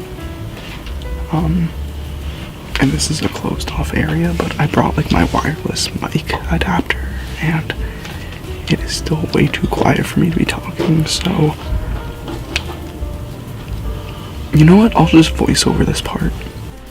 I feel like I'd sooner take an essay or a presentation over a final test if I had the option. I feel like presentations are just great because I know how I'm gonna apply what I learn into a PowerPoint or whatever, but this isn't always the case with group presentations, and that's what I'm working on today. By the way, I'm sitting in this little corner here. It's so comfy. It's pretty closed off too. It's away from everyone, and it's just like the side corner of the library. Every time I'm out recording, I try to find different corners around campus to film at. It keeps things kind of interesting and fun. Plus, once I graduate, I'll be able to look back and remember all these small spots around campus that aren't in the main walking path of my everyday. I know these are the good old days I'll look back on fondly, but right now my brain is absolute mush and finals week is kicking me a little bit. And so with that said, let's exit the voiceover, break the third wall, and see how Michael's doing. You know, I'm sitting here trying to figure out how to balance the influx of ideas that I have with school. This week and next week is finals week, and I can't really control when I have an outburst of ideas and creativity where I want to act on it as much as I do the video you're watching right now. And it's getting really hard to justify how much time I'm pouring into this when I almost feel guilty not putting that same time into finals. I am still putting that time into finals, to be clear, but I put a lot of effort into these videos, and I know at the end of finals week, when all of this winds down, I'm gonna have a personal piece that I'm so proud of. And there's part of me that's like, this isn't even worth filming, because what is my personal project to you when it's about me reflecting on my life, hoping that maybe you could learn something? I think it's really self-centered, but it's something that keeps me optimistic and aware of where my life and time is going. It feels like I'm trying to justify this to whoever's on the other side of this screen, but if that's just my future self, I honestly couldn't even care less.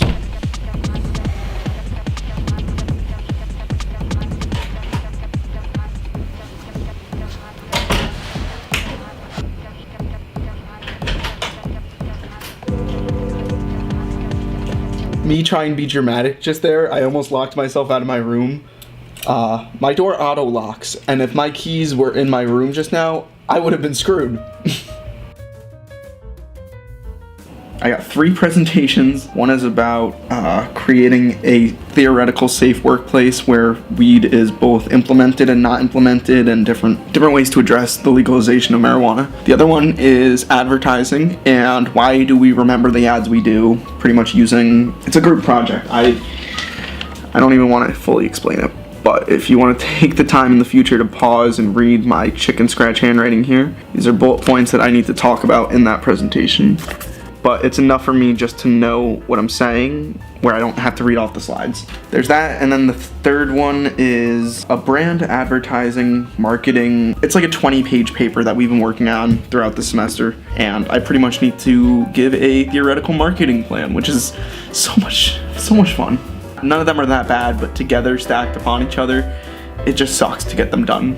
I gotta go do this panel later, this alumni panel, because last time I went to one of those, I did not regret it, and it was actually, gave me a little bit more hope in myself for some reason. So I don't think it's a bad thing. Just going with it. It's finals week, it's annoying. I'm also gonna walk in with my camera, because why the hell not? All right, future me, take it easy, have a good one day at a time. There you go. Please tell me the mic was on. Cool, thank God.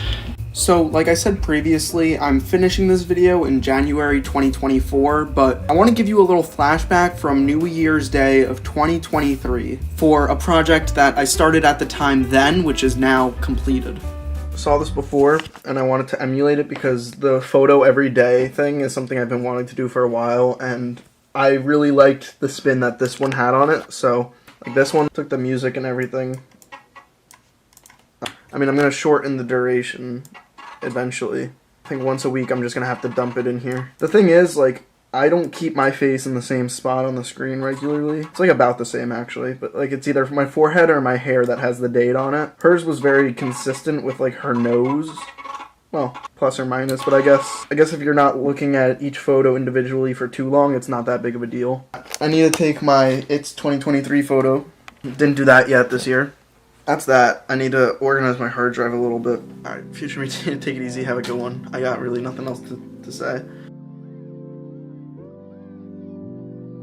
I've been consistent on this channel for the last 8 years. I'm at a bit of a loss right now. Every year I say the same thing, you know, things need to change and things around me are changing and I'm learning more. I'm just trying to figure out what value other people get out of my videos. And I constantly go into this loop of, you know, I'm doing it for me, and at the end of the day, there doesn't need to be a message because I'm cataloging my life.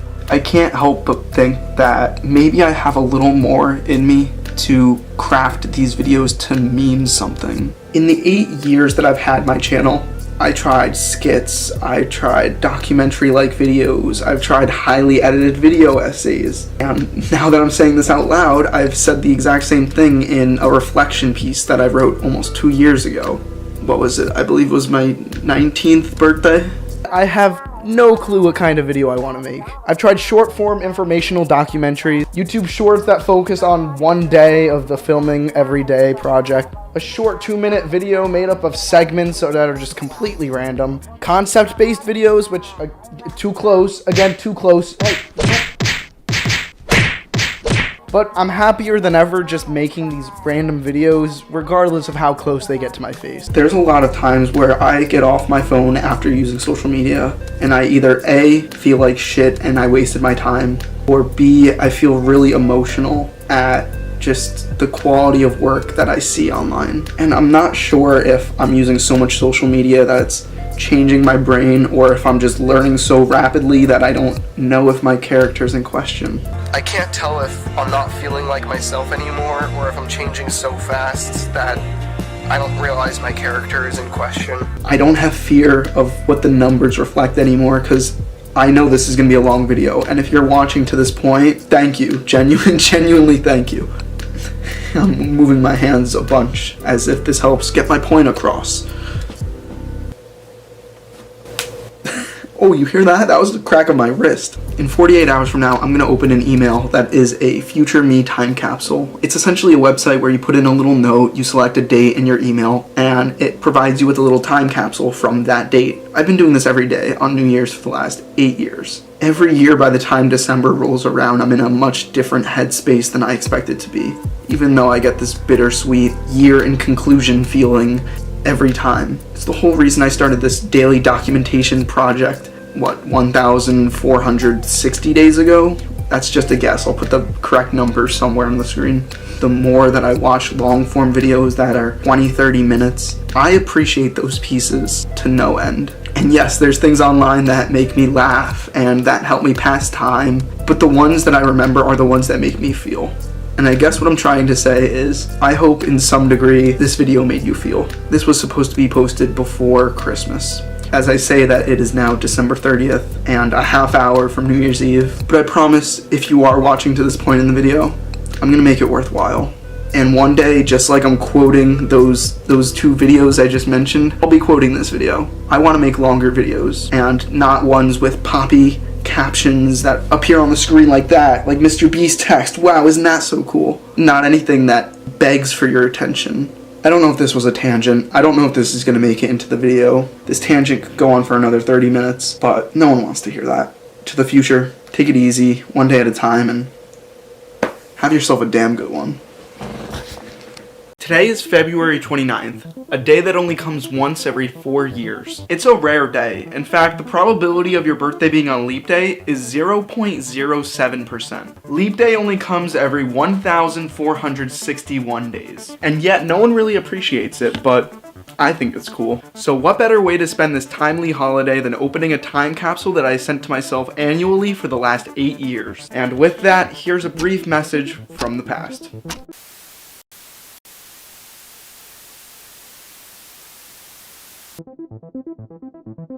How fast does a year pass you by? It's been a year since I last wrote an email to my future self, and this is something I've been doing for 8 years. My 13-year-old self emailed my 14-year-old self, my 15-year-old self emailed my 16-year-old self. I want to read you all 8 of the emails I've written to the future. When time slips you by so fast, it's hard not to get caught up when the New Year's rolls around about where you were this time last year, and where you expect to be by this time next year. So I send myself these little time capsules, I record every day of my life, and I journal my progress because you never know what the next year is going to bring with it. With that being said, let's jump to an email that I sent to my future self from 1 year ago. This letter from January 2023 is being opened in January 2024. all the way up until the letter from my 13-year-old self in 2016. Dear future me, write a video about these emails while you're at it. You filmed yourself opening it this year on January 1st, 2023. These last 365 days have taught me a lot, as they usually do.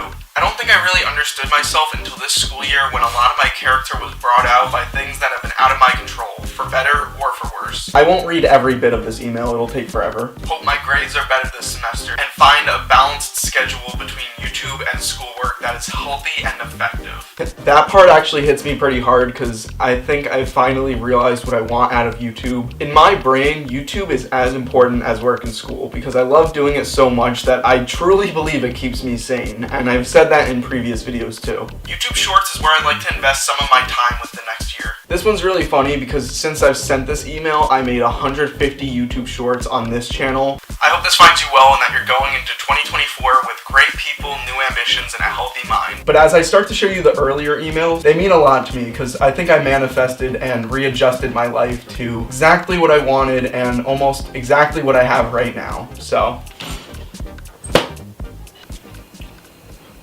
can I be honest? I want to be honest. As I sit here in my college apartment eating chicken, cheese, lettuce, onion, and ketchup on a roll with a plastic plate because all of our nice plates are dirty right now, I'm taking a look at my channel and I'm questioning why I didn't put that like day whatever in the corner of every thumbnail. This feels so abundantly clear to be doing right now. This right here, this one right here, this one here on my birthday. And now that I'm gonna be focusing on making little time capsule pieces like this, I'm looking at this guy's channel. He made these two videos. They're absolutely great, and it's a photo every day for 12.5 years, being posted just 6 years after his video about taking a photo of himself every day for 6 years. And this is some of the earliest YouTube that I watched. If anyone is familiar with the way that Casey Neistat organizes his video catalog, he keeps every bit of raw footage that he has ever filmed, separates it by year, month, week, day. But a combination of the way that Casey stores his videos and the fact that this is one of the earliest YouTube videos I've watched definitely inspired this everyday project. And now that this guy is uploading videos after almost 2 decades of being on the platform silent but viral, his thumbnails are literally just the day's date.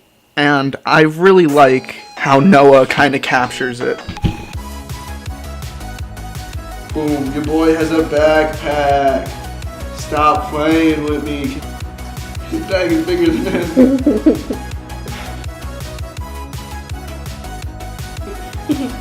Where's the old guy? Doug! Yo, wait, there's Doug. It's a living animal and he's in a bag. Free my boy. Yeah. Hey, get it done. Thank you. Let's see. Yo!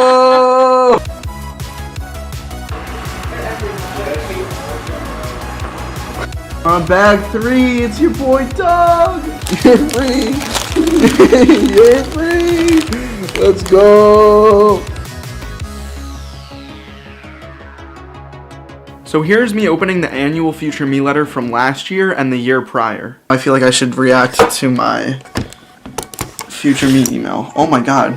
A letter from January 2nd, 2022. 2021 has been a roller coaster of emotions. The good, the bad, the great, and the ugly. But as I reflect on the last year, I like to write this time capsule to look back on. Last time I set a goal, I didn't hit it, but I also didn't work as hard as I planned to do in 2022.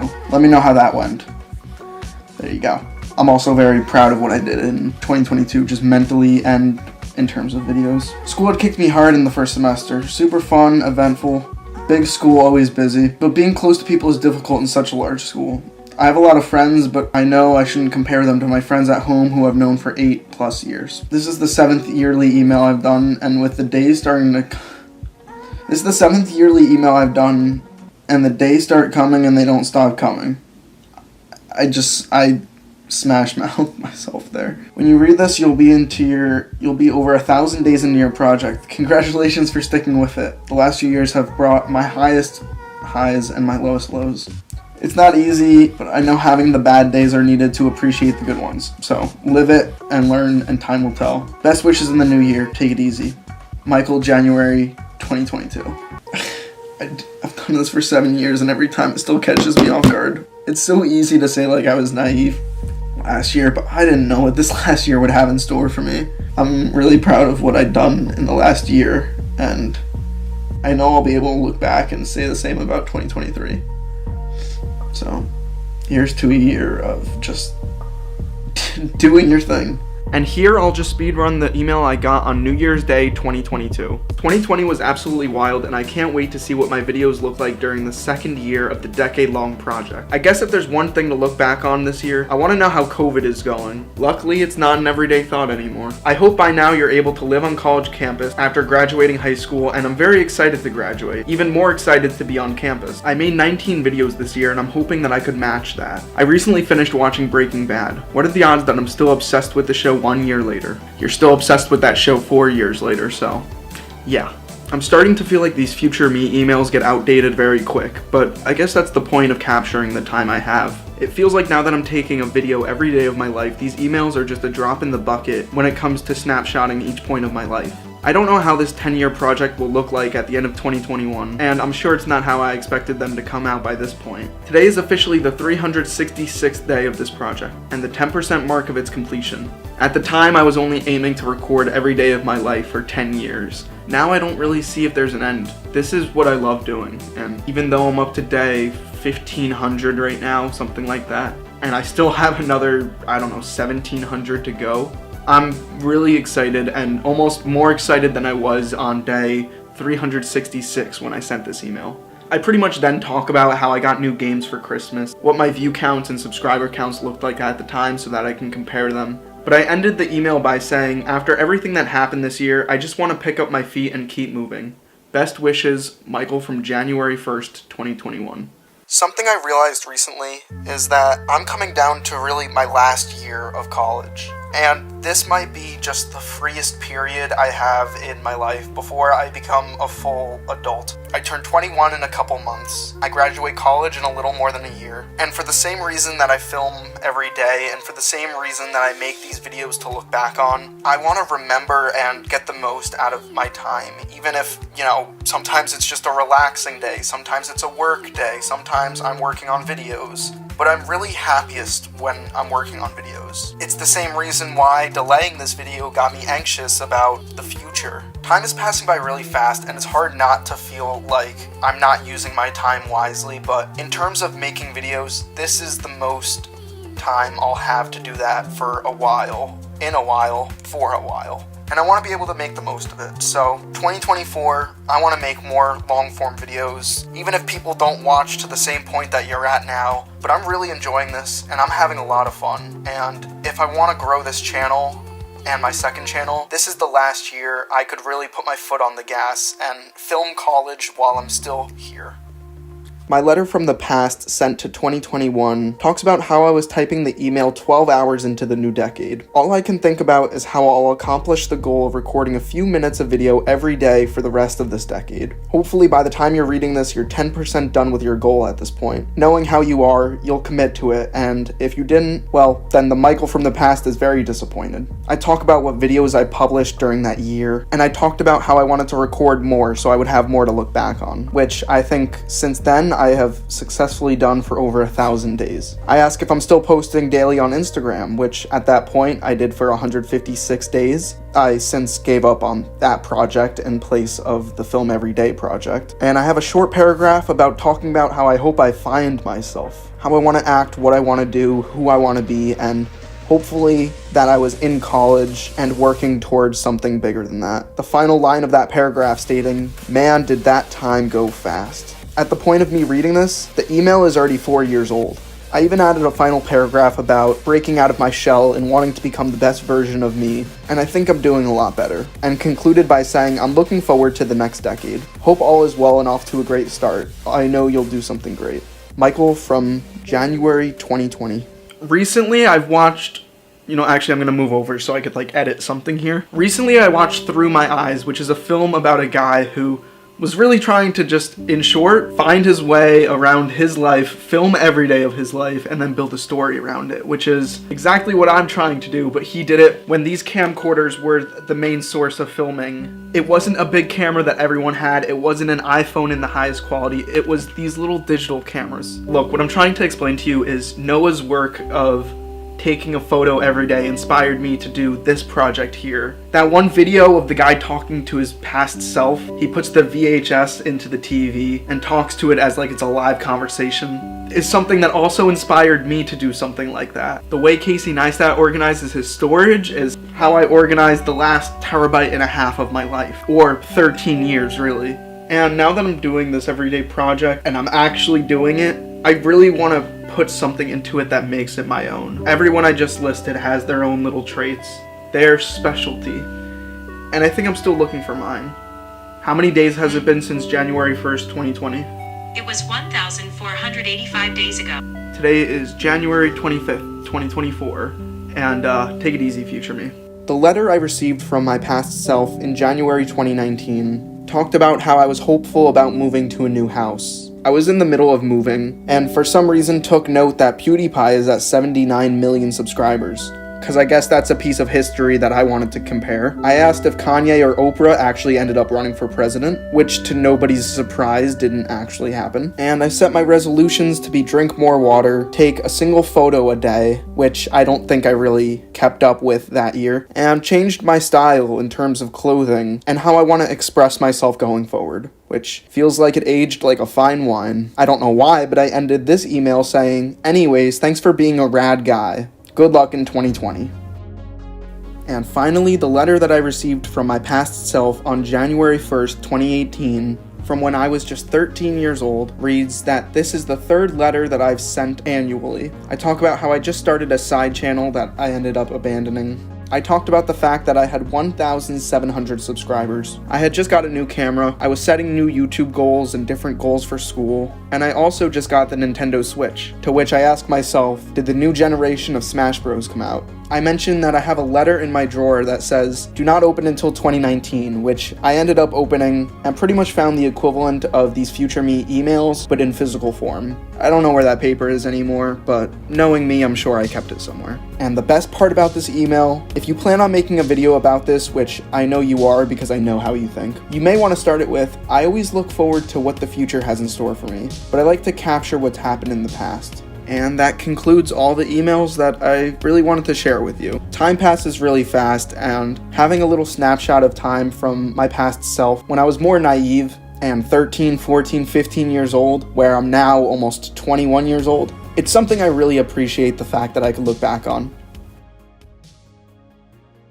Like I'm still filming every day, and I do have content, or as, you know, little vlogs and clips that I want to share.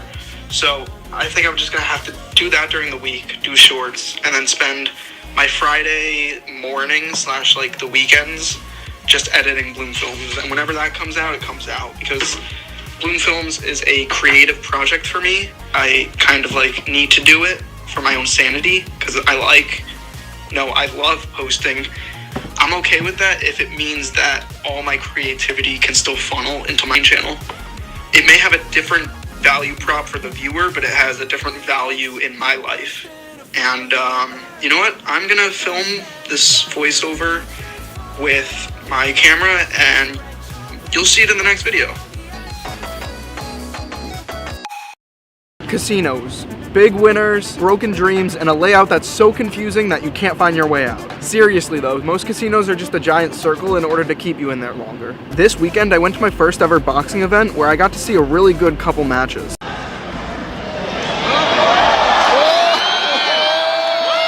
Where did this take place?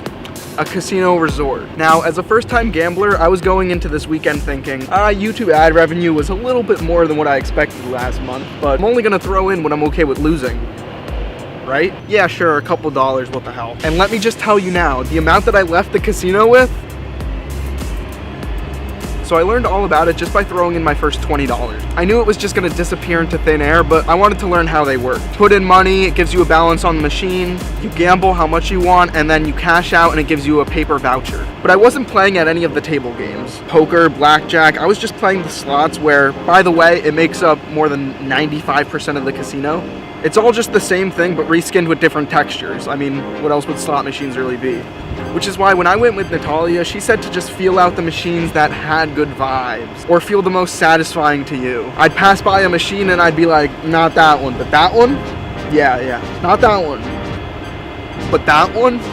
Yeah. They really want you to stay here as long as possible and be as comfortable as possible. Because you put your phone there, wireless charging, boom. And then there's also the theory that if you let someone else run up the machine and then hop on after them, there's a chance that you're a little more lucky than they might have been. Which is actually how claw machines work. I mean, like, come on, really? Do you see this? I don't actually know what clip is there, but I'm sure... Can that plane just be any louder? I'm so close to an airport. So these machines are pretty much only set to be at full strength a small percent of the time. And this is confirmed now that buying a claw machine is really easy. Some entire YouTube channels are based all around claw machines. So I pretty much blew through my first $20 just figuring out how everything worked. And when I was gonna load up on another $20, we passed this man who was walking slowly behind a woman who I assumed he was with, since they were in like a matching green suit and dress. And I couldn't tell if he was looking down at us with a defeated look, or because he was literally like 6'8". But he slowly and quietly gave us 2 casino vouchers. One for like $4.50, and another for 66 cents. I was kind of shocked, but with the amount of foot traffic in the casino every day, there's gotta be a lot of people that end up losing, so. I even glanced at an older gentleman who saw the whole interaction, and he gave me the look of just like, and that is just like permanently ingrained in my mind now. Anyways, I threw in the $5 worth of vouchers that this guy just gave us, in addition to $20 of my own. And after playing slots for about 15 minutes, I got my balance from $25 all the way up to $45. And that was when I got one of these mini like boost wins when this pot filled up. I could have left the casino right then and there. I got that sweet rush of how it feels to get a mini jackpot on a $1 spin machine, leave with another $5, but I came to lose money. I loaded another $20 in addition to all that. I almost wanted to lose my money so that I would train my brain to not be addicted if it worked out just on beginner's luck. But also, maybe that's just me coping in case I was in the negatives for the night. The fun part wasn't winning the money, it was the fact that no matter how much you won, you got to hear this sick jingle play.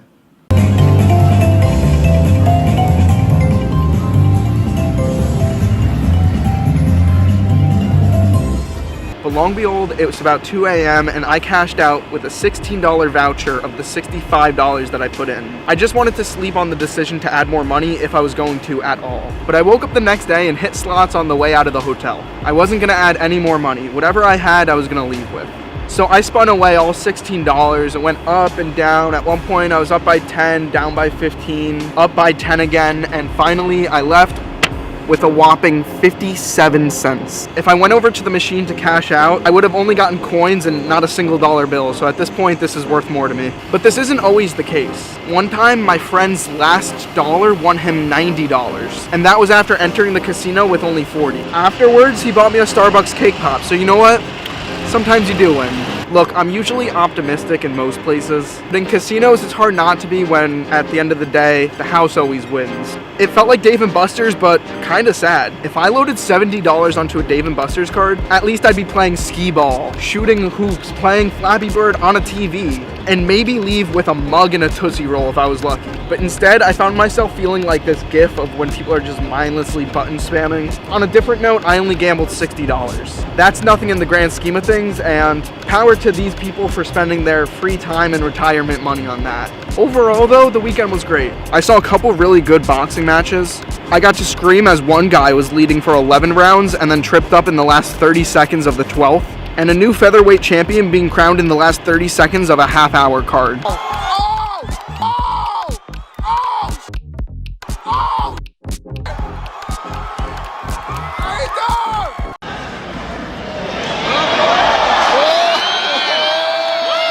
Have you gambled at all? Dave & Buster's, casinos, sports betting, arcades? Let me know down below. Anyways, I film every day of my life, and that was from day 1,523 of this daily project. Subscribe to keep up, gamble responsibly or don't, it's your life, and take it easy. There's so many cameras happening right now. Holy shit, they're having, come on, have that, come on. Who's gonna be the 100,000 subscribers?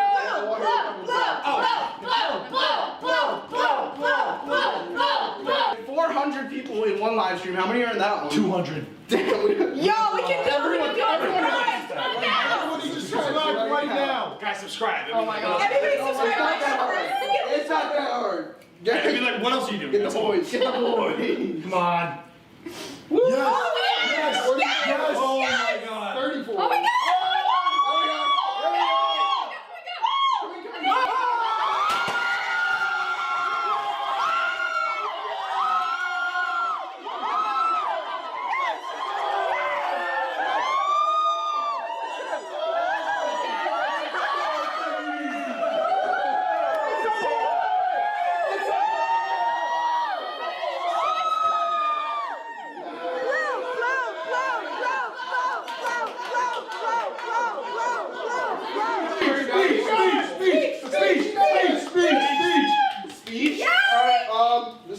microphone? Yeah. Okay. I made videos for 8 years, and I was stuck at 24,000 subscribers for 3 years. I was bleeding subs the entire time. In the last 3 years, I lost. My net gain was negative 600, and then this happened in the last month, which is insane. And I'm very grateful, and I'm very grateful that you guys came here to stream and record and be If you're anything like me, then you must be a college student who heard of the solar eclipse and looked up a map to see if or when you could see it where you are. God. Oh my, Jeremy, do you see this? I do. Do you see this? Maybe you had a college class that you had to be at during the eclipse. Or maybe your professor just emailed you and canceled class completely because she's that cool. And if none of that describes you, then boy do I have a story for you. Solar eclipse means that the moon blocks the sun like this. In fact, this is 100% accurate. I'm gonna go fast here, so keep up. I live in New York. The peak eclipse time was 3:15 to 3:24. I didn't buy these glasses, which you actually need to see the eclipse, and I'll get back to that in a second. And for context, there's about 25,000 students at my university. Okay, so 25,000 students, and oh, wait, they're handing out free glasses at 2:30? Okay, actually, I'm gonna get there early, see how many people are there, try to get in front of the line. I got there 30 minutes before they gave them out. Apparently they only had 500 or 1,000 of them, and you also needed to show your school ID to get one so that it would be limited to one per person, but that wasn't going to be a problem. The problem was that I didn't get a pair of glasses, and some of my friends didn't either. So I texted the group chat with my friends to see who had a pair, and about half of us did, so we figured we were just going to share them. And might I just add that there was another student who went around during the early parts of the sun being covered, asking people who didn't have glasses if they wanted to see it. And then she circled back to her friends to watch it. That was really nice of her, and it made me really happy because there were a lot of people who didn't get a pair of glasses, or their friends didn't get a pair of glasses, or didn't have a friend like Samaya who was going back and forth with her pair. She's also trying to get 1,000 subscribers on YouTube, so if you guys could help push her there, maybe we'll call it even for borrowing the glasses, okay? What? It looks the exact same. It literally looks the same. No? You can't really. Oh my god! Oh, whoa! Is it just going it is very clear. So we went back and forth looking at the eclipse, which at full coverage would have looked like this, but from where we were, we saw this. For New York, there wasn't 100% coverage. I think it was 80 or 90. But overall, I think it was really funny to see that many people gather around to look at the sun. Really hard, you can kind of tell. No, it's gone. Nah, I can see it. Let me see it. Oh my god, yeah. Oh. That is so cool. It's just such a funny human being thing to do. Hey guys, today is special. You want to look at the sky with me? Yeah, come on. Just make sure you have those glasses on, otherwise you're gonna burn your retinas. Vince, no! Anyways, I film every day of my life. Today was day 1560 of this project. Subscribe to keep up. Today is 1581. That's how many consecutive days I documented my life in video form. Every single day. Let me put this in perspective for you. COVID shut down the world on day 72 of this project. The day we signed each other's yearbooks in high school was day 533. Thank you, Matt, for that. Last year for my 20th birthday, I put day 1215 in the thumbnail, and today is day 1581 and also the 5th of my annual birthday videos. Today I turned 21 and I want to talk about how I feel during junior year, which concludes 1 week after this video goes live. Make yourself at home, ignore the dirty plate on my desk, and let me start with how sometimes I feel like I lead an emotionally complex life, and then the sun comes out and I'm happy. So functionally, I'm no different than a big leaf. Beautiful. a couple months ago I said, this might be just the freest period I have in my life before I become a full adult, but I'm really happiest when I'm working on videos. And after listening to that, I don't know, 24 times while editing it, it really stuck to me that I need to take my own advice. And I grew my channel from 25,000 to 100,000 subscribers in the last 5 weeks. All of this after my channel's been bleeding subs for the last 3 years. And it's still something I actively enjoy. If it wasn't, I wouldn't be pushing so hard to get this birthday video out on time. I like the fact that in the last year, I've been more consistently creative rather than waiting for a certain spark of motivation. Now more than ever, it feels like this is the right thing to be putting my time into. But I'm not trying to make it seem like everything's perfect. Something I've been struggling with lately is I kind of created my own self-FOMO that I didn't have enough photos or videos to represent the end of this semester. Well, how do I make a good video about something if I don't have any clips of it? But I realized the reason I may not have a ton of clips is because I'm too busy actually living my life to record it. One video here, one video there. One little clip is my minimum, and it doesn't need to be enough to make a YouTube video about it.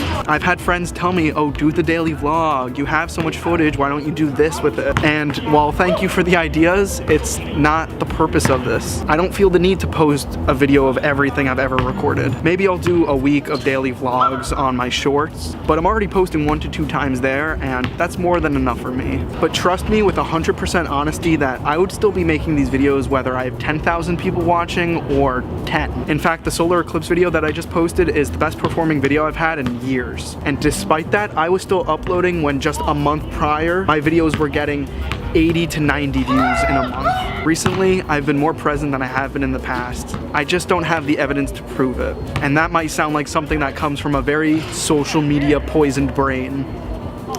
And you'd be right.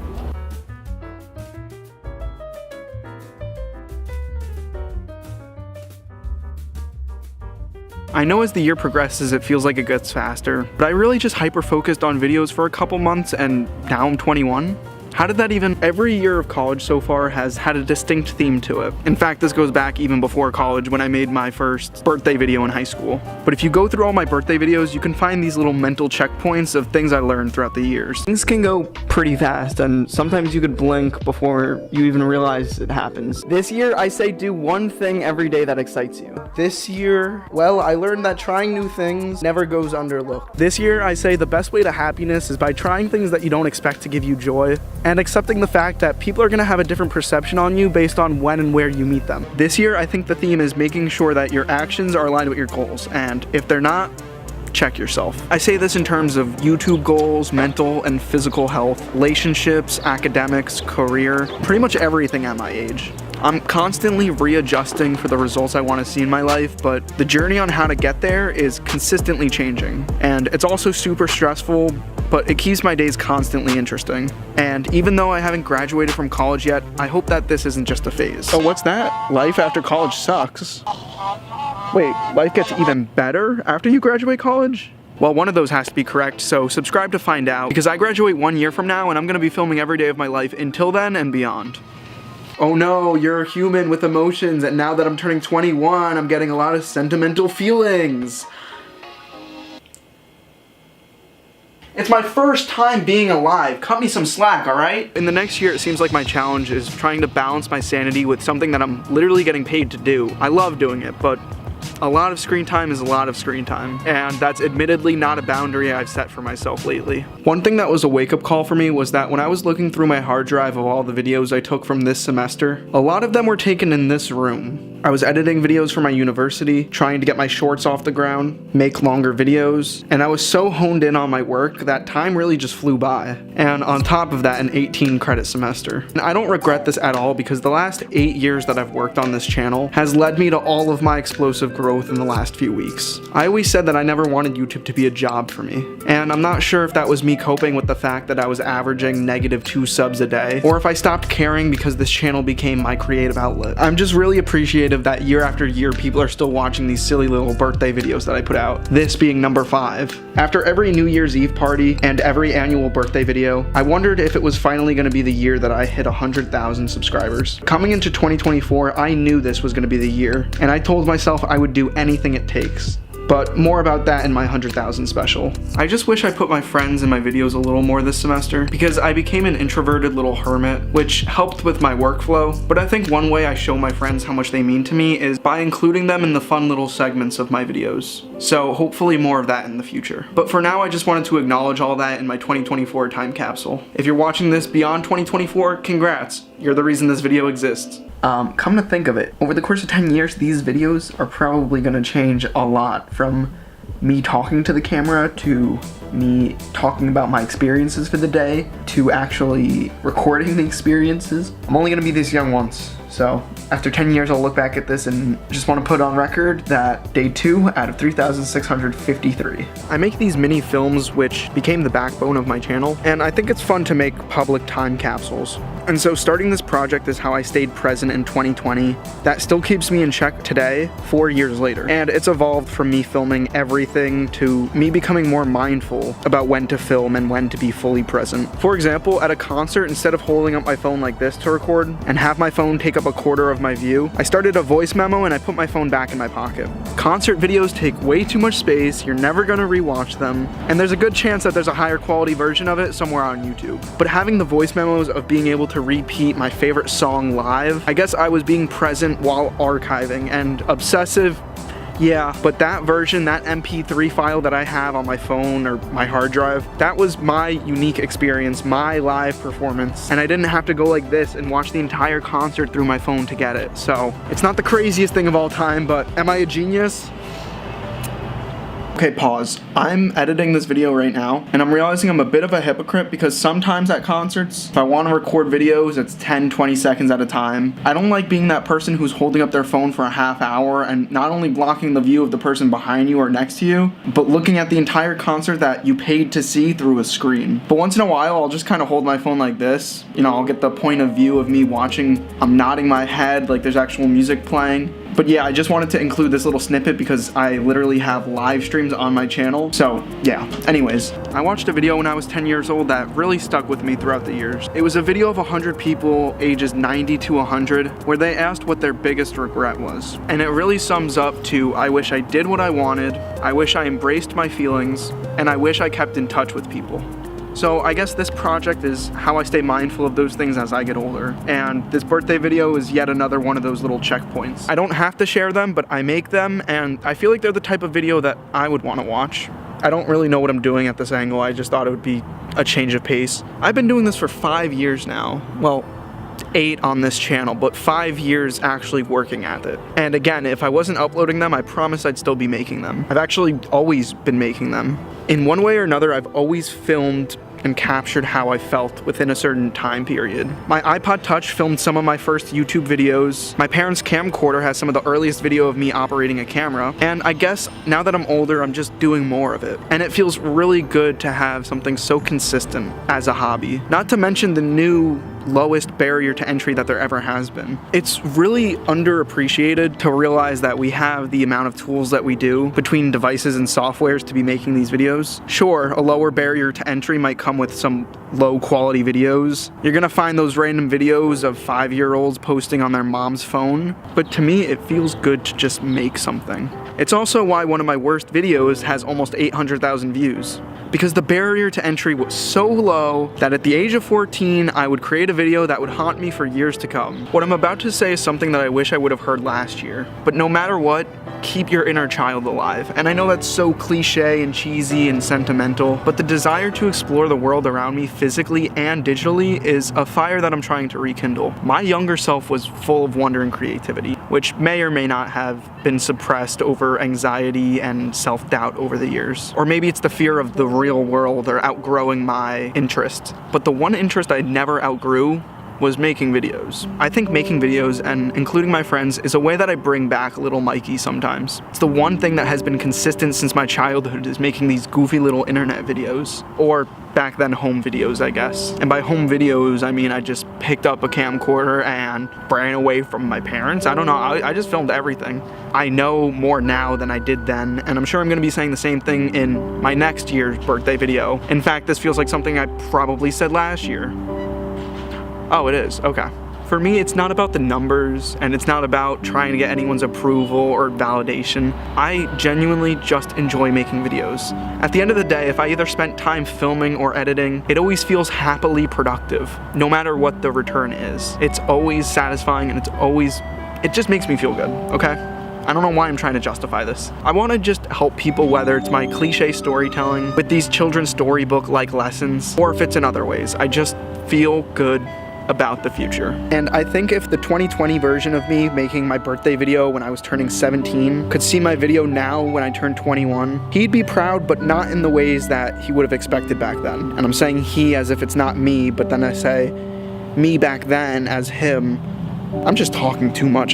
Someone's gotta stop me. You know, if I open a video that I made years ago at this point, I really enjoy watching them. Especially knowing what I know now in terms of this project and getting older. At the time, it wasn't a time capsule or anything special. It was me living in the moment and trying to make a video out of it, capturing some kind of story or snapshot. Nobody understood what those videos meant at the time. I was speaking to the future, which is right now. With this daily documentation project, I am constantly years ahead mentally, but also obviously physically living in present time, which by the time you see this on my channel will have been the past. One super notable difference between this year and previous years is I'm getting a grip of what I want my channel image to look like. Shorts help me with discovery, quantity, and consistency, and my long form videos have minimal branding and help me build up archives in this ongoing story. 3 years ago, my thumbnails looked like this. Today, a lot of them are starting to look like this, and I hope I left enough space for you to see just how loud these are and how much quieter I'm trying to be now. And go for a more laid back image rather than something that's begging for clicks, which I've done in the past, and oh my god, it makes me feel so self-conscious. Honestly, that was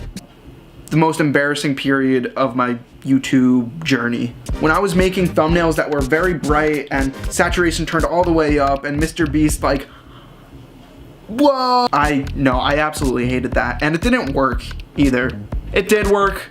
Was it worth it? Absolutely not. I was so unhappy. That was something that I was learning how to do and figuring out how to make thumbnails that didn't look as bad as the bottom of your shoe. When I started this project, I realized that I was growing up online, literally and figuratively in each of these videos, and that's a scary thing to do publicly. But I'm far from the first, far from the last, and did it voluntarily, so I don't really know what I'm complaining about. I'm of the belief that world building is something you do in your mind and is flexible. Your worldview is something you can control. Main character bias, yeah. Manifestation, sure, maybe that's a word for it actually. But look what I'm doing in these videos. I'm taking parts of my life, little segments of my ideas, and I'm making them into some condensed version of how I'd like to remember that period of time. That is pretty close to the definition of world building, is it not? I'll put it right there. If it's not, that's actually embarrassing, but I'm willing to bet on it. And so I'd like to think that by some extreme self-centered means, if you're watching this video, you're part of my world and I'm a part of yours. So all of that just to say, things are changing pretty fast for me. I'm becoming an adult instead of a goofy teenager, still making videos in his room, which is weird, but also like wildly exciting. I'm graduating in a year, I'm an actual adult now. I want it to be as sappy or sentimental as I was last year. It's a lot of work to capture a year's worth of growth in one annual video that usually I don't even have enough time to do because of finals. Plus, these birthday videos have gotten more elaborate. I'm sure this one's gonna be the longest one I've ever posted. So I just wanted to slow down time a little bit and show how much this project means to me. But I'm not even gonna have time to edit that much of it, so what you're seeing is what you get. But I'm sure I'll look back on this video just as I do the ones I posted months and years ago. Until then, today is day 1581 of filming every day of my life. It's raining, so I have to go, but if you wanna see my birthday videos from the last 2 years, they're gonna be on the screen. And I'll see you next year when I turn 22 on day 1946 of filming every day of my life. 3 weeks ago, I uploaded a snippet from a video that I made over 7 years ago, and the intro to that video looked something like this.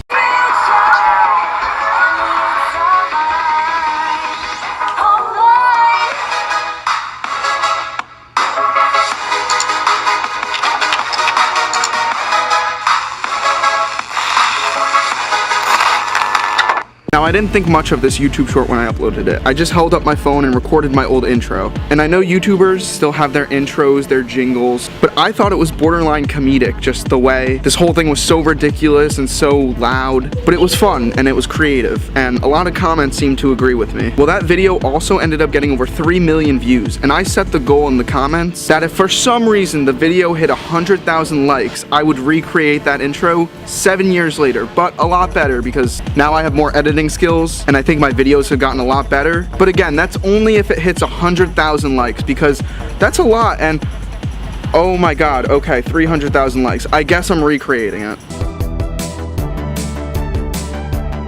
Okay, so the first shot of the intro is actually me doing a transition with this camcorder, And yes, I just did this to show off my play button. So I'm gonna recreate that first clip, and then I'm gonna be using this camera to record, you know, how I'm actually doing the intro. Back in 2017, there was a whole different culture that surrounded intros. Rather than the cold call open of saying exactly what's gonna happen in the video, today we discover YouTube's least watched video. Let's talk about that. You'd create some little highlight reel to show how you can edit, what type of creative person you are, and that's essentially why I made this. And although I don't use intros like this anymore, I thought it would be fun to recreate it. But the goal of this is not just to recreate the intro. In fact, at the end of this video, I have a mission for you to help me figure out. I'm actually going to look up a video that's called Smoke Black Screen. It's pretty similar to the one I had in my original intro. I record screen to screen like this. Black out my blinds really quick. Okay, so now for this next part, I have to match that transition in front of my computer screen and then go over to the glasses. And then cut the two clips together. You'll see what I mean. So here I was recreating each shot. I recorded my screen through the air instead of screen recording. I had the glasses up on my desk. But from there, I took every shot that I tried to recreate frame for frame, threw it into the editing software, moved around a couple sound effects, tried to get that VHS glitching overlay that I had at the end. So now I'm gonna show you the new intro, and then I'm gonna put it side by side with my old intro. And after I show you the results, I actually have a mission for everybody watching this. So here you go.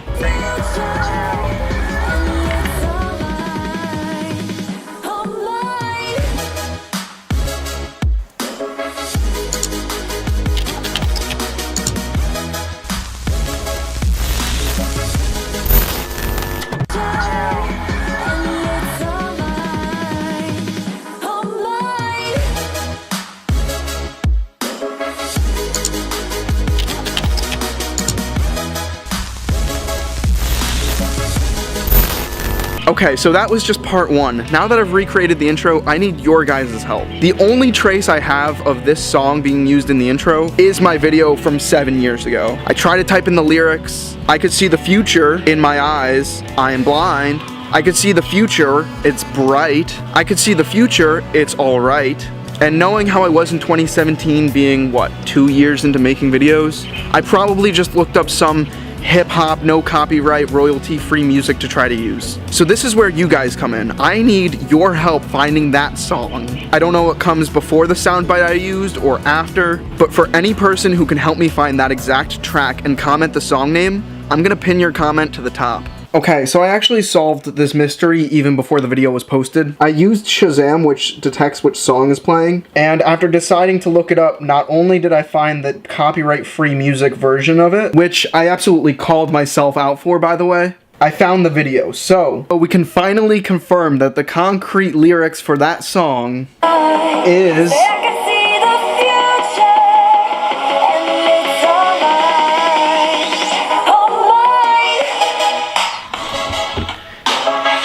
And with all that said, today is day 1594 of filming every day of my life. Subscribe to keep up with the ongoing project. Have a good one, and take it easy.